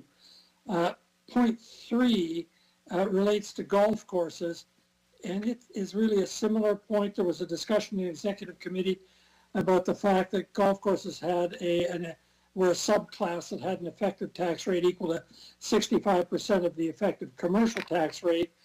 Questions were raised about that, and you'll see in point 8 that rather than deal with this now, because golf courses did not have notice of this, rather than deal with it now, it will be part of the consideration in the tax review report that is coming forward in Q3. That will give the administration a chance to examine this and presumably discuss it with the golf courses and get their input. And finally, the last point, and it's just a critically important point that has been reiterated by the administration on numerous occasions, but it's very important. This is establishing mill rate factors. Mill rate factors are different than tax increases. As a city, we deal with whether or not to increase property taxes in our budget, and that was the discussion of last week. And the interest was 2.34%. That's a budget matter. The establishment of mill rate factors does not affect revenue coming into the city. It's revenue neutral to the city. Basically, some people may face may face an upward change in their mill rate factor because the relative value of their property has risen higher than the relative values of other properties in their class, but there will be a corresponding offset in other classes where the mill rate factors work in the opposite direction. The point here is that a change in the mill rate factors is revenue neutral to the city, has nothing to do with our budget, which is where we consider the actual level of property taxes. So with those four factors, this was a recommendation of the Executive Committee to City Council. Mayor, I'll need a seconder, and you might ask the administration whether they have anything to add to this. They're much more articulate on this than I am. Thank you, sir. I thought you did a really good job. Can I have a seconder on the motion? I'll second Andrew. Thank you, Councillor Stevens. Mr. Holden, would you like to speak to this? So through your masters, I will ask Mr. Lacey and his team to provide comment. Thank you. Mr. Lacey? Thank you. Through you, Mayor Masters, I don't really have a lot to add. I think Councillor Hawkins did a great job summarizing the purposes of this report. This is something that's done once every 4 years. Provincial legislation does require us to assess the value of every property and update that every 4 years. That's the purpose of this report. And as Councillor Hawkins has indicated, this is overall revenue neutral to the city. Does not result in either increased or decreased property tax revenue. It's revenue neutral. Thank you. Thank you, Mr. Lacey. Any member of council wishing to speak or ask any questions of the report? Seeing none. Mr. Clerk, I'll have you call the vote. Thank you, Mayor. I will begin with Councillor Hawkins, please. In favor. Councillor Stadnichuk. In favor. Councillor Stevens. In favor. Councillor Bresciani. In favor. Councillor Findura.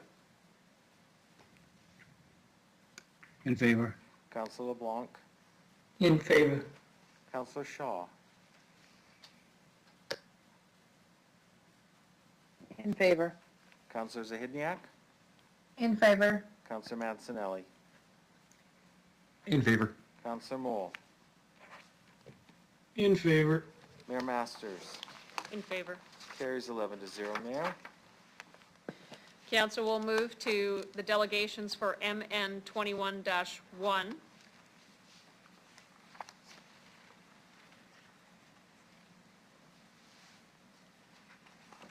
Waiting for the delegation.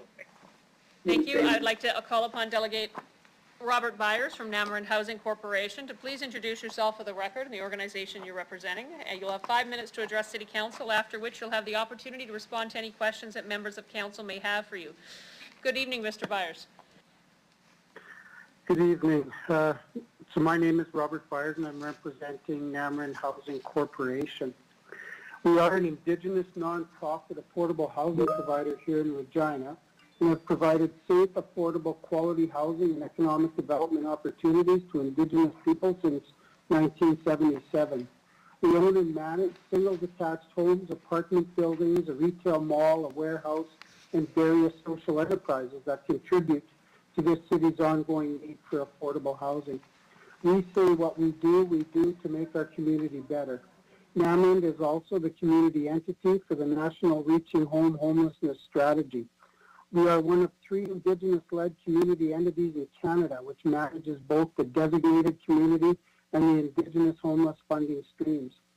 Our organization is dedicated to innovative solutions on the subjects of truth and reconciliation, missing and murdered Indigenous women and girls, and the great need to eliminate homelessness.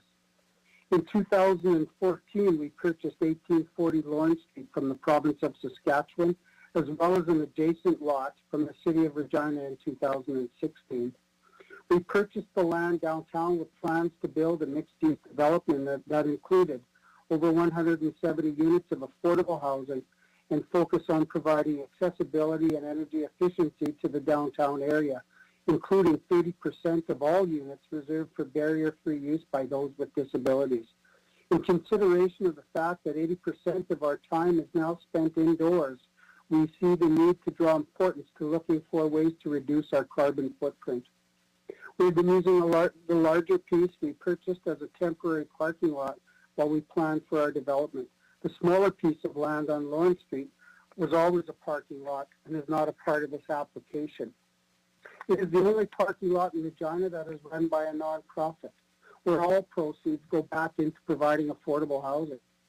Our proposal for the site included supportive facilities in the downtown area, including ground-level grocery store space, a daycare, a community and amenity space, and a parkade.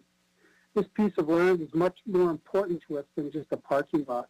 While we are applying for the temporary use of this land as a parking lot, the revenue gained from this goes right back into Namron Housing so that we can support affordable housing.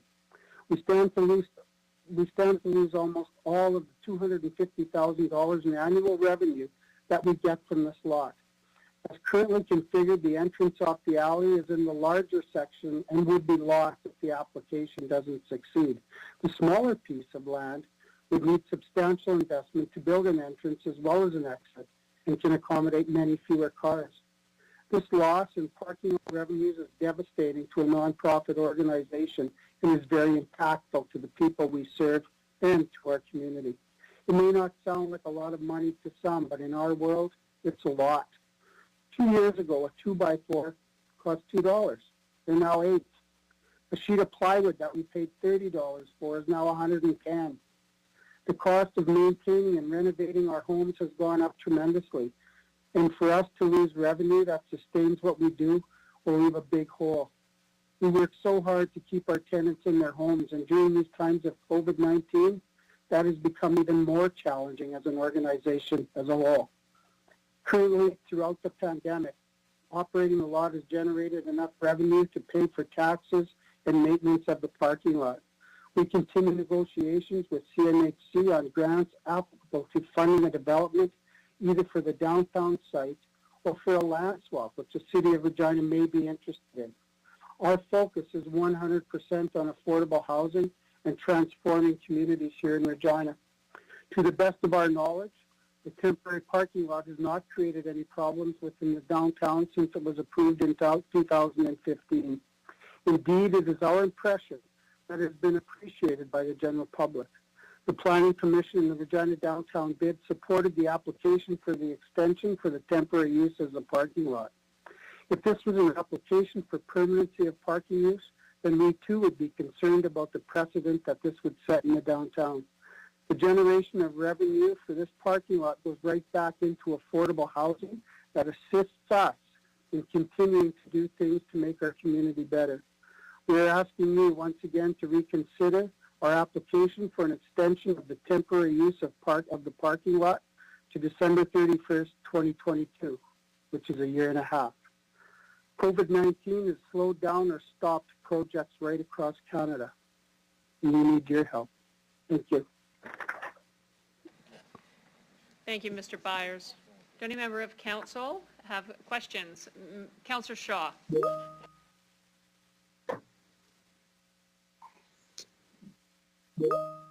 Hi, thank you for the presentation. Through you, Madam Mayor, I have a couple questions to ask the delegate. Can you tell us how much money has been funded and committed to date for this project, both from the federal and the provincial government, through you, Madam Mayor?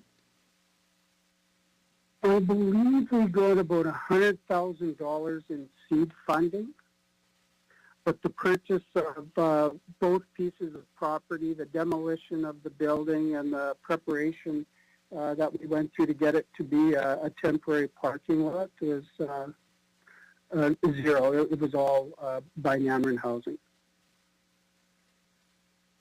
So just to clarify that, So then the $100,000 that you got from seed funding has been used up, and there's no other funding committed to this project as of yet? Not yet, no. So we've spent, I think it's about $7.2 million on the property alone. But nothing towards the project.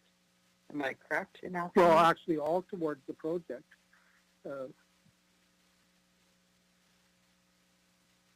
Okay. We have no plan. We're not in the. We're not in the parking lot business. We don't want to be in the parking lot business. We invested in this property with plans of building a multi-use development.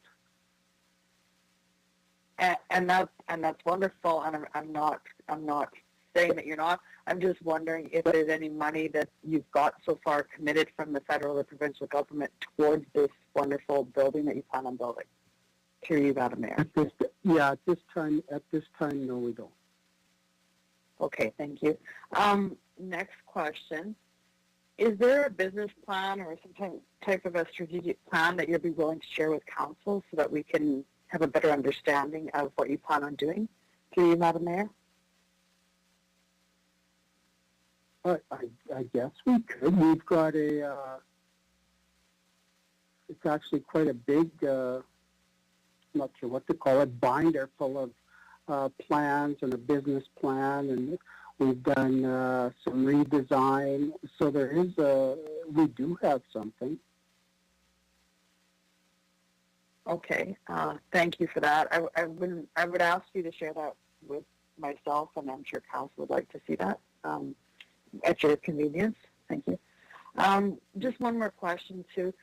Now you say that you're going to make this by 2022, that you plan to have this only a parking lot until then. Do you feel that that'll be enough money or that'll be enough time to get the funding by the end of 2022, considering that you have nothing right now? Well, it'll be funding or it'll be the sale of the land. We've been talking with the City of Regina. As you know, there's a plan for a I'm not sure, but like that, there's a transit investigation or whatever you call it going on right now, and we know that this piece of property may be important going forward, and so maybe there's something that we can do working with the city to have the city buy this land, and we can purchase other land off of you. So that we're just leads me to another question. Okay, sorry. I was just going to say, that just leads me to another question now in saying that. So if the city is going to possibly buy some of your land or buy that land for the transit system, so then that means the project will be, then you'll scrap the project and plans for that through you, Madam Mayor? Well, then we would have to look at moving and see what land is available that the city owns, and if we could do a, you know, I mean, a land swap doesn't sound all that professional, maybe, but for just lack of better words, that's kind of what we're looking at and what we've discussed. There's potential for that to happen. We haven't discussed. You know, particular size or piece of land or anything like that, but I think there's an appetite on maybe both sides. I'm just having a really hard time trying to figure this out.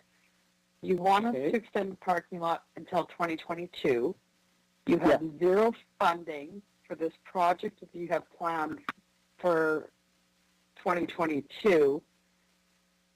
And now you're hoping that maybe the transit system will go across there and maybe the city will swap land. Do you understand how the system, I'm having a little bit of problems with that? Can you clarify any of that for me? Thank you. I do understand. Like we're in a tough situation. And that's why I say like we really need your help. Whether we sell this land in a private deal, it's proving pretty expensive to build what we had originally planned. So maybe we'd have to go back to CMHC with maybe not such a grand plan. But when we started this, we had all sorts of good words and good meetings, and then we sort of went as far as we could, and then COVID came, and I would say it was like it just stopped. And so we applied for an extension of 1.5 years, and that's all we're asking for. And I guess if we say no, then we were told that I've got a letter here from the City of Regina saying that if this is voted against it or voted down, that we have to invest more money to put a fence around it and to, what do they say, decommission the parking lot. So not only a loss of revenue, but an increase in more expenses. And then taking any revenue that we put back into affordable housing while we work on a new plan, that goes away too. And we are responsible for over 200 families.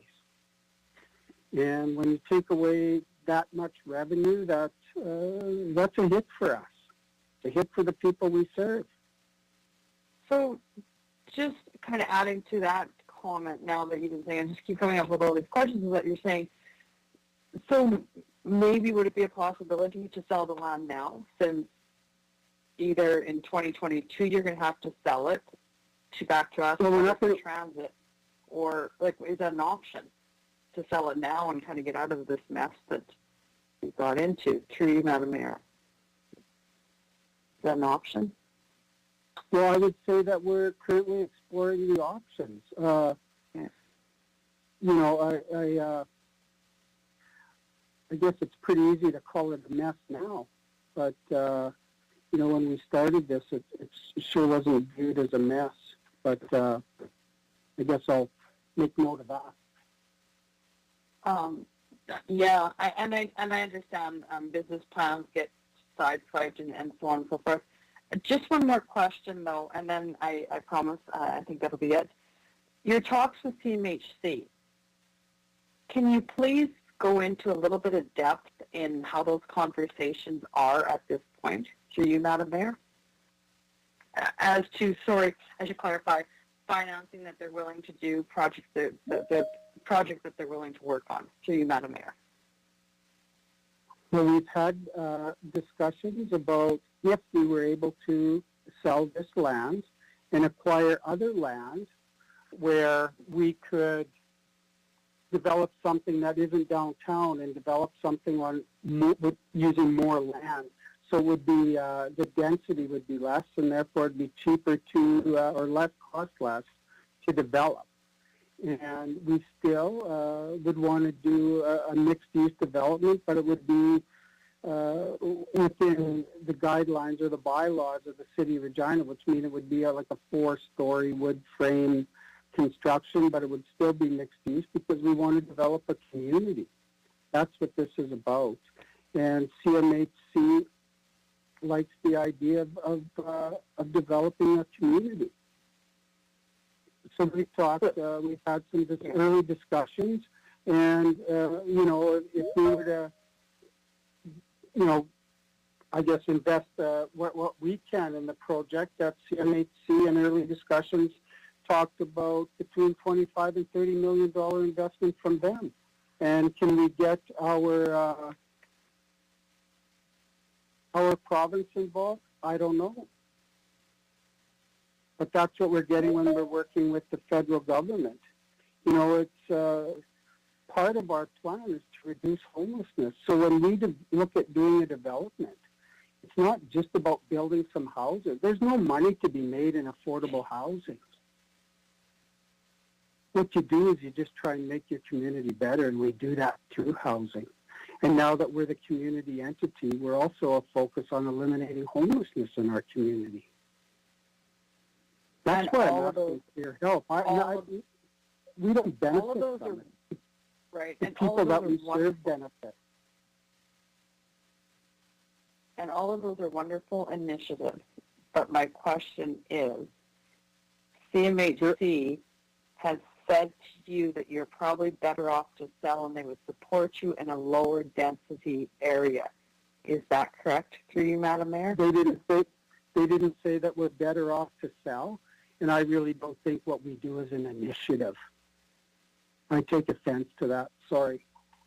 Oh, I apologize. Sorry, I thought that was an initiative to No, help it's not an help initiative. It's people. what we do.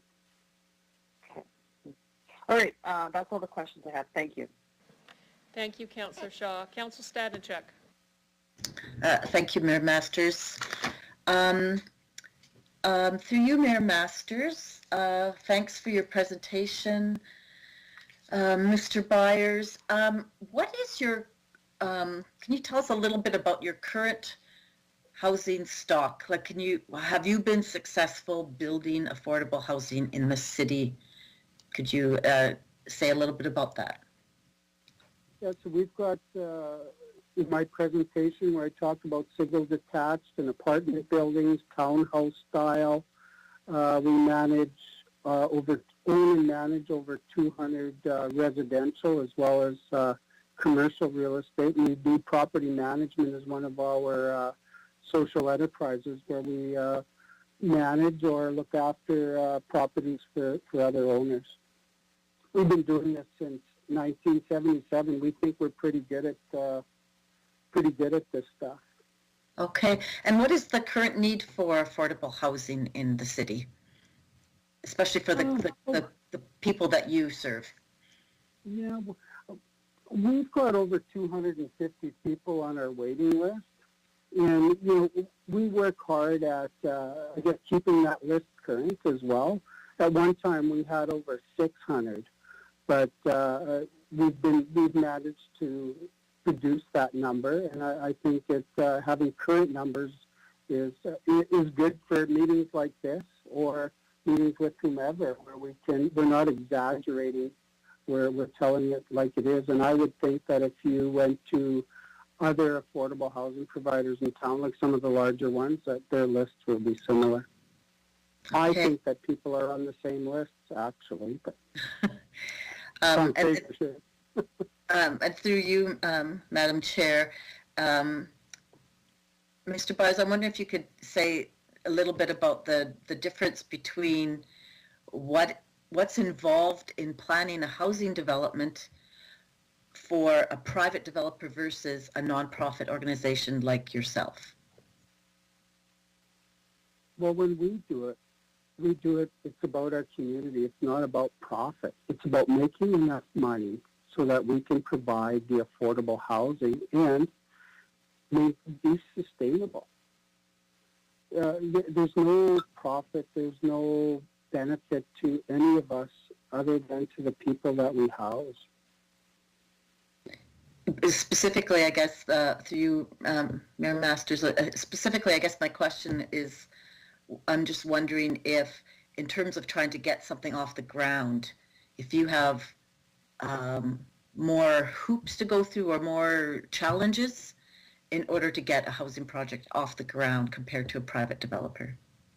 Well, and we actually have a team of consultants that have been, that really believe in what we do as well and have been working on a pro bono basis. We have one of the people in our delegation was our architect and lead on the project. We have all the engineers are from here, the builder. I believe that we have an all-star team of consultants working with us. Myself, I mean, I can't get it off the ground, but with the people that we have working with us, we sure can. All right. In terms of how confident you are that you are going to be able to build something, whether it's at this location but that you are going to be able to go ahead, that you will get CMHC approval and support financing. If you could give it on a scale of 1 to 10, what would you say your confidence level is that this is going to go ahead? Well, I think if I said a 10. You might think I'm a little crazy, but honestly, I'm such a big believer in what we do and what this project means to the people that we serve that, I could step it back a notch to like a 9 or a 9.5. Like I'm really confident in it. And like I say, when I said that we have an all-star team of consultants that work with us, like these people support us all the way.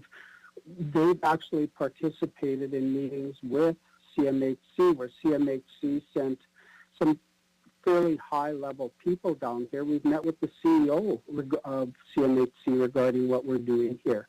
And then, like I say, then COVID hit.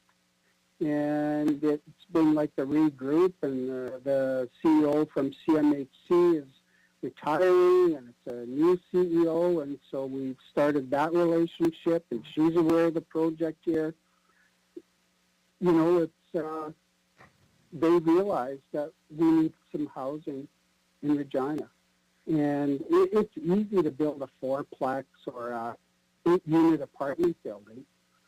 That we can do very quickly, but that doesn't make it really much difference to if you have 250 families on your waiting list. It's, it's like I say, an 8-unit apartment building is nice. Certainly wouldn't say no to it, but it's not the difference maker that I think the community would make. Okay, and through you, Mayor Masters, my final question. As you know, the city has committed to being 100% renewable by 2050. Namrand has been one of the leaders in terms of using renewable solar energy. I wonder if you could talk about whether or not your new housing proposal would also have renewable energy. Yes, it would, and it's funny that you'd say that, because one of the engineers that works with us just won an award on energy and what he does for houses, and I forget exactly what it's called. But it's almost like a blanket around your house, and how it's reduced the cost and the use of energy to heat homes. And, living in Saskatchewan, that's important. And it's also what you save when you're heating homes, you also save when you're cooling a home, right? Because it works both ways. And like I say, this is important to us. We made our investment in solar energy 10 years ago. People wondered what the heck we were doing. Now it's going that way. When we did it, it was at that time, it was the second largest solar project in the province. It's on all our multi-dwelling units as well as our mall. So the people that live where our collectors are, they actually, that saving is passed on to them. It reduces their utilities. Okay, thank you very much. I have no further questions. Thank you, Councillor Stadnichuk. Councillor Stevens. Great, thank you. Robert, I'm going to bring the conversation back to where it's supposed to be, which is parking. 2 years ago, I heard this presentation, same timeline. It was supposed to be temporary. Would it be fair to say that, if this happens 2 years from now, we should absolutely not extend it because the project's not going to happen? I would say, Andrew, we're not in the business of parking lots. We're in the business of helping people get housing. This is marginalized people that really need housing, and that's our focus. I understand the thing about we've got so much brown space out there. I know that. We don't want to be a parking lot owner or administrator. We really do want to be an affordable housing provider. That's our area of expertise. We have a number of businesses where those revenues go back into it. We don't get funding from the government. We're one of those organizations that does it on their own because we've been around so long. Any of that money that used to come to organizations like us in the form of a subsidy that's gone for us. That's why a hit like 250,000 is tough on us. And I'm not, I'm being honest. It's a hard thing that we do. I guess our feel good every day is when we can house another family, or when a family comes in and just thanks us for what we do. But like I said, the cost of materials. We luckily for us, we have a team here that we can renovate our houses. But if we had to add contractors onto the cost of materials, I don't know what we'd do. And like I said, that's an economy 2x4. The cheapest 2x4 you can buy has gone from $2 to, well, with tax, it's just a little over $8. It makes Robert, it hard. Thank you. Sorry, Again, sorry, I'll go on. No, it's a great project. I've seen it, but this is not what this is about. I guess the question you're asking us is, you just to correct me if I'm wrong, you want us to defy existing policies around parking lots, around the actual negative effects of parking lots to cross-subsidize another project. How long should we continue with that? December 31st, 2022 would be nice. Okay, thank you. Okay. Thank you, Councillor Stevens. Councillor Fundura. Thank you, Mayor Masters. Good discussion. Mr. Byers, thank you for presenting. Question, the council asking questions about your comment was, you are here to ask us for help. And as far as if I can understand this correctly, because right now you gave some numbers on if this doesn't go through, your number is going to be what? And you did say something about it's going to be taking away from you providing repairs to houses, other things to your community. Can you just, I know maybe I'm maybe repeating some of the questions of other councillors, but can you give me a little bit of a summary on that? Yeah, so besides the loss of revenue, then we have a cost of the taxes. There's the cost of decommissioning the parking lot. There's the cost of the fence or the barricades that have to go around it. There's the cost of, there's an underground system for our entrance and our exit at that parking lot. So there's another cost there. It's, when I think of reconciliation, and we've done a lot of talking, I've been on this call and watching since it started.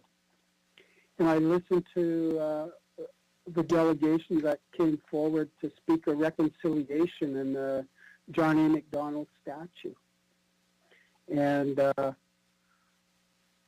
while we vote to relocate the statue as a step in the direction of reconciliation, and we really want to be a part of the community and a part of the economy here in Regina. And all we're asking is for a 1.5 year extension. To me, I think this is economic reconciliation. I think that's really important as well. It's hard for us. And, I believe that we're leaders in affordable housing across Canada. The number of social enterprises we have, we do this without government funding. We're not asking for the City of Regina to give us money. We're just asking for support. That's it. Okay, so to you, Mayor Masters, the downtown RD bid is supportive. Even the second letter, I believe, they're supportive of the extension. And we've at a previous meeting we have deferred the parking, all the surface parking to the RD bid to come back to us. In your opinion, is there any losses here on behalf of the city or any kind of a losses that downtown will incur by having a parking lot for another, that particular parking lot for another year and a half, in your opinion?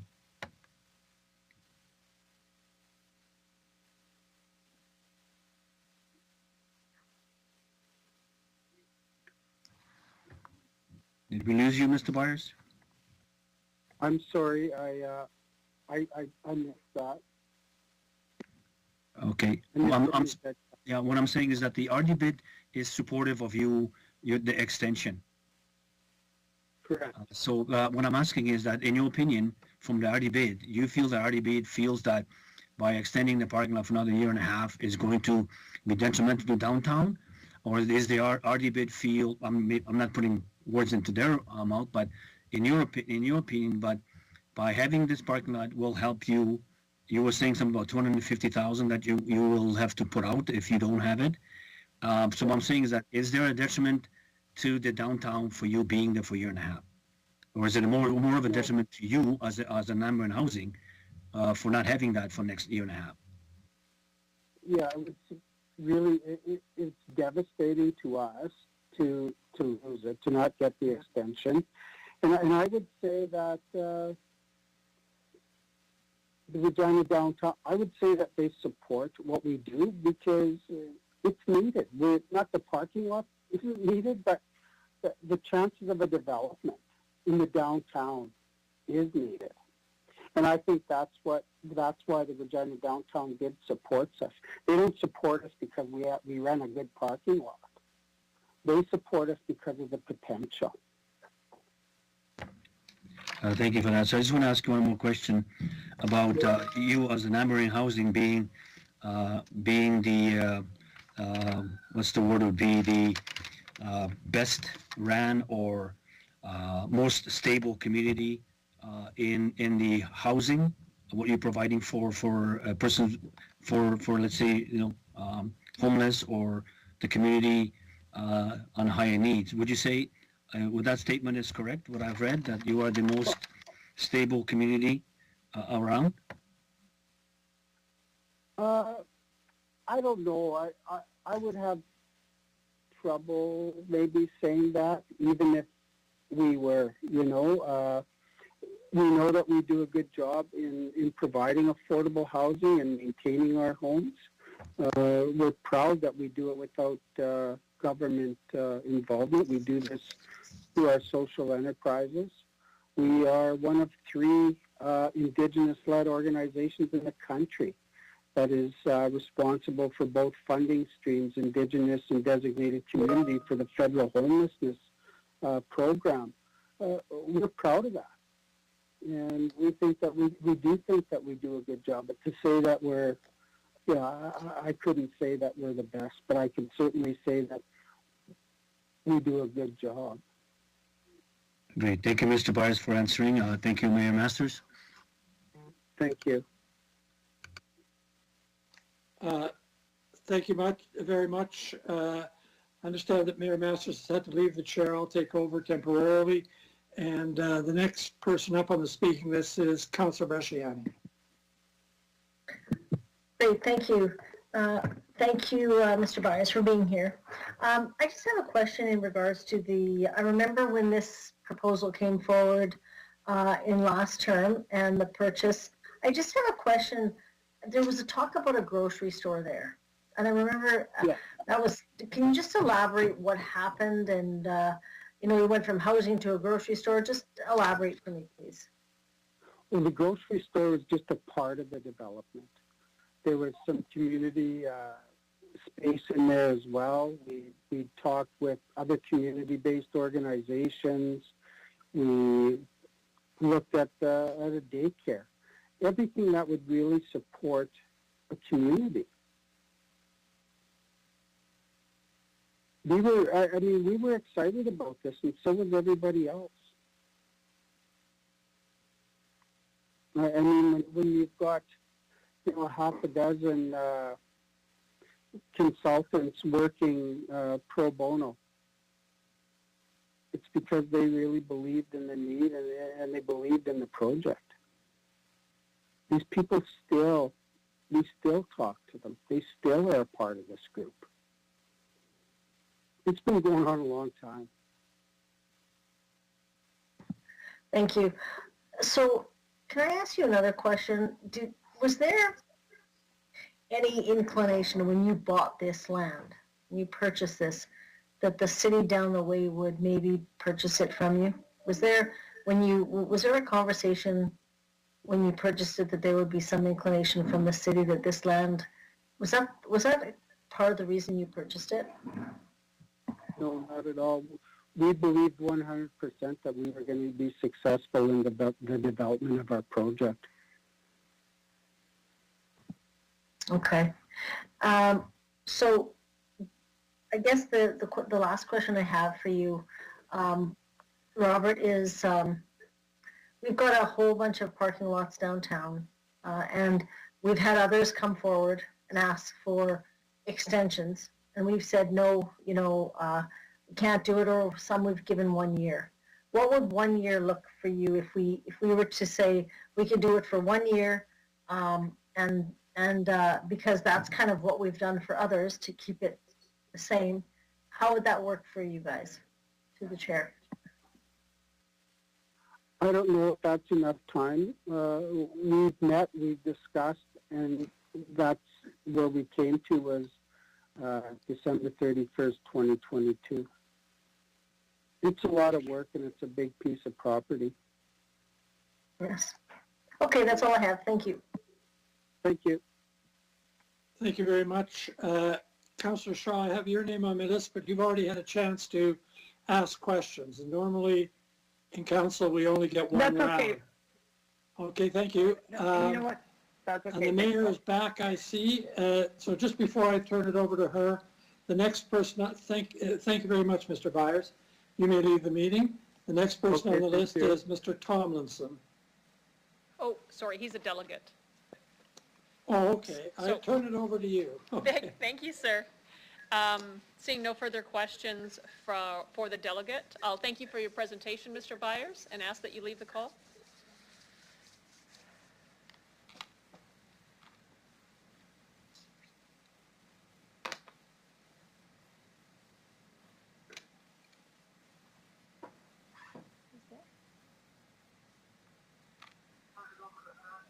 I'd like to call upon Delegation Garth Tomlinson from PCL Construction Management. Please introduce yourself for the record, and you have 5 minutes to address City Council, after which you'll have the opportunity to respond to any questions that the members of Council may have for you.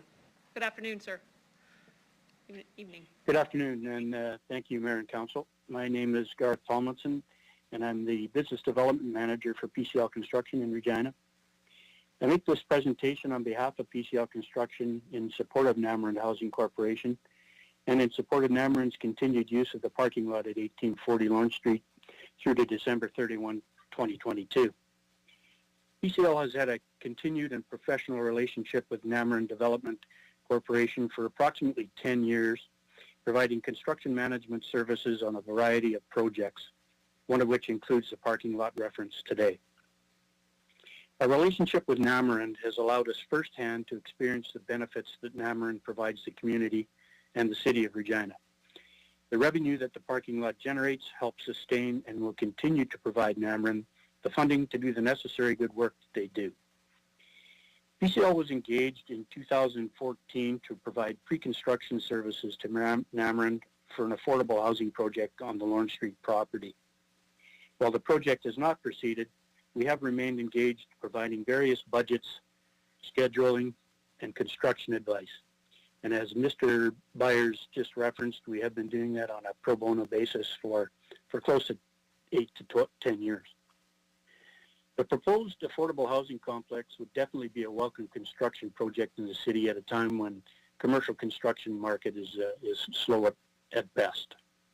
The Namarand Place development would require more than 500,000 person-hours of skilled labor to construct. This would require a peak workforce of 150 people and an average of almost 100 people through the course of the 2.5-year build.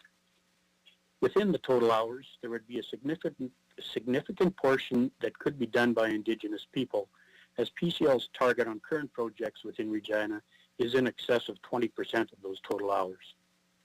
In addition to the direct employment of people in Regina, there would also be more than $13 million in material purchases, and equipment rentals from local suppliers and vendors, generating, generating economic spin-off for those companies. Namron would benefit from a very competitive construction marketplace at this time, and the availability of skilled trades has never been stronger. The continued use of the parking lot would help Namron in realizing their focus on much-needed affordable housing in Regina. We believe in the project and Namron, and that is why we are supporting them today. We therefore request that you reconsider the application for extension of the temporary use of the parking lot to December 31, 2022. Thank you for your time and consideration. Thank you, Mr. Tomlinson. Any members of council have any questions for the delegation?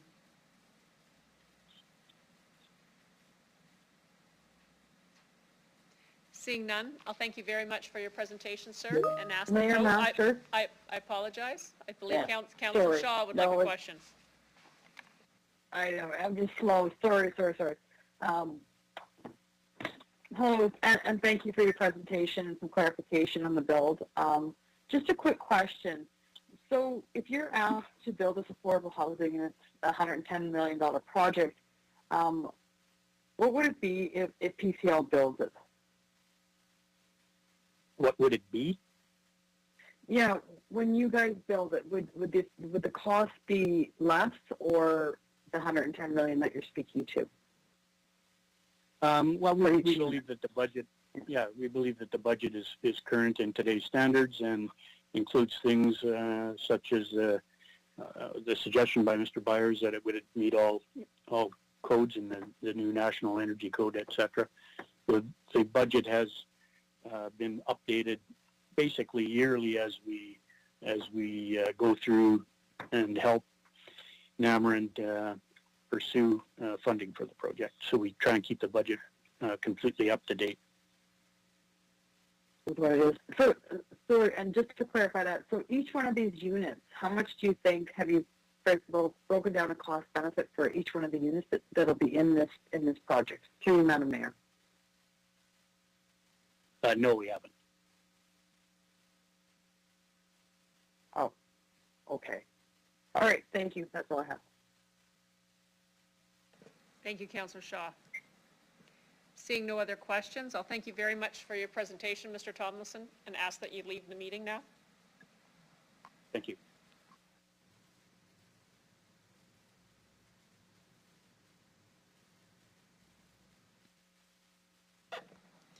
I'd like to call upon Delegation Brian Saunders from Namron Place. Please introduce yourself for the record. You'll have 5 minutes to address City Council, after which you'll have the opportunity to respond to any question that members of Council may have for you. Good evening, Mr. Saunders. Yes, good evening, Mayor Masters, members of City Council. Thank you for the opportunity of making this presentation. My name is Brian Saunders. I represent Namron Housing Corporation, and I am responsible for the proposed architectural design, as well as the project director for the proposed Namron Place. Until recently, I practiced architecture in Regina for some 45 years.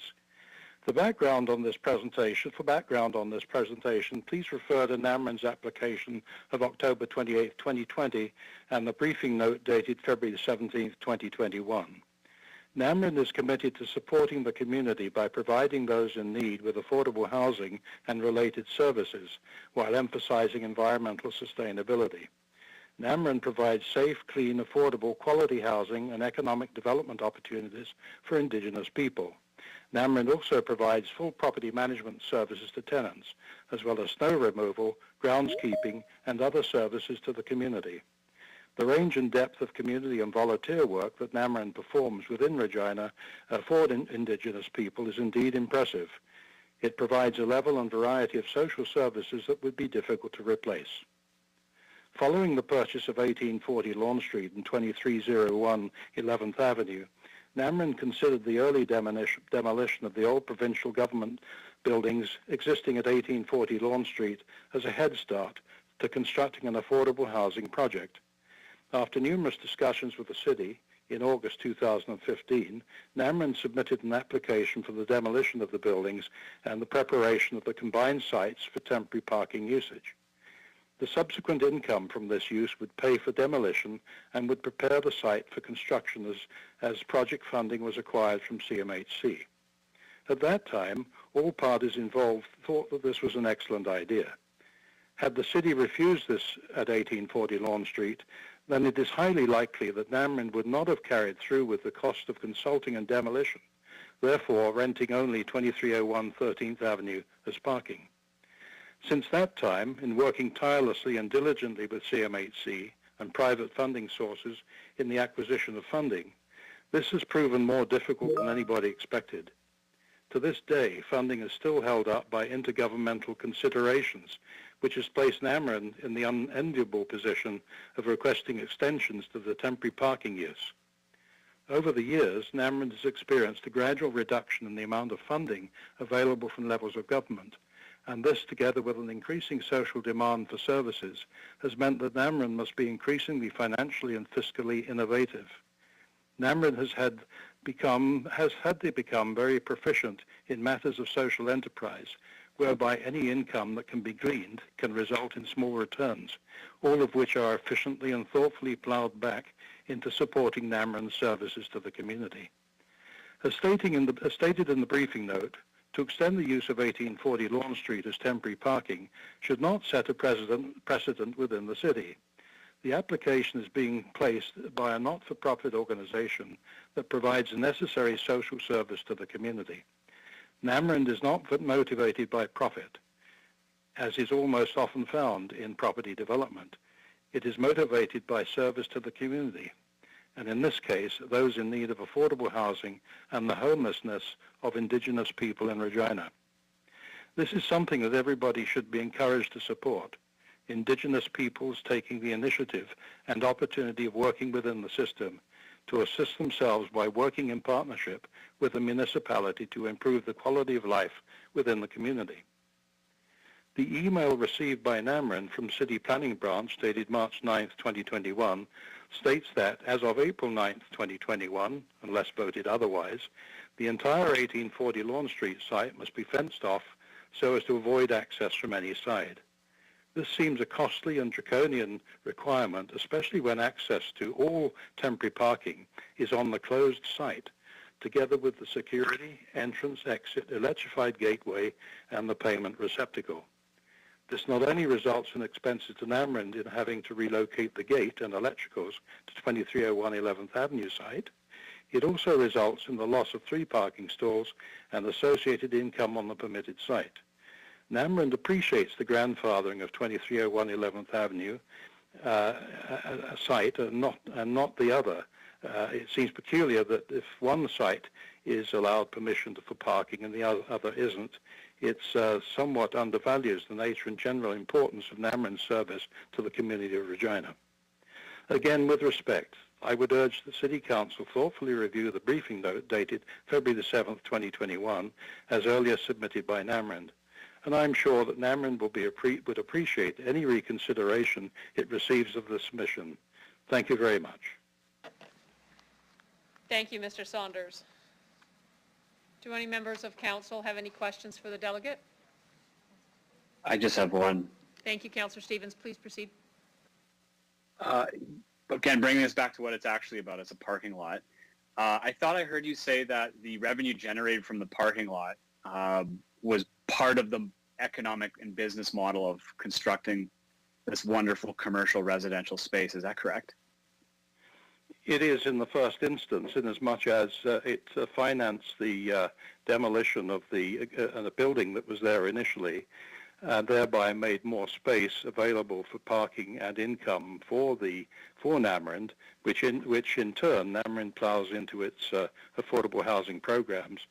And as such, it also helped pay for the demolition and as well as the preparation of the site for parking generally.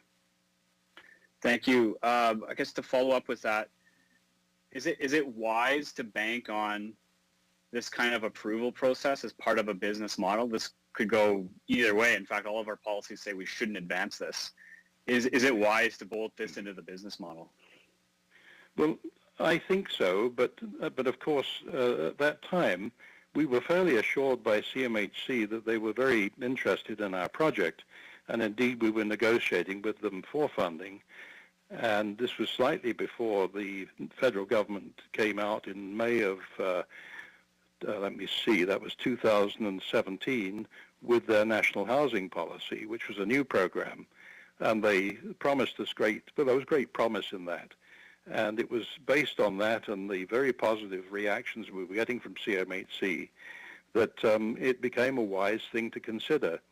Hindsight is 20/20 vision, of course, in these things, but I still think it was a good decision that was made at the time. Thank you. Thank you. Thank you, Councillor Stevens.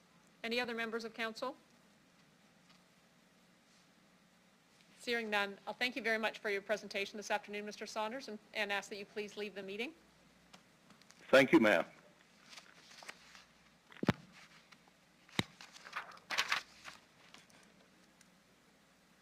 I'd like to call upon Delegation Hugh O'Reilly. Please introduce yourself for the record and the organization you're representing, if any. You'll have 5 minutes to address City Council, after which time you'll have the opportunity to respond to questions that they may have for you. Good evening, Mr. O'Reilly.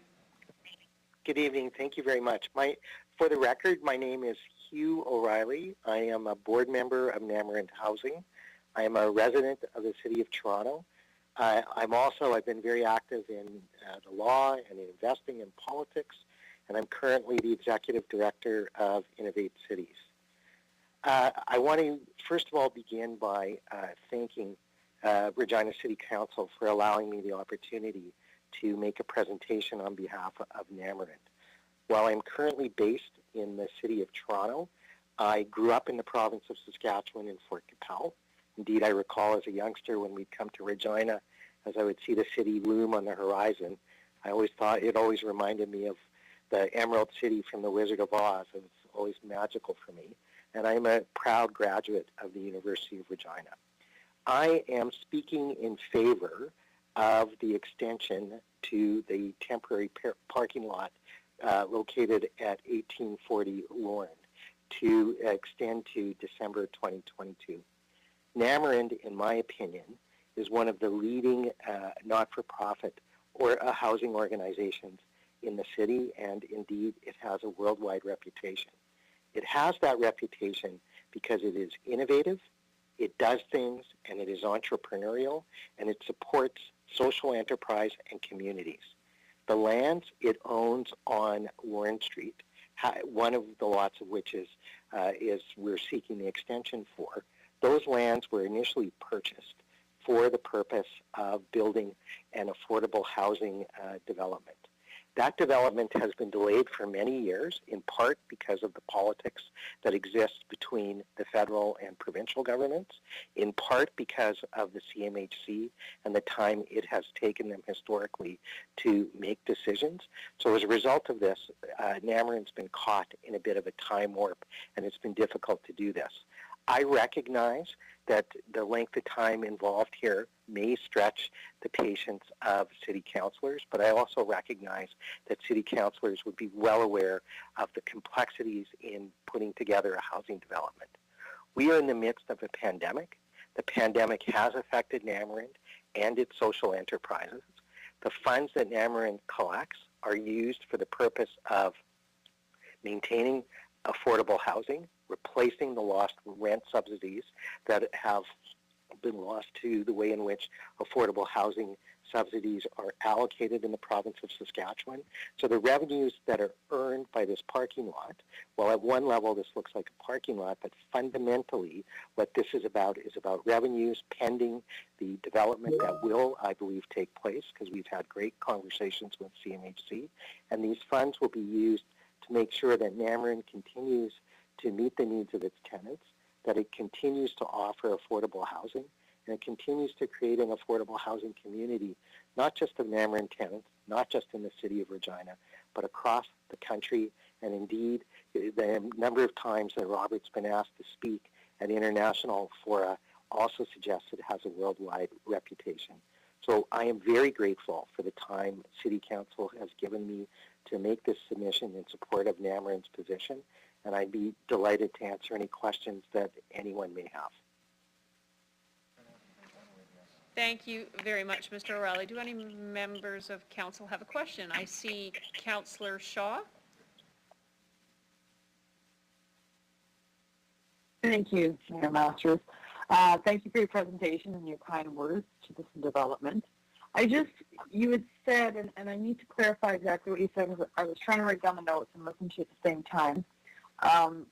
What was the reason the CMHC was taking too long or something, through you, Madam Mayor? Since the time this land has been purchased, we've seen a change in government. We've seen a change in government policies. We've seen the pandemic. There's also, as I understand it, some tension between the provincial and federal levels. And CMHC has recently changed policies. I would argue in part because of the work done by Robert Byers, and it is now pursuing Indigenous housing much more vigorously. So I'm very optimistic about the future in terms of getting a development underway. Okay, so I'm trying to make business sense out of this. It's kind of a long-winded question, sorry, through you, Madam Mayor. You believe that this project's going to go. CMHC is now all of a sudden taking an interest in it when way before there was only just talks about this. But we have no federal funding and we have no provincial funding, and we believe that this will take place by 2022. Am I correct in that understanding, through you, Madam Mayor?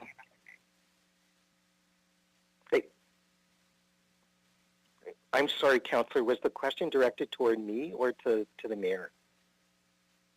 No, towards you. I believe that an affordable housing development supported by CMHC will take place. I believe that will happen. And I appreciate that you're asking a business question, and I think they need to be asked. And indeed, we ask them at the board.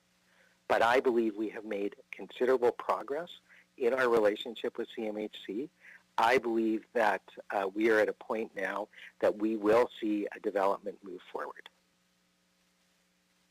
So in saying that, through you, Madam Mayor, you say that you've made progress with CMHC. Can you identify what those points are of progress that you've made with them, through you, Madam Mayor? We've had, the CMHC has someone now in charge of Indigenous housing. CMHC, I have participated in constructive conversations with them. We have pushed our issues, and we have them talking to us with respect to issues around moving forward. So I would say the conversations have been very business-oriented and have been focused on development activities. So just to clarify, these have been conversations only, through you, Madam Mayor? Well, the conversations themselves are conversations that are business-like, that are held for the purpose of discussing the development activities. So I appreciate the point you seem to be making, which is that conversations arguably are quite informal, but I would suggest to you that I think the conversations have been meaningful and business-like. Okay, that's all I have. Thank you.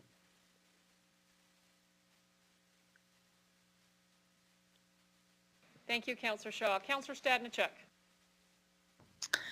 Thank you, Madam Mayor, and thank you, Mr. O'Reilly, for presenting with us.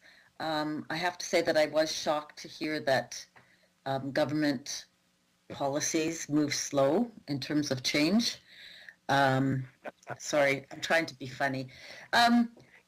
That was what I wanted to ask about, and Councillor Shaw was asking questions about that. You are acting, your conversations with CMHC then were on behalf of Namarind as a board member or in some other capacity in the organization that you work for? I participate in the conversations that I've been part of. I've been there on behalf of Namarind. Okay.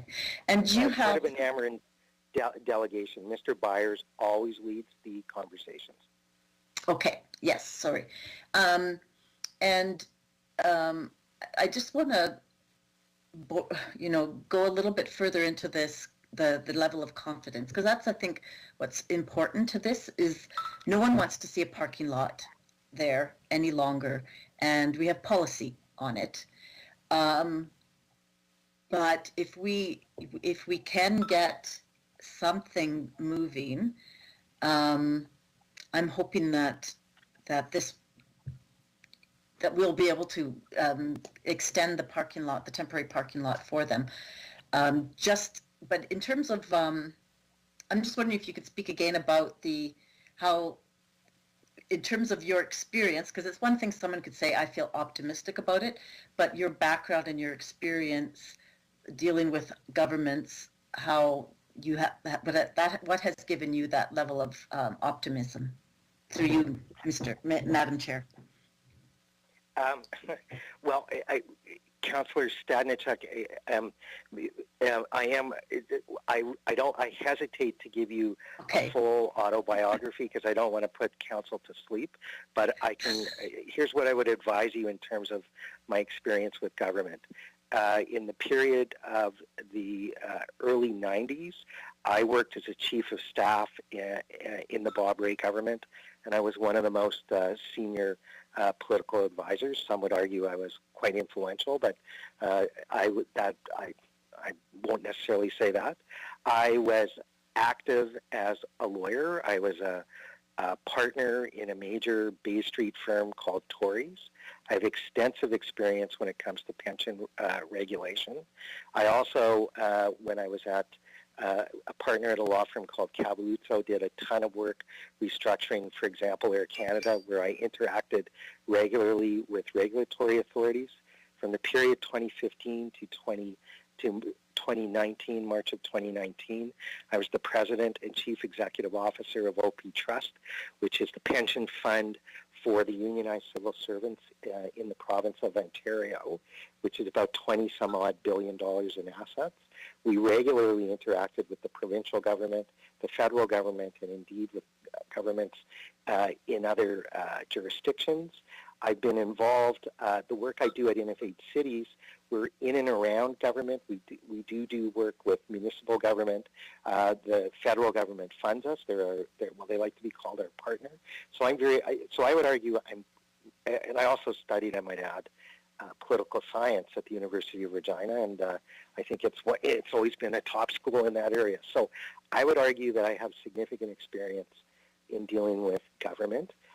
It's government, as you noted in your remark, Councillor Stadnichuk, sometimes moves at a pace that's difficult.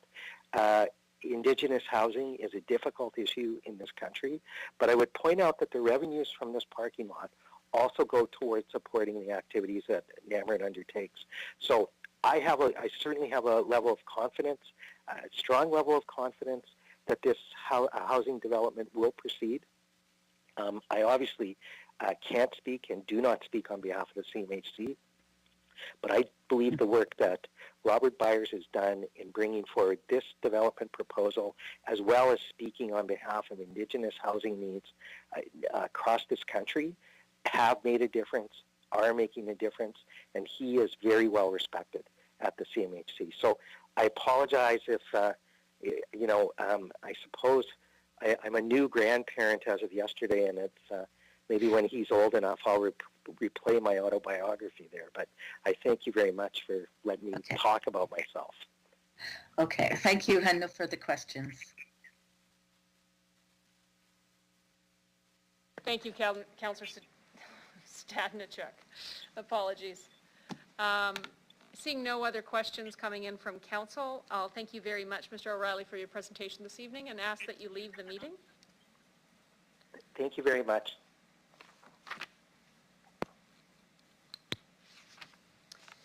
We will now consider MN 21-1, which is the reconsider decision item CR 21-16 for Lawrence Street Contract Zone application. Councillor Stadnichuk or Councillor Fundura, can you introduce the motion?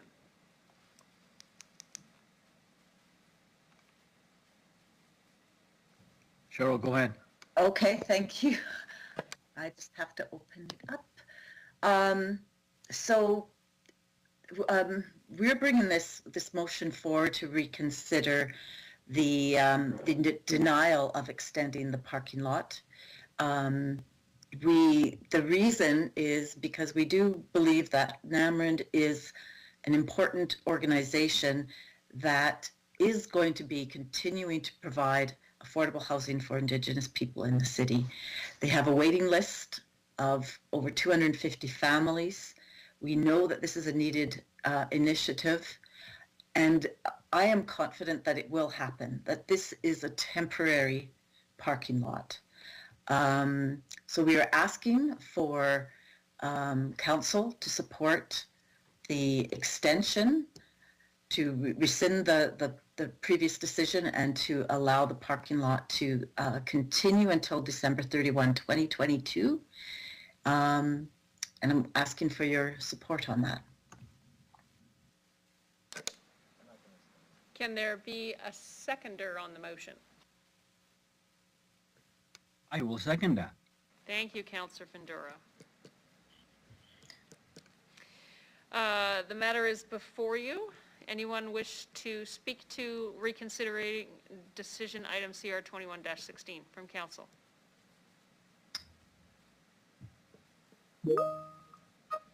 Councillor Hawkins.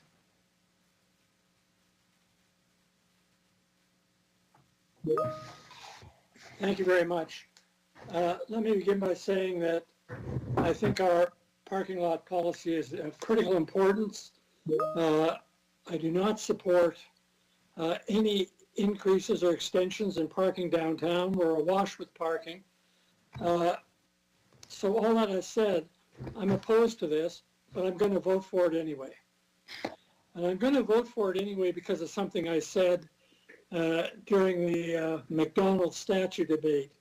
I said that I thought reconciliation was important, but it wasn't so much about looking back, where we'll never come into agreement, but it was about looking forward. And looking forward means education, it means less incarceration, it means dealing with poverty, it means dealing with community well-being, and dealing with affordable housing for Aboriginal people. And this checks most of those boxes in one way or another. NAMRIND does terrifically good work. I think that this housing is important. I think it'll help downtown. And what's more important in many ways is I think this is a real sign of reconciliation, and I hope it's taken that way. That said, I really hope that NAMRIND doesn't have to come back in December 2022. It'll be much more difficult at that time to attract my support.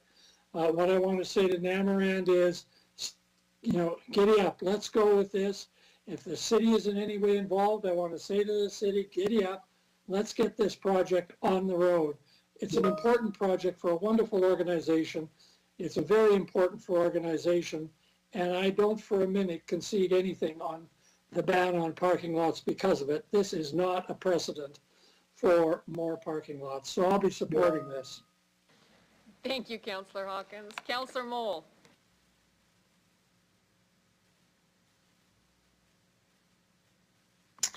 Just let somebody else go before me, sorry. Apologies. Councillor Findura. Okay, I will go. Thank you, Mary Masters, and I would want to say thank you to Councillor Stanichuk for coming along, and I know a few others wanted to come along and look at this to reconsider.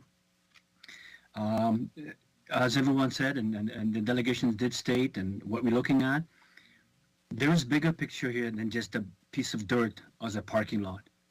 There is human sacrifices, human involvement here. There is community that needs our assistance. And Councillor Hawkins did state it very well.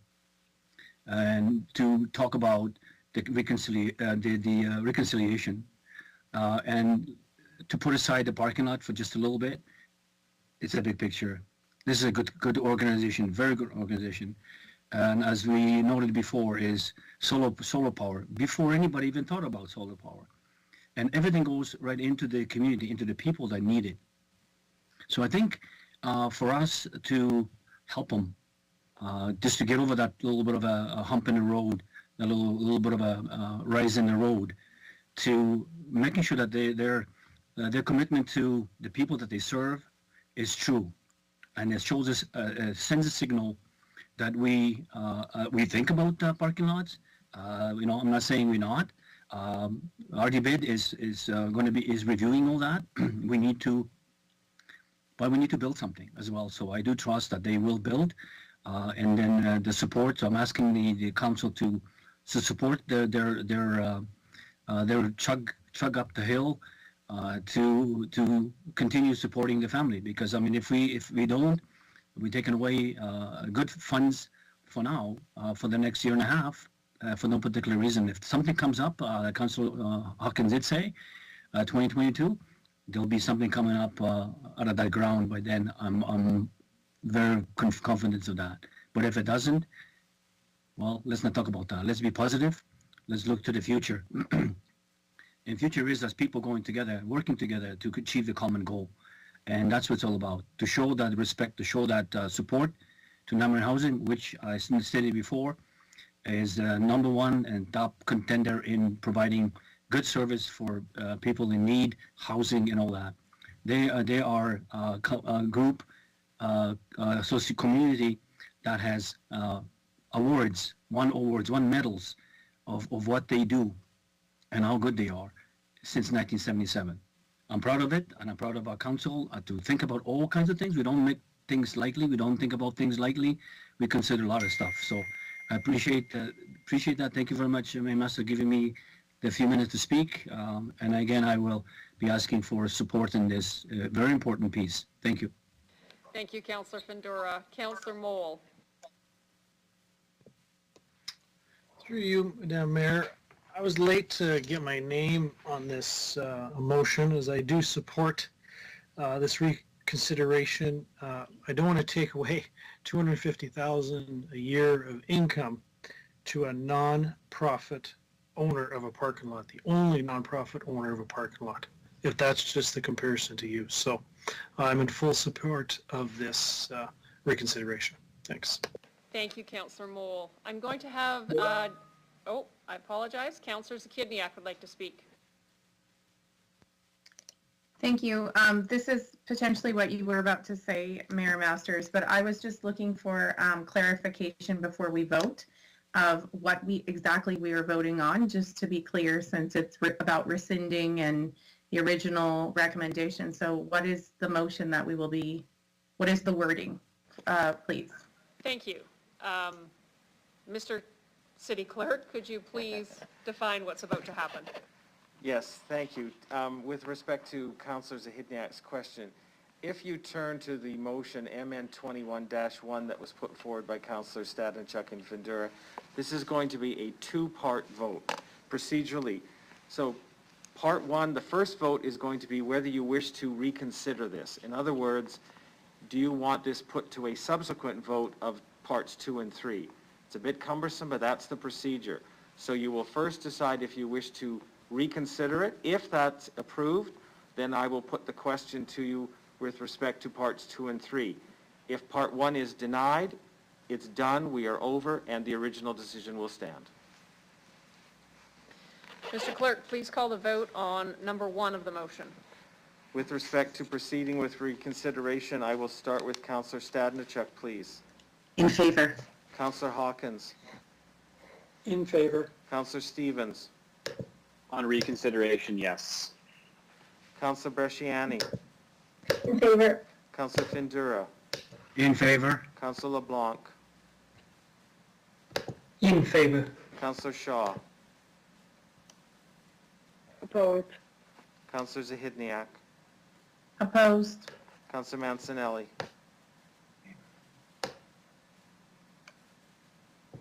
Councillor Mancinelli. Councillor Mole. In favor. Mayor Masters. In favor. Councillor Mancinelli, are you on the line? The motion to reconsider is carried 10-2, Mayor Masters, so I will proceed with parts 2 and 3. 10-2, I'm sorry, with one 8-2, I'm sorry, with one absent. Thank you. With respect to reverting back to the original motion as described in parts 2 and 3, I will again start with Councillor Stadnichuk, please. In favor. Councillor Hawkins. In favor. Councillor Stevens. Opposed. Councillor Bresciani. Opposed. Councillor Findura. In favor? Councillor LeBlanc. Opposed. Councillor Shaw. Opposed. Councillor Zahidniak. Opposed. Councillor Mancinelli. Councillor Mancinelli. Councillor Mole. In favor. Mayor Masters. In favor. I will ask Councillor Mancinelli one more time as we have a tie vote. Councillor Mancinelli, are you on the line? I have no vote. Mayor, the vote is tied 5-5. It is deemed to have been lost. So with that... Madam Mayor, I move adjournment. Thank you. Do we get a second? I second that, Bresciani. Okay. Yeah. Call the vote, please, on adjournment. Councillor Hawkins, I'll begin with you, please. In favor. Councillor Stevens. In favor. Councillor Bresciani. In favor. Councillor Findura. Opposed. Councillor LeBlanc. Councillor LeBlanc.